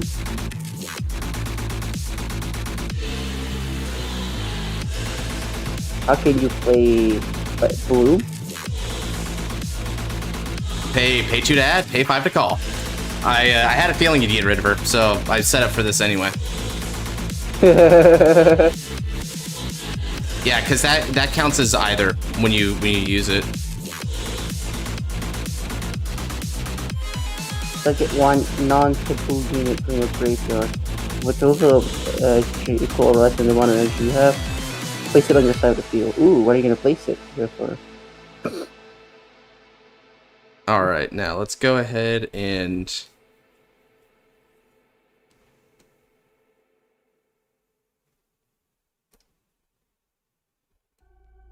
do... these two. And we're gonna get Liverwort out there.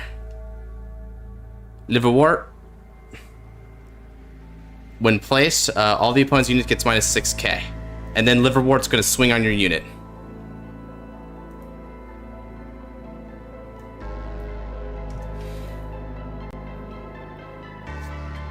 Oh.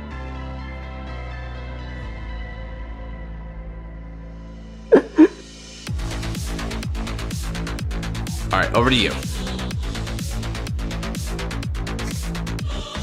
Bye, guys. Alright, check you later, Noel.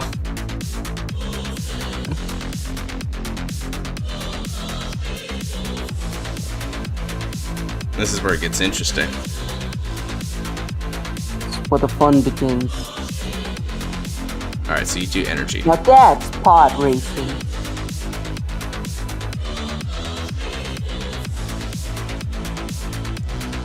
Ooh, except for 3. Okay.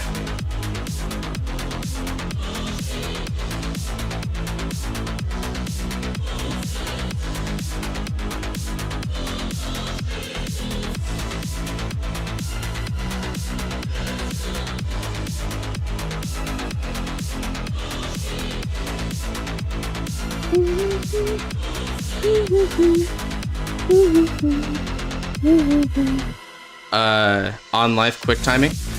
Ooh. Okay. Oh, blood. Yeah.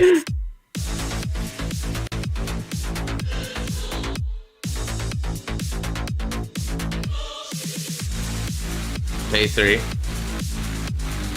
Oh wait, no, yep. Uh-oh, I think you might be running into a little bit of an issue, huh?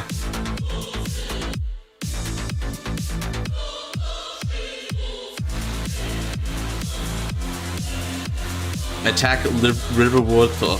Okay, sure. Nothing more. Sure. Liverwort retreats. Sorry, my man. I'll bring you back later if I can. And that's an if. Alright. Stand all my units.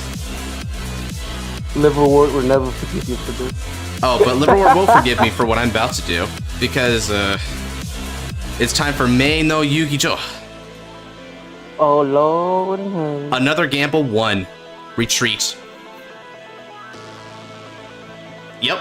And keep in mind, I kept stacking with those. I saw several turns ahead. Because I stacked, you would avoid, and because you would avoid, what I stacked was actually cards that would help me keep going. Where are your busters? Well, they're removed from play, or in my damage zone, or in my hands. You know, I stacked them, you know, in the proper places where they need to be. He's done it. He outsmarted the outsmarter. I'm playing the game. That's crazy. All right, now. Accepto. Nadia. I draw one card with Nadia. And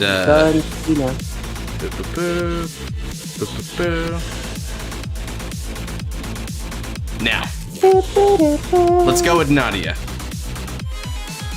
Nadia attacks. Yep, you don't need to remind me of that. I already have her stats increases. In the proper order, if you noticed. This will be for 1 on your life. Why does that sound so sad? Well, you trying to remind me, like, I already had that on there. What do you think the 1 is for? It's like, yeah, 1 on your life, bitch. Target one enemy that is currently battling.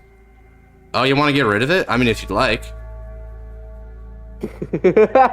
Why? No. You're joking. Is it regarded as battling to attack life for you? Because that may not be regarded as battling, since I'm not attacking a unit. I think it does.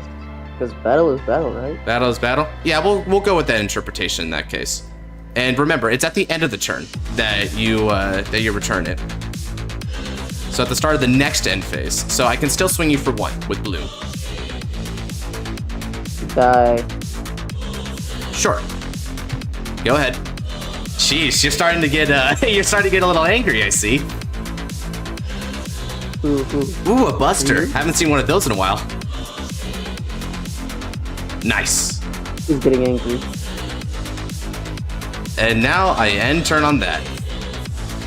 Oh, God. He is getting angry. Oh well, not on my concern. Not on my concern, he says.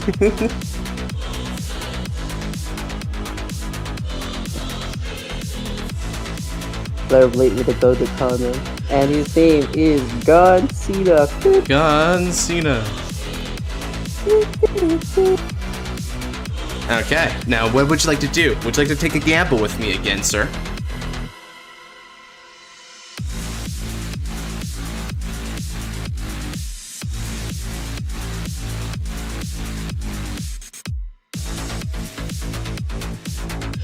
Now we finally attack life? Sure. I take a damage. Shot the trigger. I do one of the following: either draw to your discard 2, or I'm going to get rid of one of your targets. Let's go ahead and snipe that.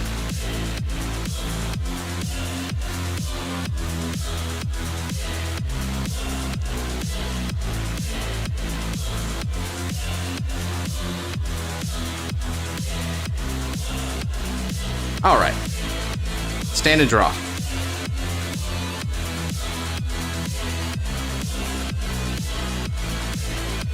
All right. I will not energize.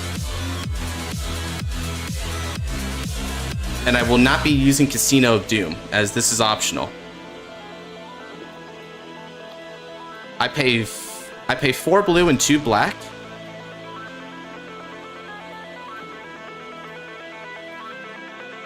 To play Shock Chord from the hand.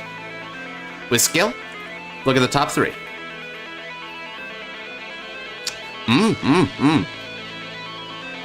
I add these 2 command cards to my hand and keep the other one stacked on top. Actually, no, I'll dump you.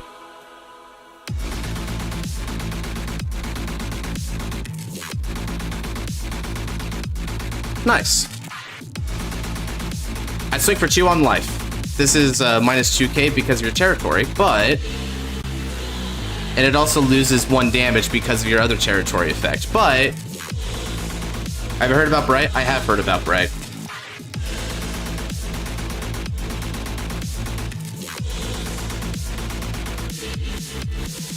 Now, still, maybe a -1 hit, but it's still a 2-hit unit, so you must take a damage. And, I mean, your card won't even defend you. Aha! Another lucky shot. Alrighty. At least you're keeping it interesting, sir. Keep going. Why does that sound so condescending? Well, yeah, I mean, he's been getting mad at me, but his damage zone's been way luckier than mine, and that's not necessary here, because bro, if you see the way I've been playing, bro, this has been good. This has been good stuff.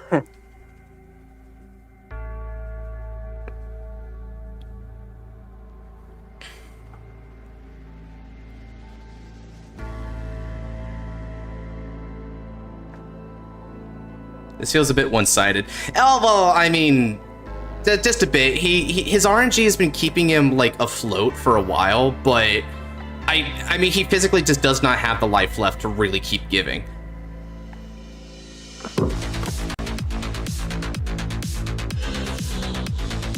Hey, is that the shotgun bitch that I like? Alright. So 5 on 6. Would you like to play a... Yep, you'd like to play that. Cool.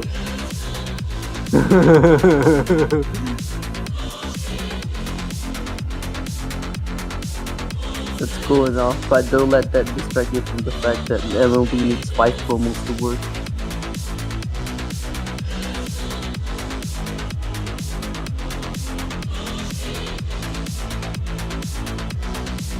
Stand and draw.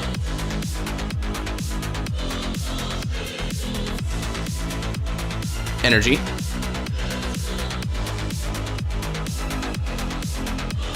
And then activate skill of Casino. Ah, another successful gamble. Be gone. Very nice. Thank you, Bloom.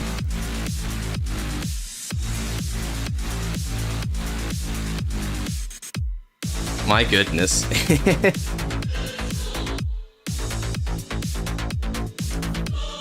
Black Knight rise on me.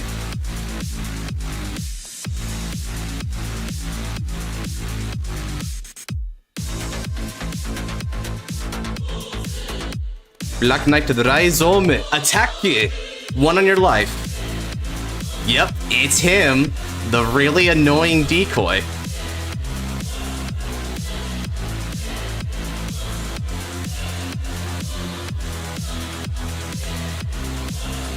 Ah, nice. And with that, I pass. Yeah. Yeah. He's almost out. What's the name of the second president that got headshotted? I don't think that was JFK, right? Yeah, okay, JFK was the one I'm thinking of. I don't know if it was the second, but JFK was the one I'm thinking of. There was a show where they cloned JFK. It's like a kids show, I think, or something like that. It's an animated show, right? Weird. They cloned JFK, and then when the clone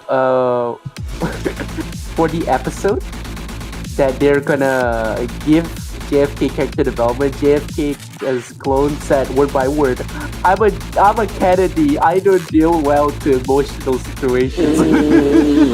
The heck they don't, bro. The heck they don't. You saw what just happened with RFK, bro? He's up there, like he's basically out of the race, but that didn't stop the guy from like supporting the next best candidate, you know? I think the whole show was about cloning past leaders, past hallmarks, because that was a clone of Cleopatra. Ah. Yeah. Let me look up what the name of the show is.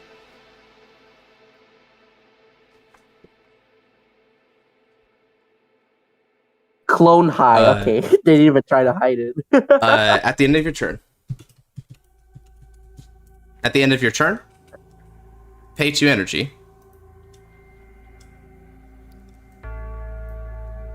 And activate Code Black. It takes a bloom and put it on top of the deck.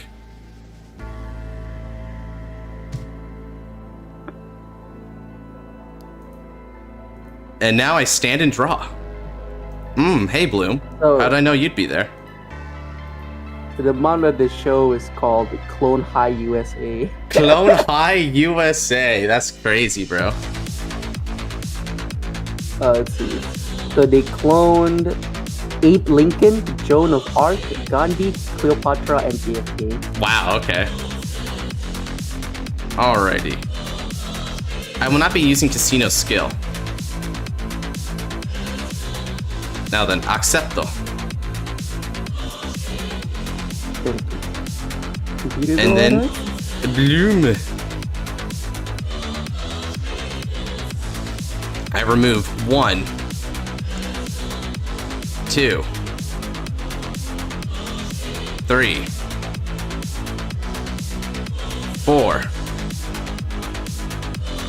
5, and 6. And I call Black Knight the Rise on me.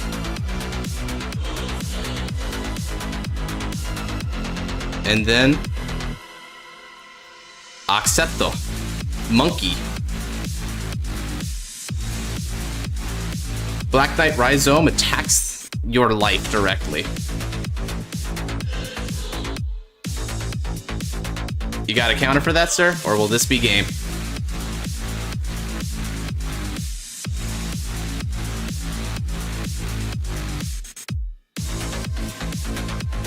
Yep, that's game. Ah, alright. Well, that's the end of the Build Divide match. Yay. Yay! I really needed Castle here. I really needed Castle. To be fair, your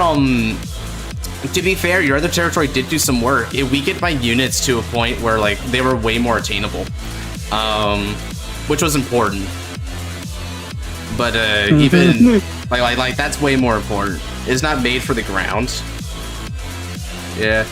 Meanwhile, I mean, I was fine with any result, really, when it came to, like, my territory. I could have taken Battlefield and tried to go for a more mill-heavy strategy, but Casino was a pretty good high roll, not gonna lie. I think Casino is still the best of the 3 territories, personally. And it worked out pretty well, all things considered. What he said. What he said? He sounds knowledgeable. It's like when you're doing a presentation in a classroom and then they're like, hey, what do you guys have to say? It's like, I agree with him. Of course you have to bring up that specific metaphor. Yeah, I mean, because it happened to me all the time. I would say stuff and they're like, what he said. It was fire.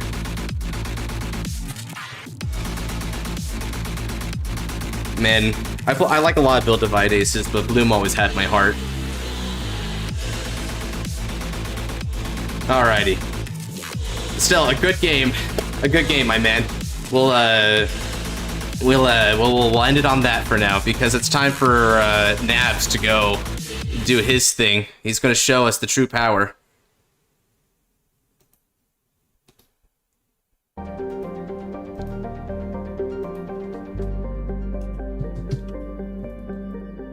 GG, man. Let's go ahead and end on that.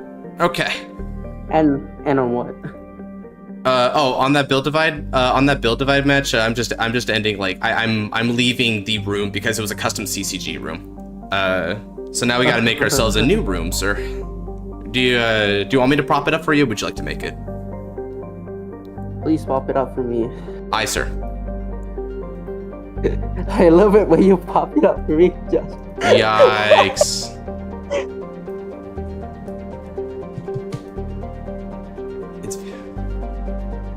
What do you mean, yikes? I know, it just sounds like an innuendo. What? No! It cannot be.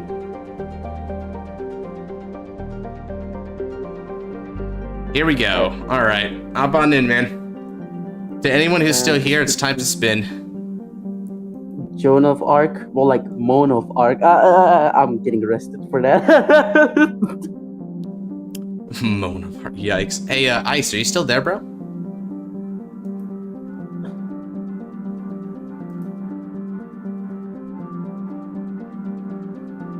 Give me a second, my untap is being untappy. Gotcha. Alrighty. The fact that you got it. It's so funny. Well, we are acquainted, aren't we? Alright. It's like, yep, Untap has been that bad to us lately. But on the bright side, I think despite it all, it's still a good workout. Alright, I threw you on, Bakura. Alrighty. Now let's go ahead and see the game. I'm ready. Oh, am I supposed to... Oh, sorry, I think I accidentally exited. Brother. No wonder. I thought I entered the wrong room, lol. Because you were gone, and so it's like, what the fuck? Well, that's just my ultra instincts kicking in. I dipped the moment I saw you, as was the plan. Sorry, let me insert energy trader because I forgot again. All good. Fuck this game for making me forget. And I'm gonna blame this. Oh, blaming. Man. All right. Now we're back to the Jack, Vanguard. You be talking like you're not a professional blamer. That is not to say you blame other people for your problems. No. That means you know exactly who to blame when the situation calls for it. Yeah, it's like, I have identified the source of this problem through empirical research and experimentation. Yep. That is scientifically impossible. Blade should not have sacrificed himself. He should have just killed Hajime. I mean, I'm just saying, dude, one guy and the world. You know, is it just me or does Lady Justice, you know, have a tipped scale here? Even Hajime was like, please kill me. It's like, bro, he's like, please, I am not worth the world. And Blade's like, but I'm a protagonist, so I've got to do this, bro. It says it on my script. It's like, but what are you gonna do after you ruin the world by keeping me alive? I'm gonna wait for the movie where they actually correct this mistake. Cool. Bro, you're dumb. I hate how Blade originally ended, dude. That movie is canon to me, bro. All he did was become the Joker. The world isn't at stake anymore, man. Fuck. The moment where the Jokers are gone for whatever reason, maybe they get like punted into the sun like Phoenix did, right? What do you think's gonna happen? They can't die. They're undead, Josh. Yeah, but that has limits. No, it doesn't. Sure it does. The rules of undead is you get sealed or you live forever. Then you know what happens? Humanity's gonna find a way to seal one of them and try to initiate battle fight or something. I don't know. That's why they shouldn't. That's why they're not gonna. People are dumb. You either solve the issue or you wait for the issue to become an issue again. And they chose the latter until the movie. Alright. Alright, I'm ready. Stand up. Mine. Vanguard. Now choose your representative for the tiebreaker. If Hikari about to pull up, I intervene. Nah, allow me. Whips Grand Grace to take on Odium. Wow, you really hyped about Grand Grace, aren't you, bro? Double gun of dust storm. Bart. Follow me. Ooh, okay. A classic Knights v Dragon Empire matchup. Because you do not have a single dragon in your deck unless you play Dragmeta. I guess your triggers. Knights v Dragon Empire. My favorite nation, Knights. Oh right, I forgot I forgot that your nation was Overlord. Overlord versus Knights. All right. Yeah. See. Yeah, okay, we could do this. Yeah, you're right. We shouldn't discriminate. Dragon Empire can also be slandered. I basically said that when Drake. Damn, you hit him with the U too, and I thought under 20. That's crazy. I guess I should only be playing Gloom. That girl fits my style better. Nah, bro.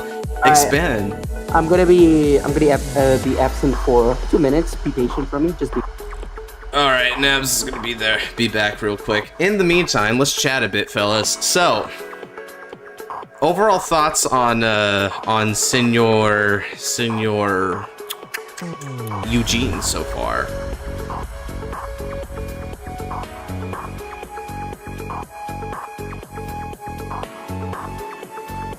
You go first against Odium Ray, so you go first, you hit Persona right turn 4, and you kill before they can do the extra turn. But which is not very fun, but you know that's how it is. Until 1 hour 45 minutes, around 3:30 p.m. my time. All right, Flair. If you have enough time after this match, I'll play you next, bro. I think, assuming well. Yeah, I mean, heck, you haven't been able to play me for a while, so maybe I should just like skip wheel on this one. I don't know. That's a good question. Shoot, it's really late for me. Heck, I might just like end stream like in the game after this game.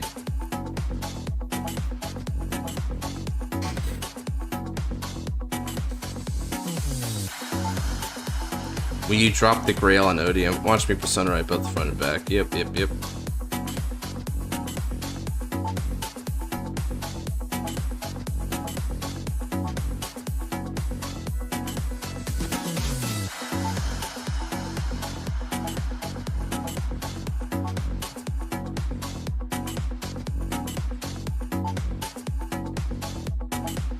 So, Ezel's kind of interesting pick here. What's also interesting about this Ezel is he's playing Blaster Blade in the Ezel deck. I wonder what he's doing. That's kind of tripping to me, not gonna lie. Doro! Light! Oh, there's the Colored Colored Strike of Darkstorm. Colorless, thank you. He's clearly normal.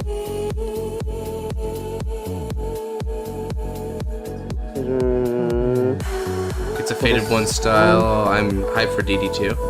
Oh man, I don't know, bro. I don't know. It's not like that happened. That'd be really fun if that did happen. Eugene is pretty amazing so far. I think he's decent, right? Like the upgrade is definitely there. I just want the him to get a little bit more overhaul and support that like works around that multi-attack, you know? Vanguardにアタック! Energy generator. Mandatory now. Check. Ah, Dustine. C'est sur la forme. Alright. Go ahead. A whiffed front. I gotta admit, it's kind of brutal for going second against Ezel. Yeah. It is brutal, but he has to be upfront about it. More puns like that, and we can die laughing. I'm already dead inside, so you know, so just laugh and you're good to go. The second step is like right there. So. Oh yes, Gold Paladin. The first deck goes into Ezel frame 1. You look at me and look at him. You look at me and you look at him. Ezel. Yeah, Ezel's just like he roars to the heavens and breaks his limits. Yeah. And it's like, it's okay, babe. You're not inadequate. He just has like abs more solid than ab smile. Wait a fucking minute. He discarded Blaster Blade. Yeah, you noticed that too? He discarded Blaster Blade, bro. Nah, what the hell? Yeah, I don't know what he's doing. I think he's trying to reenact the moment where he hit Blaster Blade's Spirit and against Leon. It's like, well, you can kind of do that here. It is a 10k base that can retire for a CB when placed. It's like, it's kind of Blaster Blade Spirit. Hey buddy, you there? You okay?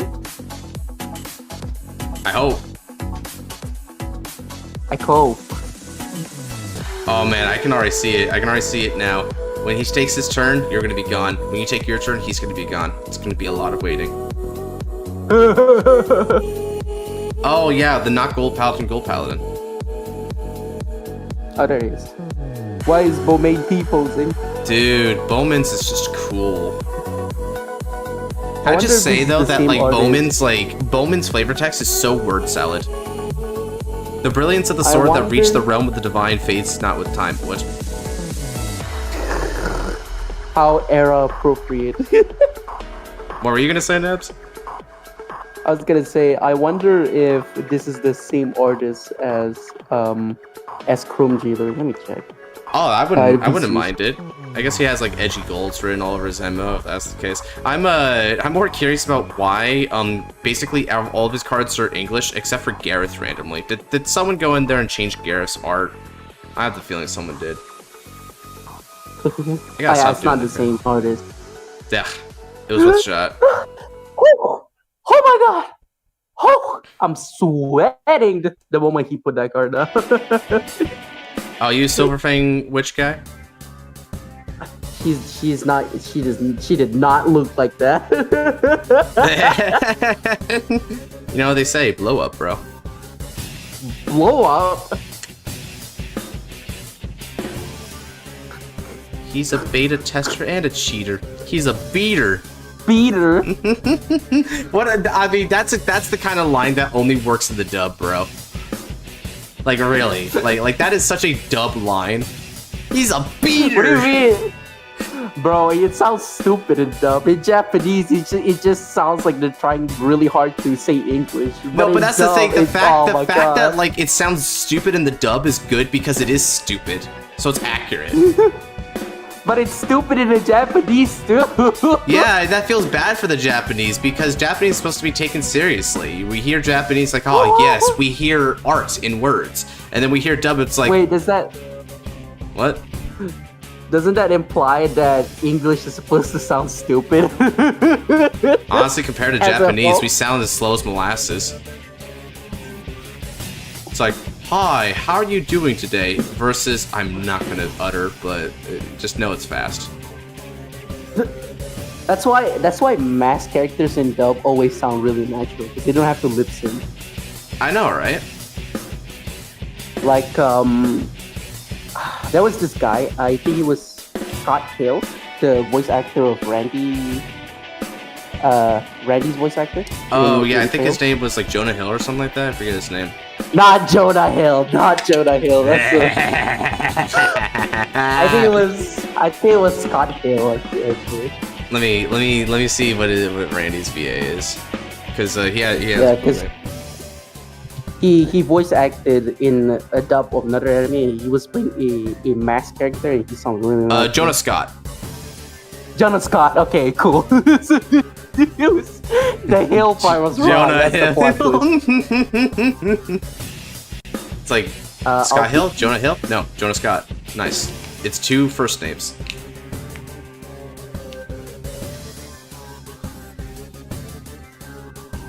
Damn, he actually hit. That's crazy. Eugene!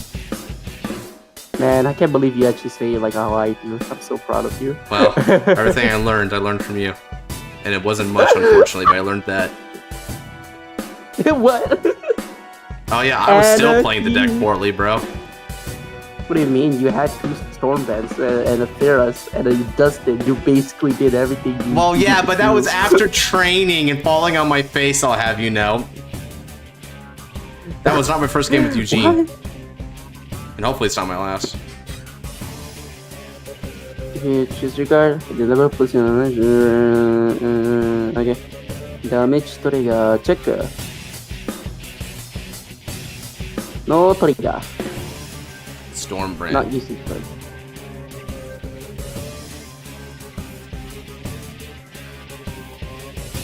Does not feel like using his Solstice. Well, you have to use at least one because that's mandatory. You have perform one of the following effects. Oh, I guess you can choose one and then I choose not. I guess there's an out. Yeah, because he can say I choose no Vanguards. Although I am struggling to see why he wouldn't return Silverfang with your hand. Stando on the door. He wants her to get sniped. He hates Silverfang Witch. Whoa. Who could hate such an adorable creature, haha? Monsters. Coffee soda. Okay, who's the most disposable? You. Daido. Damn, I agree. Man, they they looked at Randor and Nigel and said, nah. Roaring Bullet the Duster, no. Check the top 5 cards of my deck. This Grade 2 ride is so strong, bro. I love this Grade 2 ride. Like, the fact that the thing actually gets power on top of the nice +1 in Soul build is so impressive to me. Alright, thank you, Vanguard.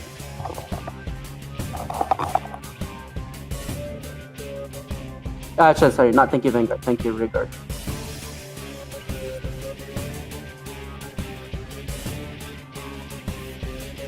Oh, it's actually 15k. Yep, because you get he has 2 or less, so it's you can actually, yeah, in theory you could threaten, but swing on the rear is still probably good because that's a really high valuable rear guard that he has. Yeah. Just don't check a crit and we'll be Gucci. It's okay, I only have 6 crits in this deck anyway. Oh, we hitting extra fronts, or you a draw kind of man? Both. Alright, no further questions. Damn, he did guards anyway. Alright, let's go. That's a 1 to pass. That's a 1 to pass. Alright, well, let's see if it works. Yeah, he knows it's a 1 to pass too. Okay. Break it. Break it, then the future stands either. Future in your Yeah, bro, hands, broken. Let's get it. And a hero comes and guns down a civilian. Why? That is not a civilian, by the way. That's a knight. So he probably deserves Well, it. you kind of jobbed him like he was a civilian. Not gonna lie, he just got like blasted. Wait, does that imply that civilians get extra special beating? Yeah. I mean, haven't you played any RPG? Damn. I have. They can't fight back, so you give them double the punishment. They can't fight back, so they get double the punishment. Yeah, I mean, you know, that's how like Norse culture was, bro. If you can't fight back, you don't go to Valhalla. Damn. It's very, very mean. And you would know. And you would know because you're Man, bro. You know what though? As Thor, I must say, don't be an old guy in Norse culture. That wasn't very good. That wasn't very good. Thank you for your insight. My infinite wisdom says that kinda sucked. All 14 points of it. You know what? Oh man. Man, Ezel, I find it funny that you can Persona ride against a grade 2 in Ezel. He didn't get it, but the fact that you can, that's crazy to me, bro. Okay, Tegria can do it. Tegria can do it. Tegria can fix rides. Oh, Tegria technically can do it. I think I'm just flipping when I said that. Yeah, but you know, much like Ezel, that's basically like the speed of it, right? It's kind of like their one gimmick. Tegria is like, I need Persona Ride to do anything, and Ezel's like, I need to kill quickly, or I'm just not gonna. He's gonna get so outscaled by you later, dude. Holy crap! Like especially when you hit Persona Ride turns, like these are not the same deck. These are not the same deck, yeah. Persona Ride. Oh, he did it. Cool. Ah, he did it. Oh yeah, because he's using Ezel skill at the beginning of Ride Phase. That's what he did. Alright. Well, he's gonna try his damnedest.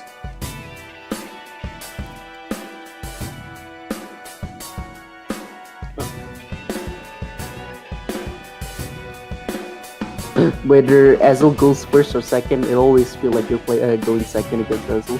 Well, same thing with DP, man. Same thing with DP. What's that?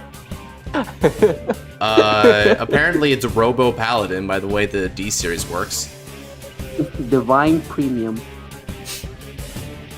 Divine Premium. Now here's another Revenger set. That's the real crime. Oh damn, he has another Exaltus, huh? Alright. Nice.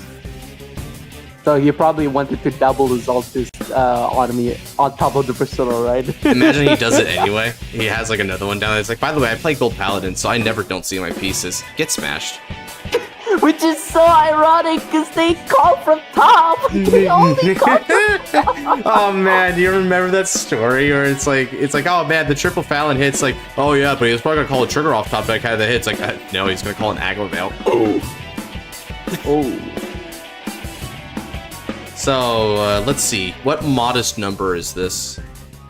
He's probably gonna activate his Zoltis skill to give 5k to front row skill, because then it can bot deck and they'll like freaking use skill. I'll take a damage and I'll be right back. Gotcha. You know what's interesting about this? Second skill, okay.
Well, second Persona, right?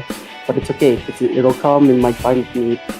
500 years. Okay, he's just swinging. He's swinging plainly at you. Because bro can't even use the counterblast skill on you. Pick. Oh, interesting. I see we're going for the try and choose sandbag strategy. What?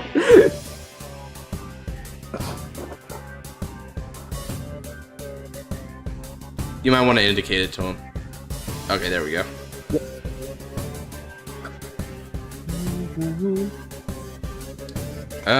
This just in. Man shuts down entitled Karen after she attempted to enforce quiet Sundays, ordering 4 neighbors to stop mowing their lawns. Wow. God, dude. So many people hungry and in poverty, and this is what the Karen does on Sundays.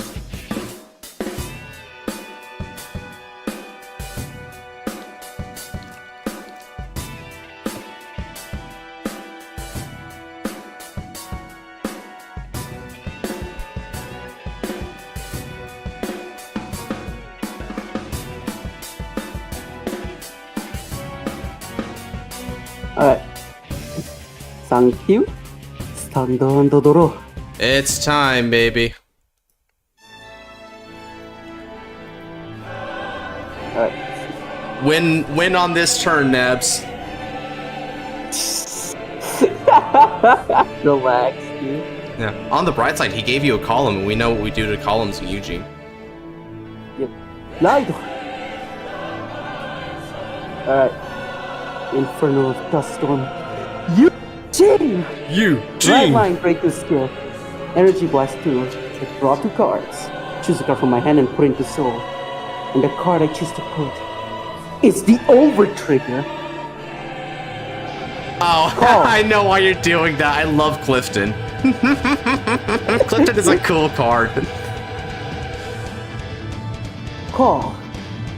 Hunting Artillery of Dust from Heroes. With this effect, counter +1. I will discard. Let's see. I have to discard Glinus again. That's a tanky shield. I probably shouldn't do that.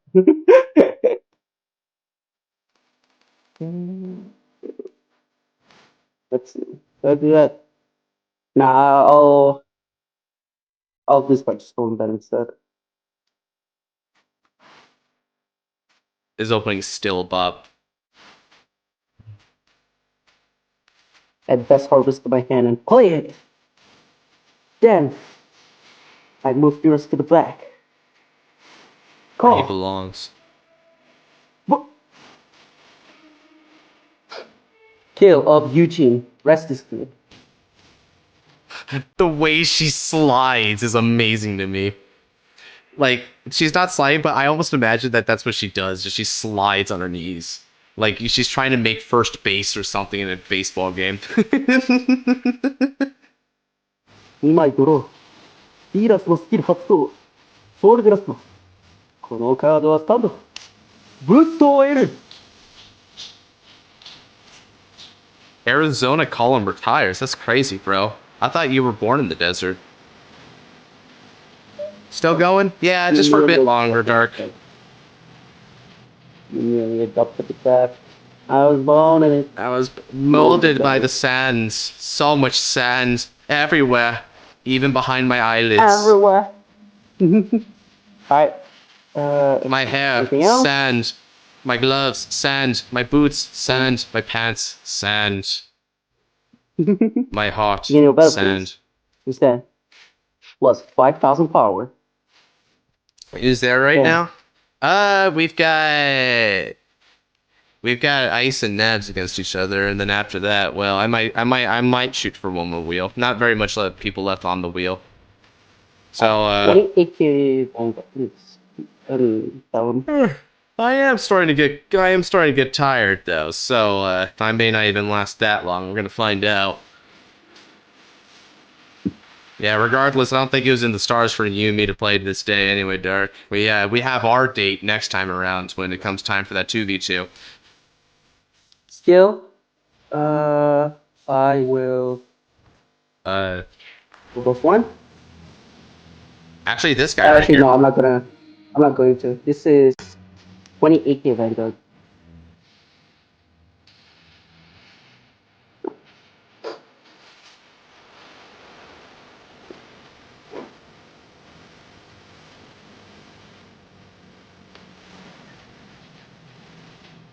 Yeah, I know. I was like, me with basically no cards to guard with. The Ezel way, man. The Ezel way.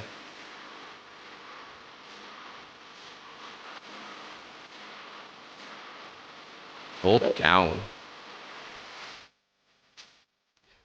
God, I'm not a very big fan of the skill, but the art's really cool. The skill is pretty good in Ezel. Yeah, Ezel's basically like one of the only decks that can use it. Kind of nice. Yeah. It takes very much after how the V series did it, where it's like, all right, calling from hand to facilitate multis, very sweet. In this case, it's more of a booster, but still.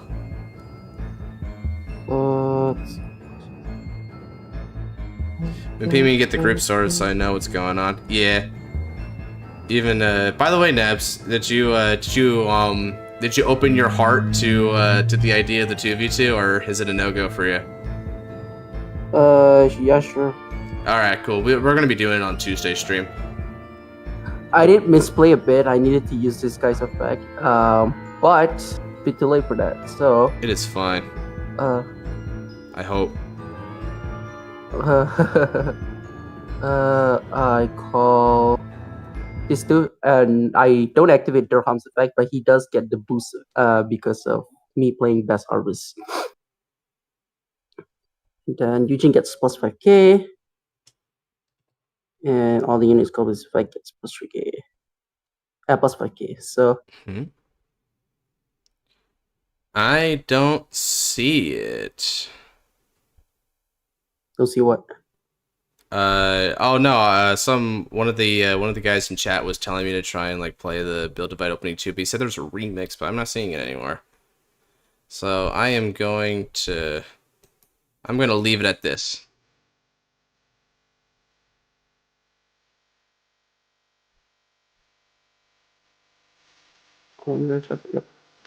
First check. No trigger. Second check. Front trigger. So impactful.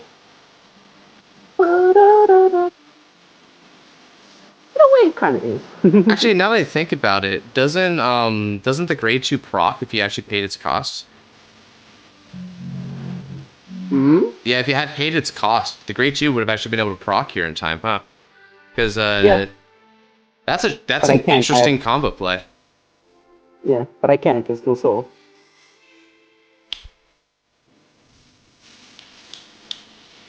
Yeah, see, I messed up with Dustin. I should have, Go for the cycle even if you can't retire, right? Because you need soul. yeah. I thought he was on attack for some reason. I'm dumb. He's stupid.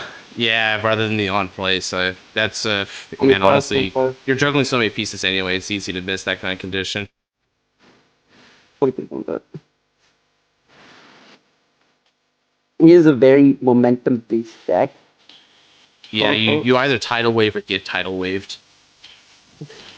Because if I, in order for me to get more soul, I need to use soul. So now that I have no soul, I can't do anything. Man. Hopefully, you found a persona at some point. I had one copy left, and it was in the top 5 that I searched. Oh, okay, so it says no then. Yeah, that's going to be halftime entertainment for Tuesday. We're going to go for that 2v2. It'll be fun. It'll be a good show, I hope. Should probably elect with that because that's gonna take a long fucking time. Yeah, that's why that's why I'm like, yeah, we're gonna have to like convert that on like Tuesday when we like know it's coming and stuff. You know how it is, right? It's like if we do it last time, it's like, oh, it's gonna drag on, but at least we can mentally prepare ourselves for it. How will the play on Untap? There's a feature for it, Ryu. And because it can sustain up to 6 players, if you can believe it. It doesn't look pretty, but it's cool. It doesn't look pretty, but it's cool. Yep. It definitely works. Grade 1 when it's placed, you're able to Energy Blast 3, you peep top 3, you follow grade 3 or less, to open. Finally, after 3,000 years, Go Paladin finally get their own stallion. And not only that, it's actually an Energy Blaster, so it's just for this format. Like, isn't that just... I just find that hilarious, dude. It's like, yes, they finally get one, but it's only for one format. The original one was a fucking retrain of the Royal Paladin one, so that's great. That's nice. That's just fantastic. Empolia cards on Tuesday? I bet, bro. Empolia does deserve some testing. Sorry, I'm loyal, but I'm not moving to Go Paladin as a clan loyal. Yeah, no kidding, dude. Interestingly, so Pecora, the way that a tag team works, you share damage, and the damage goes up to 9. So on 9, you lose as a team. You can also counterblast using your partner's damage. So it's pretty cool. I'm hoping, since we got our Odium and Immorta player already, right? We got our... So yeah, it's just 9 damage. Our Odium and Immorta player are already there, which means that with Blade Wire Rezio there, that's gonna be a funny game. I think you only can't use soul between players. You can't discard for your partner. Your hand is your own. How will the attacking and stuff go? So attacking is oriented based on the field. So we're gonna have players face each other, as in like their board faces the other board. And so you attack the person who's directly across from you. And then it goes in a zigzag, right? So let's say you have players 1, 2, 3, and 4, right? 1 would look at 2, and then 3 would look at 4. So it would go 1, 2, 3, 4. 1, 2, 3, 4. It's a bit convoluted, but it gets quite simplistic once you actually see it in action.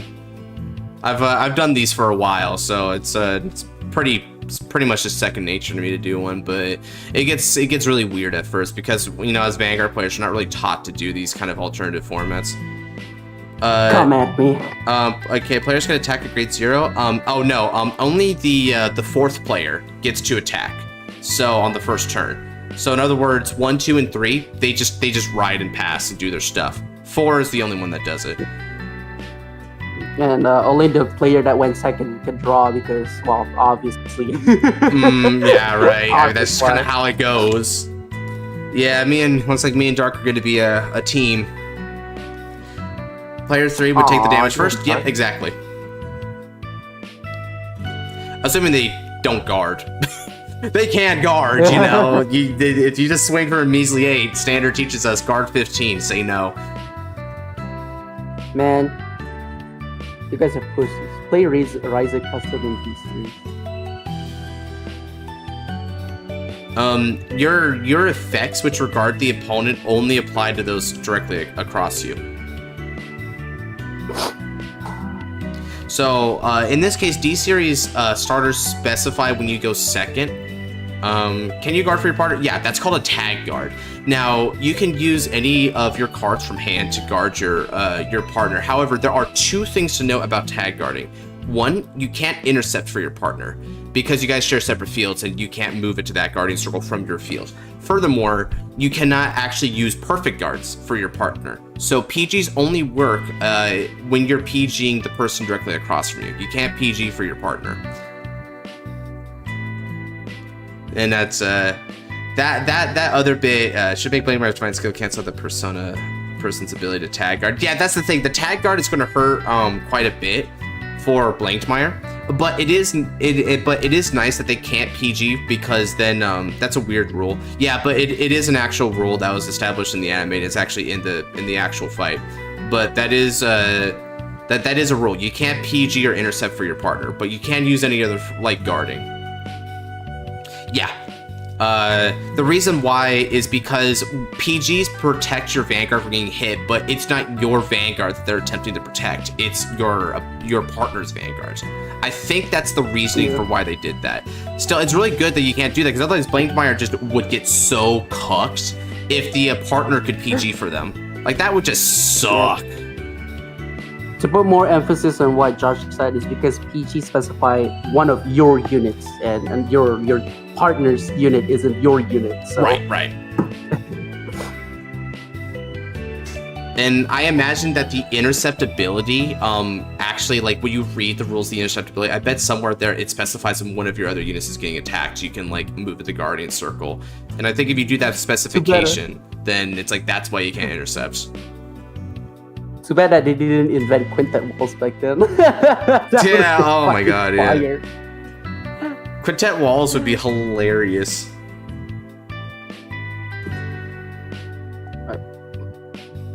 Okay, so we can use our partner's field too for costs and stuff. Somewhat. There's some stuff. Now, you can use your counterblast, right? Because you guys share damage effectively, even if some are on the other side, right? However, you can't like discard, and you can't retire usually because they're not your cards. So let's say you would take, for instance, Eugene's skill. Eugene says rest 2 of your rear guards. Your partner's rear guards are not your rear guards, so you can't use that. So in basically any case, you wouldn't be able to use your partner's like rear guards. Now, Soul, if I recall correctly, Nabs, do you recall if we can use Soul or not? Because I know we can't discard, but we can counterblast. Was Soul actually a resource? I think there was some contention about that. If I remember correctly, you cannot share Soul. Here, let me check something real quick. Because I know you can't count Soul from your partner. Like, so the Darker Regulars wouldn't get, like, Darker Regulars would not get buffed by that.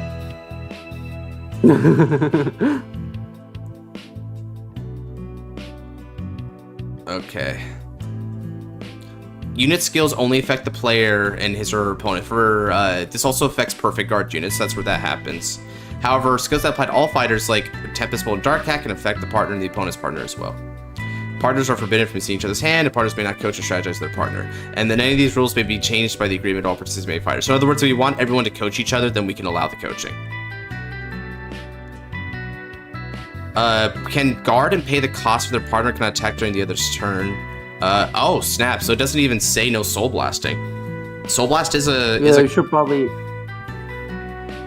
ask a judge then. Yeah. For specific rules. Because I can see where you can soul blast using your partner's soul, but you can't count from their soul. That might be an argument. Let me me see here.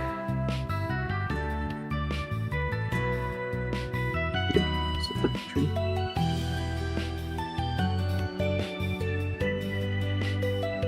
Let me give you a discount, boy.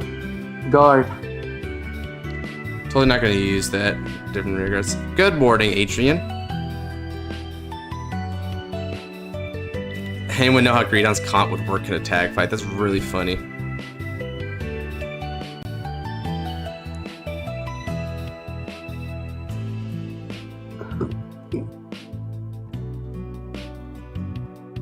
Greedon will probably just...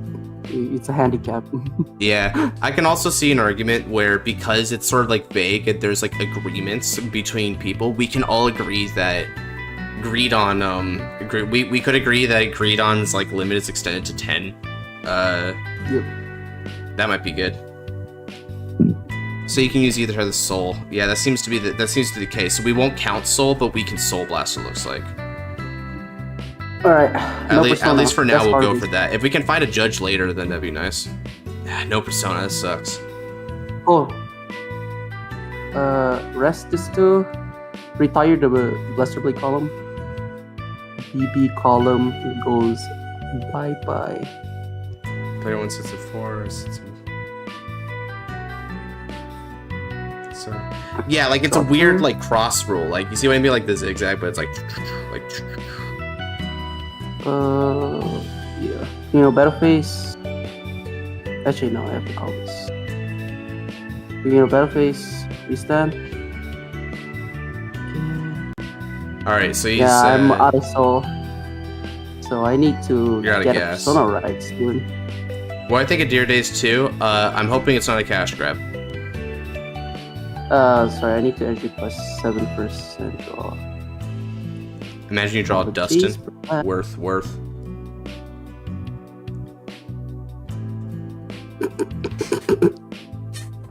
Swing. Worth. How does hostage order work in tag fight? So let me go ahead and check. Let me go ahead and check out the wording on hostage order, because I'm pretty sure the answer is going to be only when your Vanguard is attacked, or one of your units. Because thankfully tag fights tend to be like pretty self-explanatory. So he's asking about hostage orders. So let me go ahead and look at the wording of hostage orders. It says when your unit is attacked. So when one of your units is attacked, then you can use hostage orders. So when your Vanguard, when your opponent's units are attacked, it wouldn't work because they're not your units. So same basic idea, right? It's the same reason why like PGs can't work, because they're not regarded as yours. The account regards work. It's like both players just added one. It's just basically all of it. Can you grab your partner's units for hostage order? Choose nope, because it says choose one of your rear guards. So your for the attacking and also your for your rear guards. So no, you cannot use your partner's stuff. Again, good thing for you, Blankmeyer. How would units that count rear guards work? It's like both are just counting rear guards is only going to affect like you and your partner, right? There's very few exceptions to this rule, but the rules actually specified one, which is like cards that say all players. So let's look at an example from a kind of a blast from the past here, right? So let's go to premium here. Let's check this out. Zanky. What oh crap, because it says heal. So Tempest Bolt Dragon. Tempest Bolt Dragon says retire all rear guards of all fighters. Yeah, so all fighters is there, so it would actually work with tag fight. You would actually get rid of your opponent's partner and and also your partner's rear guards as well. You would get rid of all of them. And similarly, it says it gets 2k for each of all fighters open rear circles. So that wording means that it works. Yep. That could have been cool. I think it also would have been like really bad though if both people can like use hostage order for each other, because that's just kind of degenerate. If you guys want another example, the Destiny. The Destiny. Ooh, the Destiny. Look at yeah, that would be a cool one. Let me look at the Destiny real quick.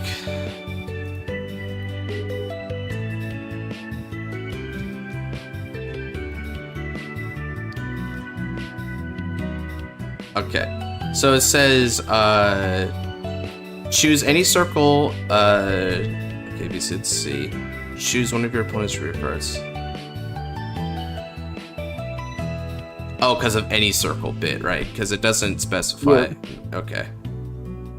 Because they actually did that in the anime. Kai freed up one of Aichi's off cards. Right, which is really clever. I liked that. Both play not Bolt Plus and 20 in some dimension. Yeah, I know, right? Like someone unironically playing Tempest Bolt for that. Not worth, but like it's really funny to me. Okay. It looks like your kill turn didn't work out, huh, man? Yeah. Ugh. Another example, if you guys want as well. Yeah, I got examples out of the Zonky. Zonky. Let's see here.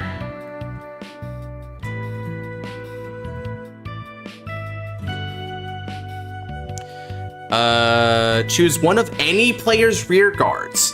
Yep, it does play any players. And then it says draw a card. All fighters choose a card from the hand. Yep, the any's and the alls. That's what you're looking for. So when we count units in the field, do we count just your own or every unit in the field? So it depends on like the wording of it. So for instance, let's take you already saw what happens with Tempest Bolt Dragon. Tempest Bolt counted all fighters' rear circles for its power buff. So that would be an example of all 4, right? But what would be a good example of, okay, here, I actually got one from Eugene. So it says if your opponent's Vanguard is grade 3 or greater and they have 3 or more open rear circles, that would only count the grade and amount of open circles of the person directly across from you. Their partner, it doesn't matter. Eugene isn't looking at him at all. He ain't even paying attention to him. It's just your opponent's Vanguard grade and the amount of open rear circles they have. Oh, here's a fun one. You guys want a more recent and modern example? Hell yeah. Steam Knight Caliban.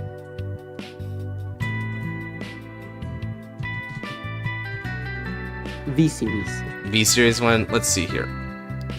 Choose any player's rear guard and put on the bottom of their deck. Yep, even a V-Series card. And this was a Clan Collection V-Series card too. So that's pretty recent relative to V. Hurting his opponent and teammate sounds like something he would do. I know, it's just very Shiranui to be like that kind of ass guy. I hope he is an ass guy. Aren't we all? Well, not me. Yeah, you don't like it because there's a shitter atop. It's disgusting. I like it. It enhances the experience. Would you eat an apricot? Like if someone says every unit on the field, then do we count just you and your opponent's field or field? So if it says every unit on the field, so let's say it would usually say all fighters or all players. But for instance, if it says you and your opponents refers to yourself and whoever's directly across from you. If you notice, Vanguard wording almost ubiquitously has something like that in order to have problem-solving card text. Yep. So like if you brought any card to me, I could pretty clearly identify to you which one it would be because they use very particular terms to describe things. You know, being an S-man is very advantageous. Because if you go up, you get fish, and if you go down, you get yesterday's dinner. Yikes. Well, ask in Discord. I mean, if you'd like, but I think I'm clearing it up for you. I hope, right? Like it says every unit on field, but like give me an example of a card like that would confuse you in this instance. Because like I said, if it says your opponent, their opponent, it's the guy in front of you. You, it's you. If it says you and your opponent, it's you two. If it says all fighters or every fighter, then it's all 4. Okay, Josh, your word is not good enough, it seems. Yeah, I don't know where the confusion is stemming from anymore, because I think that's basically every card in Vanguard falls under one of those categories just about. If you can find anything that doesn't fall into that category, then like show me and I can like give you an idea of what's up. It's kind of smart what he's doing with the Din Drain, bot decking that crit. Hope to shuffle it up. That's a 5k guard. That's a fucking 5k Yeah, because it's a 17k base, which is an intercept if you want to take it that direction. Sent it? Okay, let me check. Let's see. Do I want to take it that direction? I don't think so. Actually, yeah, probably. Intercept.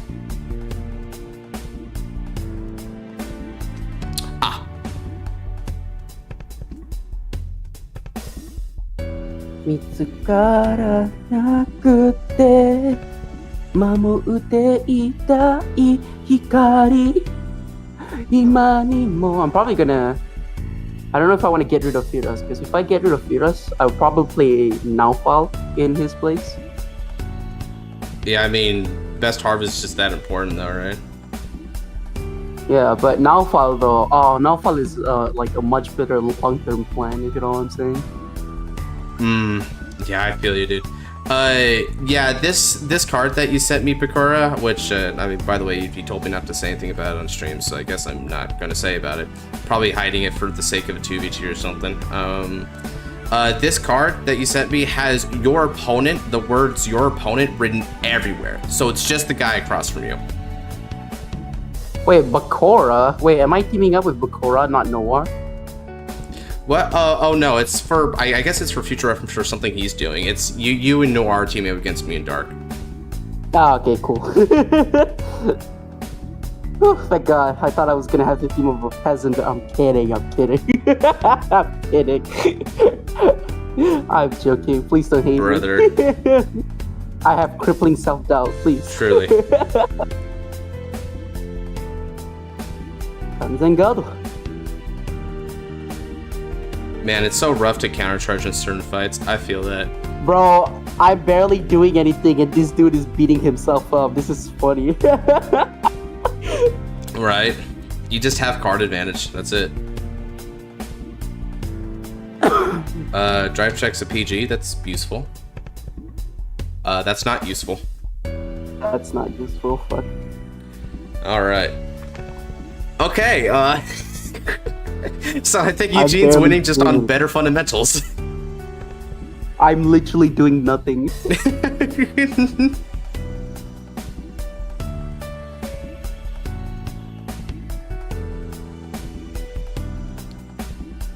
That is 23, right? Unless he's really trying to shoot for game. So confused with the PG. Oh, Monju? Yeah. Oh, are you talking about the Keter one? Okay, might be talking about the Keter one. I think he's talking about the Keter one. It's like, my boat is confused! 5k to front. Oh, he really wants to attempt for blood. Okay, if I get front. And, so what, that's 28? Yeah, he's asking you a 20k guard. Wait, is it 20 or is it 23? Or is it 5k? Oh, it's 28, okay. Got it. Gato. Bro's beating himself up, that's crazy.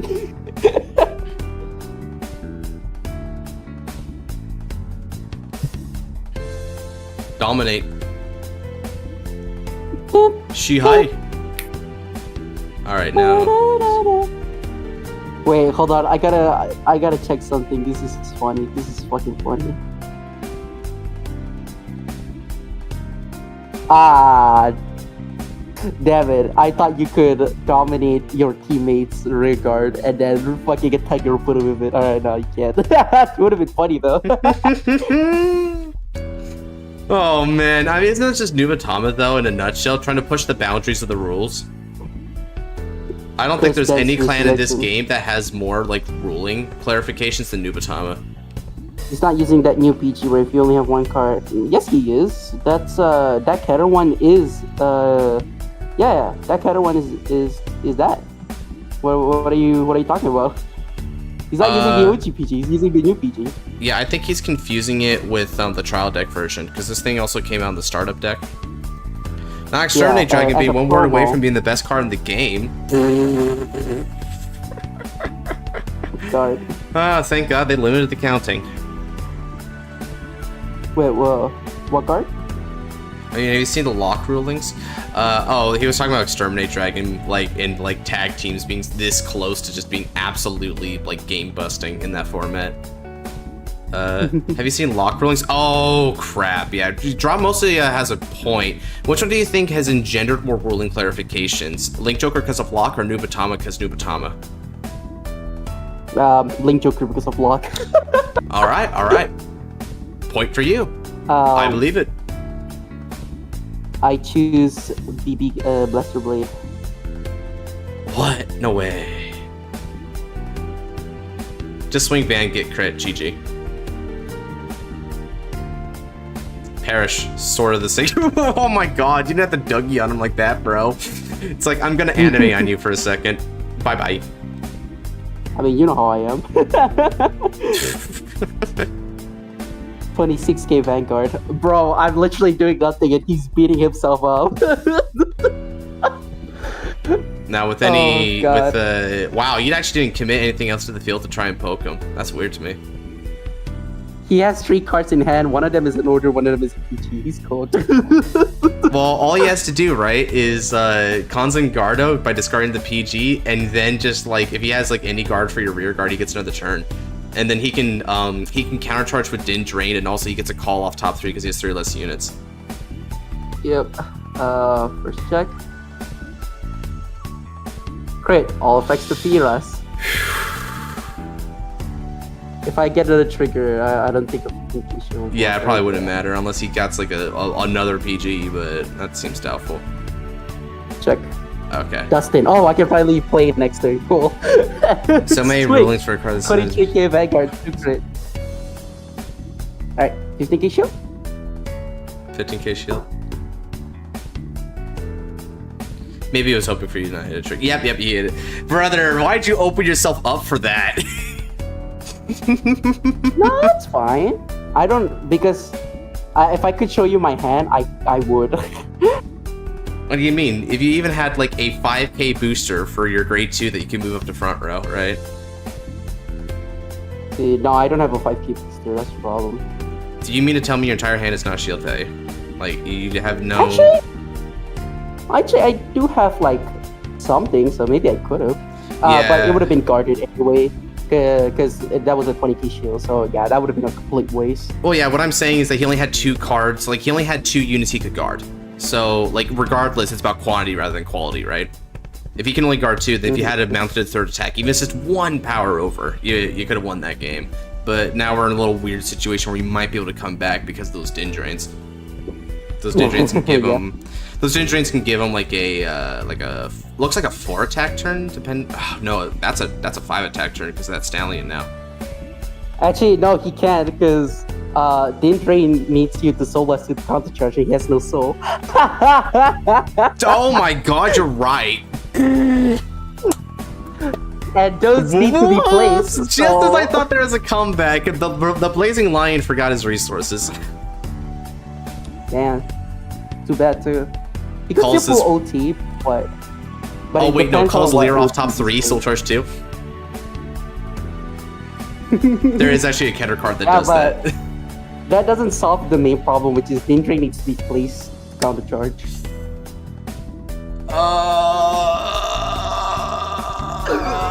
Oh, did you actually not realize that's funny, dude? I mean, I've realized and then I forgot.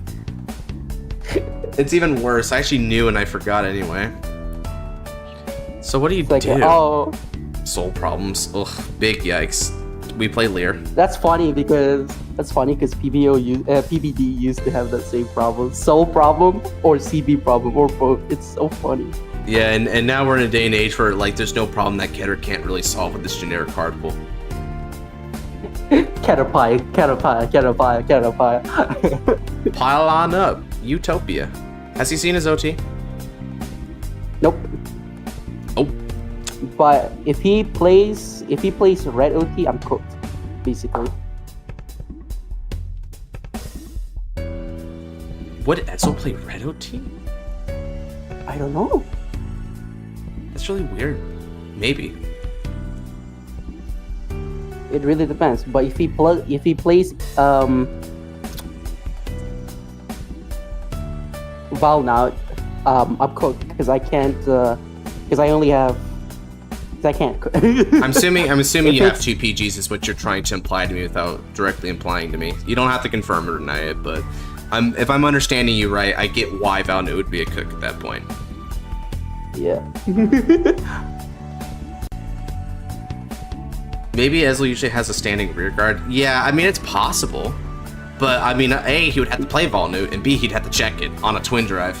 And he has not Doug anymore. This is it. This is all he's got. And C, the standing rigger has to be in the front row. Yeah. Wait, that doesn't hit. Yeah, it doesn't hit. Yep. Okay, why? Wait, that doesn't even hit because it's also 13. Oh, okay. Yeah, Fiodas is also 13. You can't get rid of that. He's only a 12. Yeah, he was trying to prepare for the light OT. Draw 4, draw 2. Draw 2. Big L. You would draw 2. Okay, on the bright side, the 2K will matter for that for the silver thing, which column, because he'll be an 18 instead of a 16. Sheesh, man, this is so weird for him. This is why we don't run this card. What card? I don't know what he's saying. I think he was preparing for Soul. For what? To use with what? I'm so confused. I don't know. I don't understand this deck.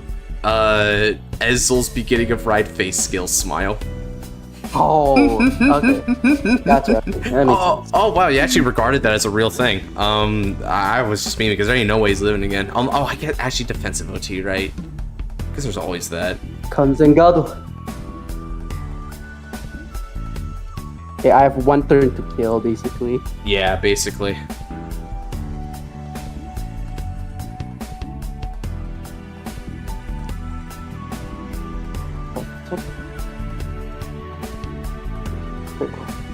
Okay, 20k shield and you got it. Now with any luck, you can just simply swing Eugene, hit crit, beat past whatever defensive 6, and you got it. Just use Cad instead, it's much more consistent. Cat? That doesn't count the charge, but sure. I think when he says Cat, he might be talking about Topaz, right? Like, is that what he's talking about? Yeah. I think he's talking about that. But it's the only thing he could be talking about. but what the heck is he saying is like bad compared to Cat? I don't know. Yeah, the only thing that fulfills Cat's role in this deck is the freaking thing, the Stallion. But the Stallion is an energy blaster, so the condition is totally different. And also, it's better. His energy is free. Energy is easy. You know what's not? You know what's not free? A night with your mother. I think that was a compliment. It's not. I think you just said she don't come cheap. No prostitute come cheap, bro. Now I'm reminded back to when they're talking about the hero and how he was $5.99. $5.99. Gil. I will. Actually, let me call this first. He energy blasted this, right? So his Stallion has to go at the bottom of the deck. Energy blasted? Yeah, with the Stallion. So the Stallion bot decks. So I don't draw. However, that doesn't matter. Actually, not draw. I don't retire. However, that doesn't matter because I can still draw. Just get a soul. Yeah, honestly, the draw doesn't even matter. You would neg one for that soul. You would, because that's just how important this is. Wow, this is just literally you wiping out these rear guards every time. I am also confused by this Raziel. It's just nothing but like this guy scraping by and not hitting anything. Like he's still scraping by. This is impressive. Okay, are you gonna give him like the quote from silver to ash? The wish is burned. Cool. Did you know that's what Jalen used to say in my high school all the time? Because I played Weiss and I played like Homura, right? He's like, burn the witch. He never did beat her though. I'm losing minimum brain cells here. Well, minimum is good at least, right? Call. Boost. Swing. Soul +1. This is 14 plus 8. So this is 22k Vanguard. Ah, yeah, because of the Dindrain. We already know that he has Blaster Blade and freaking crit in the hand. It's very much like the Donji fight against Michu. It's like, I already know you have 20k shield. You can't guard this. He's like, but defensives. Ah. Got it. He's begging you, please crit me, Eugene-san.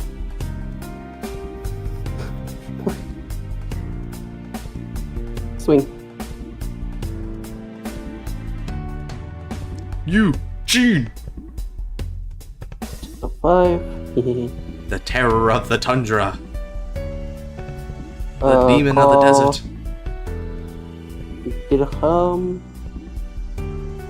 And Stormbrand. They don't activate for obvious reasons. Energy is free. Also, Nabs can't pay for his energy blasters. Yeah, that's just a... Even before the new support, that has been a consistent problem in Eugene. Yeah, because his energy blasters were so good, and they just gave him a ride line that also energy blasts. Oh my. Eugene! No guard. Blasto check. No Tori. Second check. Critical trigger! Critical Vanguard power of Dirham. What was that? Dirham. Yeah, that's the proper pronunciation for his name. I believe you. Thank you. Ah. Looks like I was worried for nothing. Apologies, I couldn't play Eugene properly. To be fair, you navigated, bro. You navigated, like, well past the whole resource issue that you were getting. That was a good game, though. Yeah, this game made me realize how important the soldier from Nigel was. Not only that, but Dustin is mandatory. Like, no one ever believed. Yep. It's a pretty good game. Oh, he was so close to anime finish, too, bro. Imagine he checks his deck and he realizes, wait, I don't have the OT in this. Wait, where are my heal triggers? Wait, where are my sentinels? Man, I mean, we saw sentinels before. I've had both of those issues before. I forgot Me sentinels too. in Coral, and I forgot heals in Youth. What have you forgotten yours in? Let's see. I have forgotten sentinels. I don't think I've ever forgot heals. But yeah, sentinels. Oh boy, it's because it was D series, right? We weren't used to it. Bro, Deuce also forgot sentinels in Overdress, but you don't want to know why that wasn't a big issue?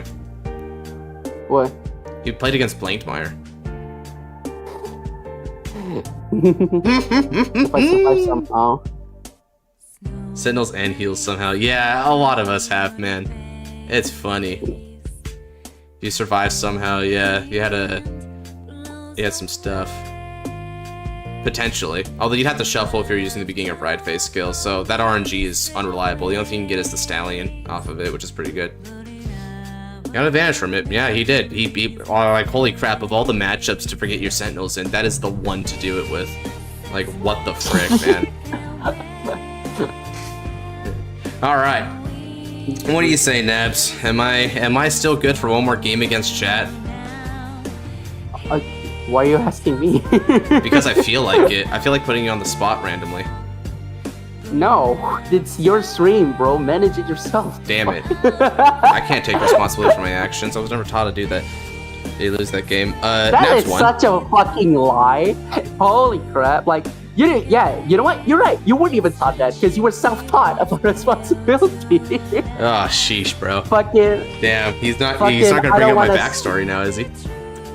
Fucking, I don't want to spend the $500 you give me because I want to buy this sword, fucking head ass. Yeah, bro. I was just like, man, I had the opposite problem. My sister was always like spending money out the wazoo, and they're like, but son, you also have a problem. What's that? We gave you money ages ago. You still haven't spent it. I'm like, yeah, I'm stockpiling. It's like, money was meant to be spent. It's like, kinda. Yeah, because you really wanted to buy that Japanese sword. And I did. It wasn't worth it, but it's the principle that counts. Alright, you know what? Yeah, I think I'm gonna spin one more. And then, it's off to do whatever with you, my man. Alright. Don't believe me, just watch. So, let me go ahead and spin.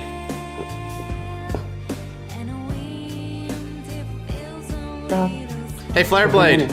Flareblade! Are you there? Flareblade! What was that line? Oh, I'm gonna go hang out with my buddy.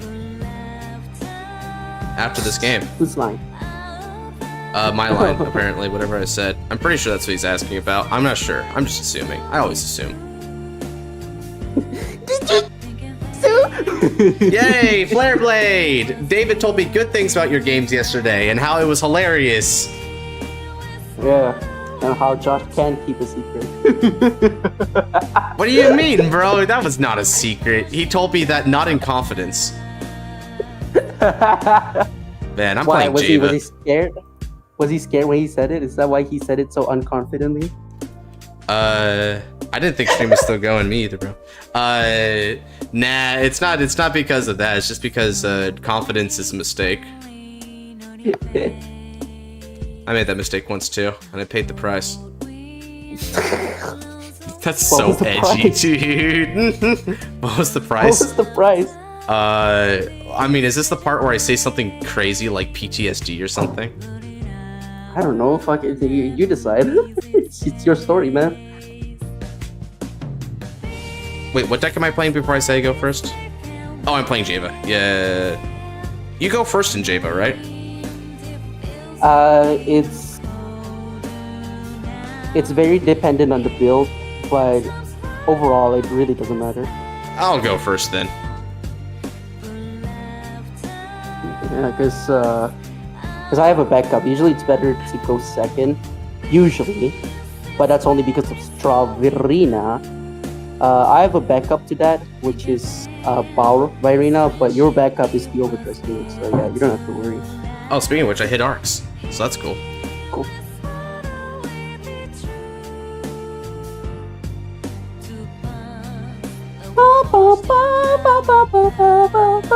No, but watch me play, Nabs-kun. You brought me into this life. What the fuck?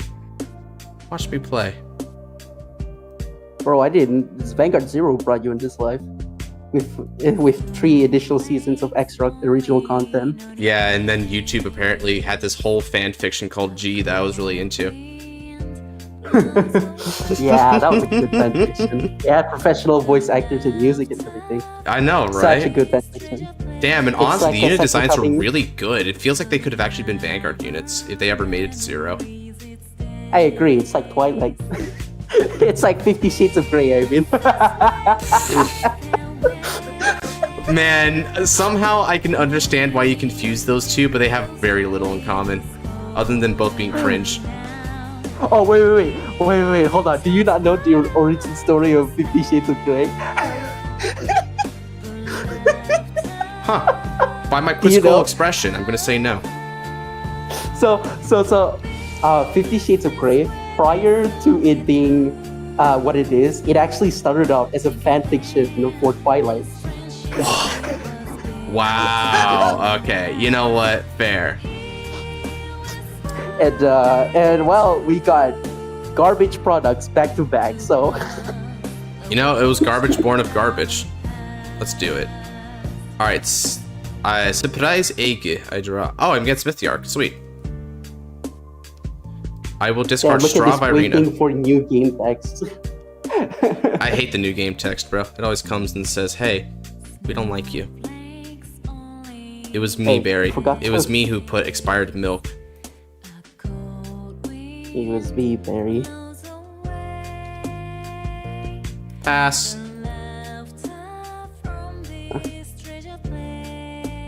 It's like a Corona from Slater. Pass.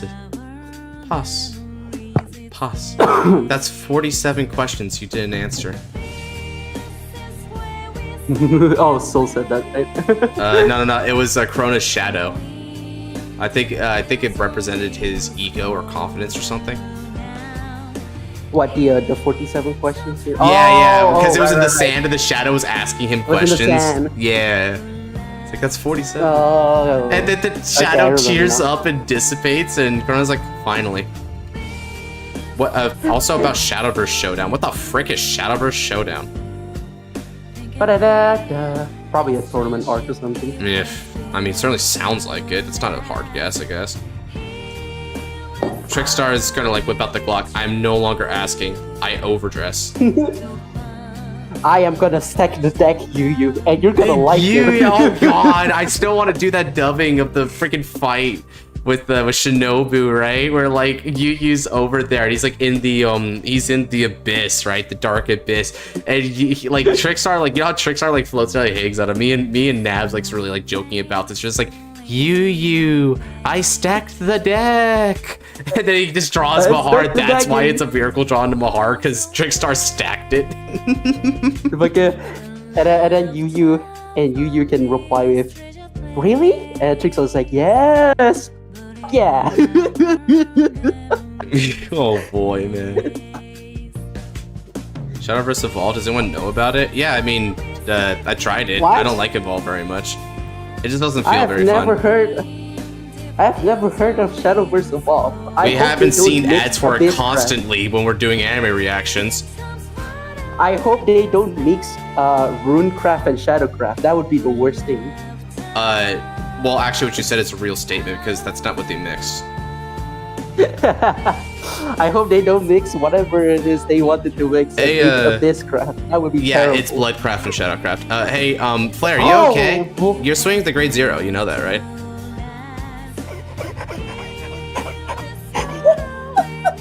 Flare, you put your grade 1 into Soul when you rode.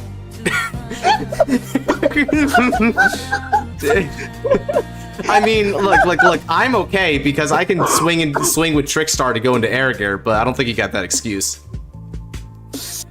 You don't have that excuse. Yeah, because it's limited to regular Nirvana. You know, it would be cool if they retrain Nirvana specifically for Overdress and have it be treat itself as the original Nirvana. Honestly, that feels logical.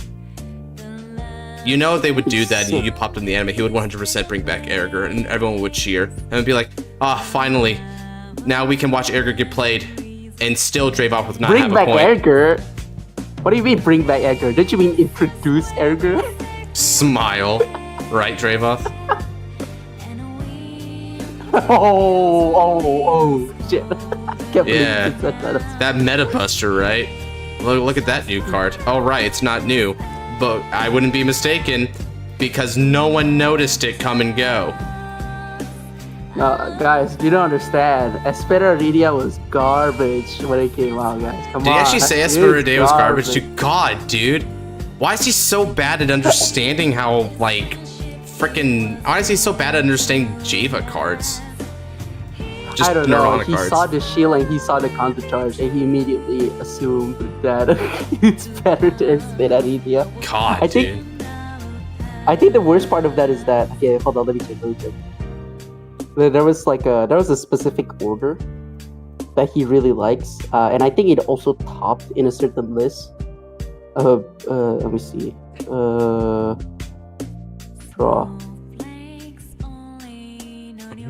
Oh, sorry, forgot the limited Dragon Fire. Oh my god, my draw 2 is really funny, not gonna lie. Didn't Trickstar literally beat Mide on his own in base form?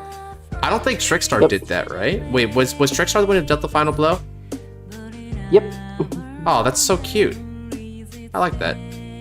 God, if only Trickstar was... Can you imagine, like, Jinky didn't have any shield left against Yu in the first round?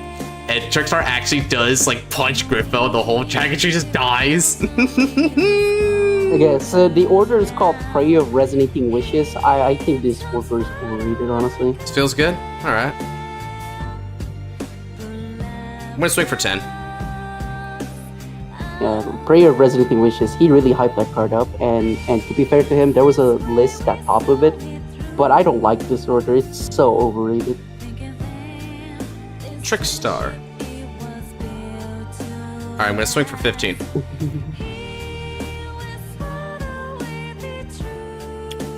In other news,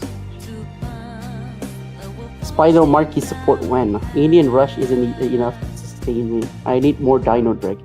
Every Dino Dragon is Spiral Marquee support. Yes, I need more. That's why I'm saying. Even if it's Counterblast for plus 1k, it's support. It's support. See, because you're joking, but there was actually comments. CP1 it gets plus 2k. Yeah, I mean, hell, CP1 for plus 1k, like Sacrilege Revenger Balebraid was like that. What the fuck? Why do you remember that card's name, bro? What the hell? Because he was the first Revenger that ran ever road. Yeah, that deck debuted in his fight with Eugene. He wrote that trash grade 1. Alright, I'll be right back.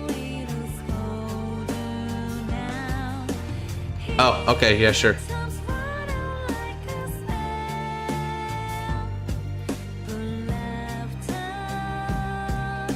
I guess he's trying to damage deny me or something? Yeah, well, alright, I guess that backfired, Flare Blade. You didn't get to use your crit. I'm gonna leave the stream, bye. Yep, check your layer eyes.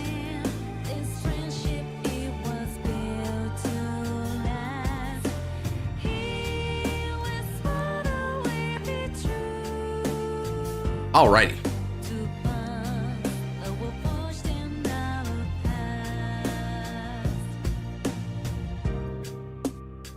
Oh wait, do you have something you need to do?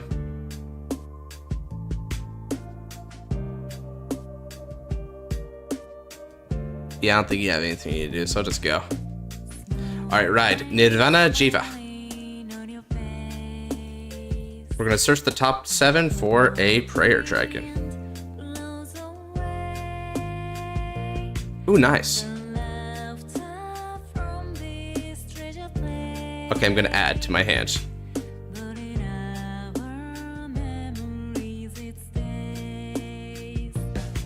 Alright, now, Java's skill is going to discard and then call.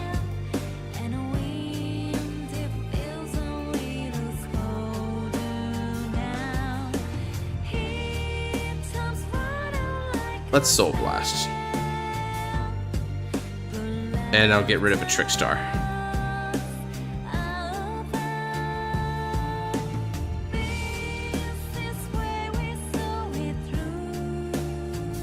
Let's go for you. Of Nier Autonoma. Yeah, I feel that. Energy Blast 3. And I can add a Cross Overdress unit back to my hand. I'll add Straw Irina back.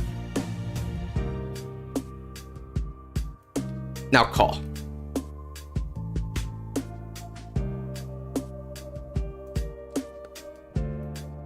Let's Overdress. Cross Overdress. Miras Virina. Skill of my Aparajeya, an extra draw for me, and he cannot be chosen by effects.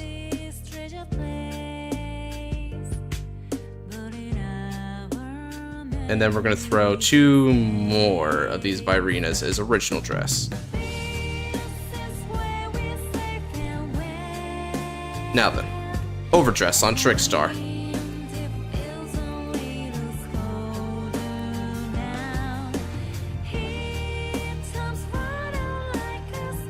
And then calling Trickstar.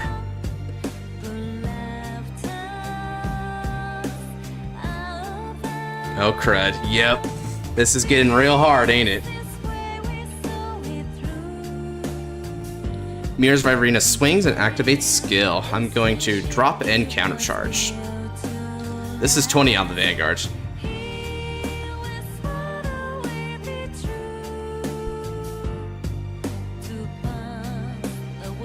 In our path.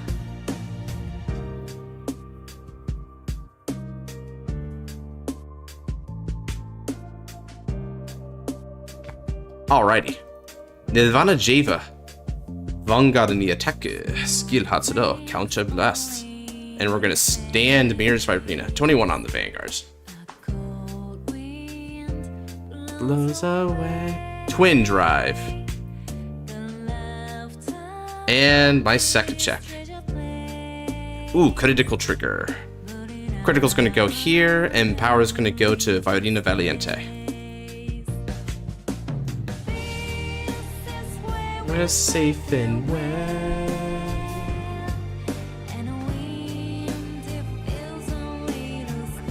But then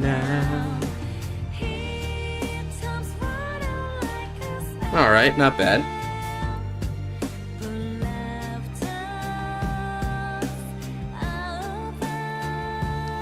Alright, Swing of Mirrors Virina, activate skill. I'll do a drop and draw this time. So I will not countercharge, which means no worries, you will not have to suffer the Valiente condition here. This is 20 on 20. Alrighty, and then finally we're gonna go for 33 on the Vanguards.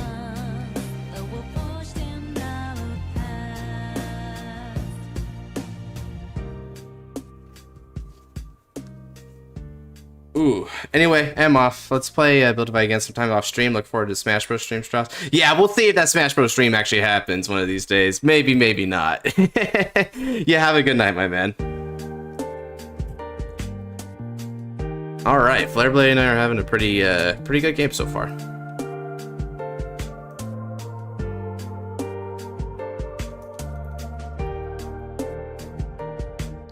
It's morning for me. Oh, okay, you're just gonna go do your morning then. Fair enough. Can't stay on the stream forever, right? We all got lives to leave. I think I just said lives to leave. It's supposed to be lights to lead. Live could also worked.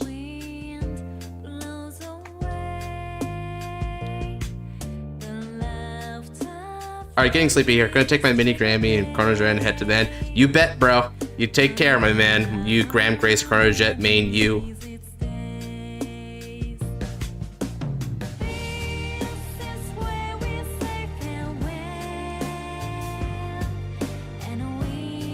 Alright, so now you can make me discard. And then Ludusu will allow you the ability to basically Bermuda a card for multi. Alright.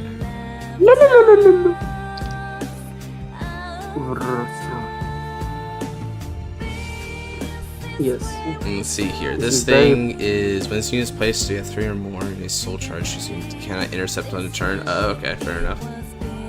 And the support meet the art got was really cool. They got a restandard that says, "Hey, your Vanguard attack, restand." Yeah, right. It's that Aquaroid looking lady. Yeah, Delphina was her name, I believe. All right, and since we have 5 or more units, let's go ahead and discard Buram Virina. Yay! Thanks. Now, my real question: does he actually have that restand? Because if he doesn't, I'm probably chilling. Thankfully, he can't stun my interceptor. Oh, bracing angel ladder. Let's go. Well, I'm not gonna 5-man straw anymore. Were you actually going to? You fucking. I mean, I've done it a few different times, dude. I do that. I know you have. It's just that you fucking donut, bro. Did you just call me a donut? Why do you call me donut? Because you look like one. Nah, brother. I don't know why. I don't know the origin of the insult. It's just funny insult. Gordon Ramsay says it. Yes, but what is the actual origin? Gordon Ramsay. Like, yes, I think he made that an insult. What does it mean? What does it mean when you call someone a donut? I honestly, dude, between you and me, I think it doesn't have a meaning. It just sounds insulting, therefore it is. That's my personal theory on it. But that's just a theory. A Joshua theory. A Godsman theory. A Godsman theory. Let's see, 15. I'm going to intercept with my, oh, you were going to attack it anyway? Yeah, sure. Yeah, go ahead. Honestly, yeah, totally. You made the right choice there. I did not want that gone at all. Oof, that really hurt. Oof. I don't know how I'm going to recover from that one. I sound like such an asshole when I say that crap. Oh, yeah, you're going to want to attack with your restander first. I know you can recover. You need to get acting classes. Damn, you're right. I suck. Guard. Alright, now, as long as he doesn't hit any heals here, I might be clear for OTK range next turn. Yeah, Delphina got me bricked up. That's crazy. You always say that crap, you know that? If it's an Aquaroid, I'd probably like it. Like, it is an Aquaroid, right? Oh, yep. Man, my viewership really dropped there, huh? Actually, mermaid is her race. So yeah, Aquaforce ladies, pretty good. Like Delphina, Chifla, Adelaide. There's someone else. I'm saving the big one for the last one. So Narissa. But probably my favorite one is Melania. Ah, Melania. You use that card a lot. Which is the incriminating one. Perfect choice. Y'all attack into everything, but the van I enjoy somehow Trickstar went to drop for free. Huh. Yeah? Por favor? I don't know what he's saying. That just sounds like word salad to me. First check, no trigger. Second check. Isn't that just a sentence? Yeah, I mean, I don't know. It sounds like gibberish. It doesn't have meaning to me. Like, I see perfect choice, Trickstar, everything, van, drop, free. It's like, what does this all mean? I need to know. Wait, did he reset again? What? Nah.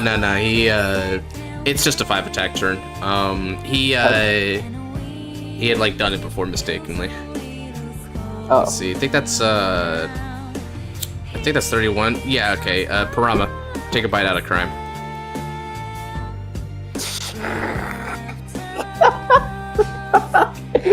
Scruff McGruff, bro. That's where that comes from.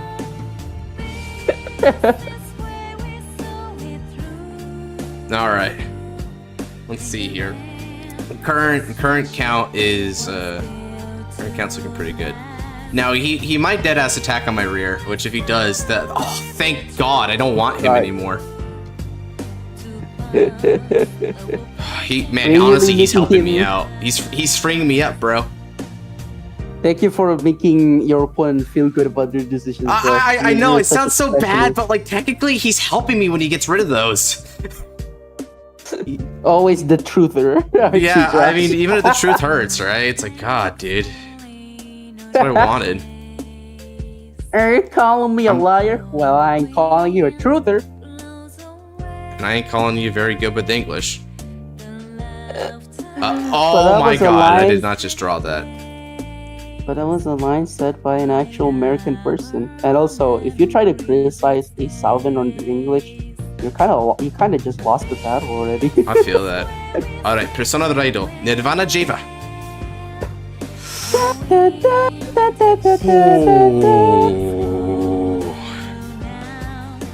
Oh crap!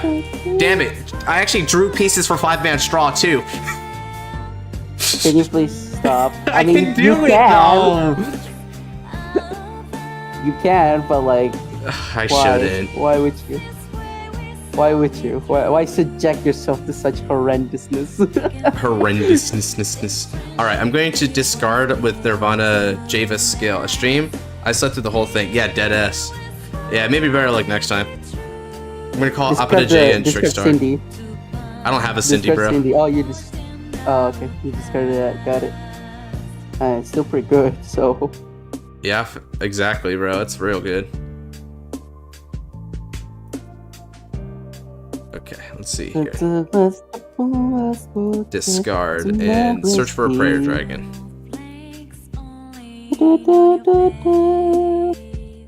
If everything gone, I will move your world. Alright. And go. And then with skill up at a Jaya. Not up at a Jaya. I already did that effect. It's Arapaya, whatever the effect the armor pierce equip is. Arcneas. Nice. That. Eugene was just so strong and pushed to passing out. I mean, Eugene actually did win 2 of his 3 games. Like dead ass. Lost a game. I would hope so. No, I'm asking it lost the game. Oh yeah, I lost against Michu. That was my first game with it, so I was like still learning, basically. Oh. Man, bro didn't even invite me, that's crazy. Well, you weren't up yet. I don't think. No, I was. No, actually, nice. Okay, and now let's go Peep 7. Wait, what did you countercharge for? The skill of Boy, what's his name? Armor Pierce. When you overdress it, right? You Soul Blast and get that, right? Where is it? It's not under your Vanguard. Oh crap, you're right. Sorry, not under Vanguard. It's under your that'll Strong come Arena, next. so... That has to come next. Oof.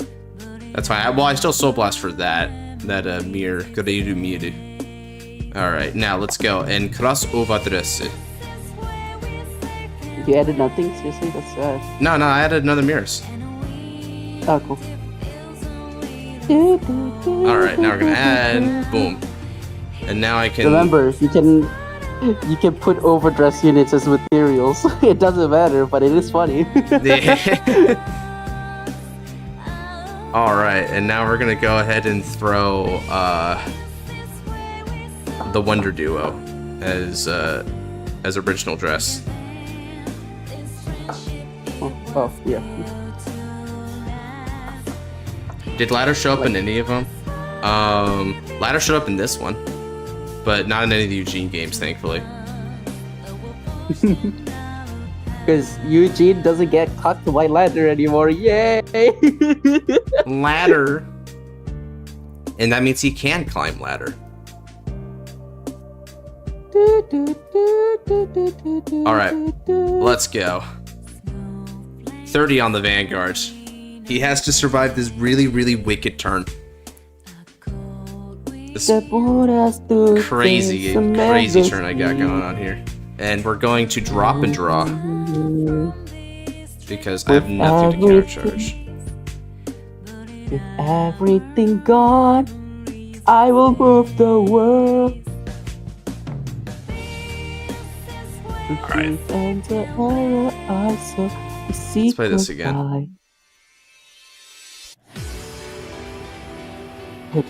Ooh. That's not very good for him. Now go.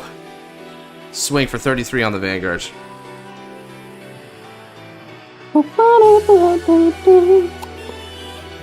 The reflection of him is must be said, should be known to all. Money is if it hurts too much if it helps us too much further to the place where we overcome brutal suffering.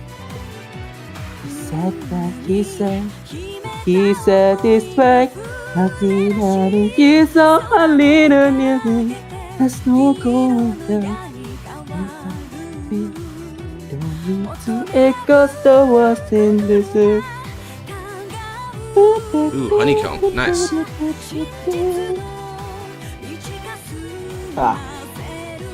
That's a metaphor for sex. Actually makes me wonder what the triple R slots are. Yeah, I mean, I think the Sipple theory is just trying to really cook, aren't they?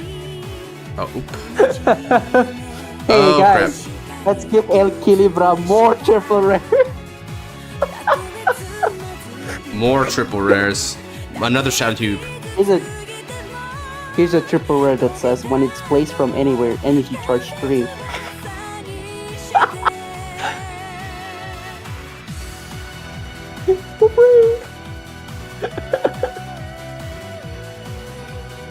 Uh-oh. What's up? There we go.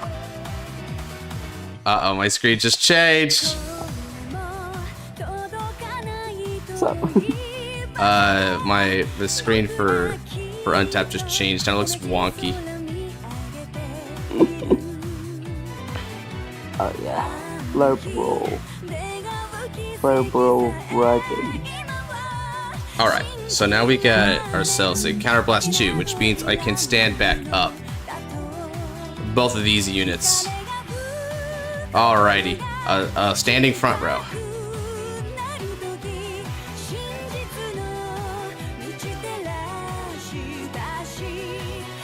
Let's get a 33-3 drive. I'm only shouting that out because I'm really proud of the 333. Yay. Hello, Destined One. You came right at the nick of time to say that for me, because, oh my god, yeah, this is ending. That's a crit. Now watch me just hit Drag Veda just because.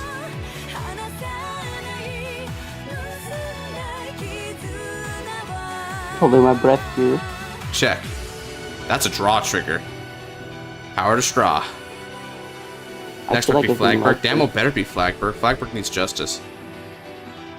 Oh yeah. That's And give him a second triple rare rear guard, and that rear guard is going to work for just tier Dragon Vanguards. Oh my god! God, it's so painful. I actually hit it. Drag Veda? Yeah. Man, it's so fucking painful seeing like, oh, Flagberg support? And it's like, no, it works better than Maelstrom. No! Because, like, That's even the set 2 just- triple rare. That's just absurd. Even the set 2 triple rare, that works best in Maelstrom, because Maelstrom stands one rear guard multiple times, which means it builds more power than in Flagberg, because Flagberg has quantity restance, not quality restance. Right. It's meant to be, and then you do like a Shiranui, he's like, I get both. It's fine. He's not in the room right now. We don't have to talk about him. Man, let's never invite Shiranui to the room. Let's not invite him to the cookout, bro. Man, he ain't even honorary. Yeah, I mean, he betrayed his fucking nation. He did, though. He really actually did, you know? Man, no one likes Shir. Yes, he did. And then he went through a shitty redemption arc, but who cares? He was trying to get that Gizusi, you know? I got too cautious Valiente, it seems. Oh yeah, let me tell you. Yeah, player, when you were attacking my rears, I was like, oh my god, he's helping me, because I need to reestablish my field with the refreshed mirrors into Straw anyway. So I was like, yeah, get rid of the Valiente, because I would have to get rid of it myself anyway. So that basically saved me an attack. Oh my god! So like, thanks for helping him out, by the way. Because he really needed that, and you really helped him out there. Thank you so much. Yeah, that really made the difference when I was going to sack crit draw into Drag Veda anyway, right? Like that really mattered. Jesus, dude. I still, every time I check Drag Veda on a Java turn, I look at this and I say, man, I'm glad we're remaking V-Series. Ugh. Or, well, I guess continuing, we should say. We're not remaking it from the ground up. We're just continuing where it left off. Jesus. You're laughing now. You're laughing now, but then somebody gets the bright idea to make the OT in V-Series. Which is not going to be any of us. None of us. No.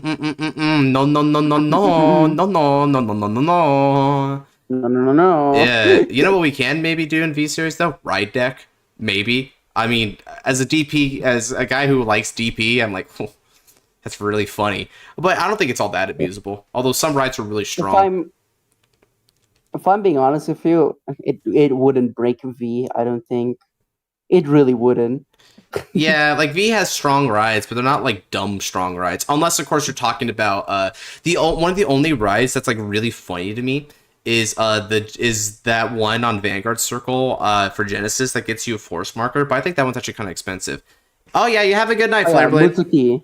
You're thinking of Battle Maiden Mutsuki. CB1, Soul Blast 1. Get a magic force, put it in your Vanguard Circle, and draw a card. Yeah, like that's not that bad. Yeah, seriously. It is funny though, because the Astral Poet right line becomes consistent. Because not only would you be searching out a copy of the Grade 2, which you would really need for the future turns, you would also be writing it from the right deck, so you wouldn't even need to use the one that you search for. Yeah, right. Freaking, it's stupid, but it doesn't really change the fundamentals of Astral Poets as a deck. So yeah. Yeah, I mean, when you think about it, like your ride should be for Arcturus and B-Crux, right? Yeah, B-Crux is Ratifications and Arcturus of Fervent Will. Like, that's your two rides that you just go into Origin DD Heavenly Light. And boom. Me looking at a Gold Paladin duo with a crazy ride line. Well, I mean, you could attempt ride line to go into Ezel, but, like, Ezel's not going to get some of its toys, so it's like, we're going to, like, still limit that deck anyway, right? I want Busted. I want the meta to break in half. God, I think that's what David said once. Well, technically speaking, Azel did become more consistent on account of the right fixer, but like, that's about it. Yeah, and even then, the right fixer is choice restricted with Wonder Ezel in our custom ban list. So you can't like get all those dumb multis, right, during battle. Because Tudor is extremely powerful as it is. Oh shit, did David say it's choice restricted with Wonder Ezel as well? Yeah, so there's a 3-way choice restriction. Yeah, it's Tudor, Gurgit, and Wonder Ezel are a 3-way choice restriction. So Gurgit can run neither, and you can only run one in all other Gold Paladin decks. Oh, that is funny. I didn't know he also did it. So he actually took out. He went that out. That's why I'm not throwing Tudor in effing Golden Holy Sword. See episode. Can you let me see episode 9 in Vanguard channel? What do you mean? Episode 9's not ready yet. Episode 9's not going to be out for like another. Let's see. If it's 12 a.m. for me, that's another 18 hours. Also, you made the mistake of assuming he has a fucking channel member subscription. He doesn't. I not see the video? Well, what do you mean? Yeah, episode 9's tomorrow. Time, bro. Yeah.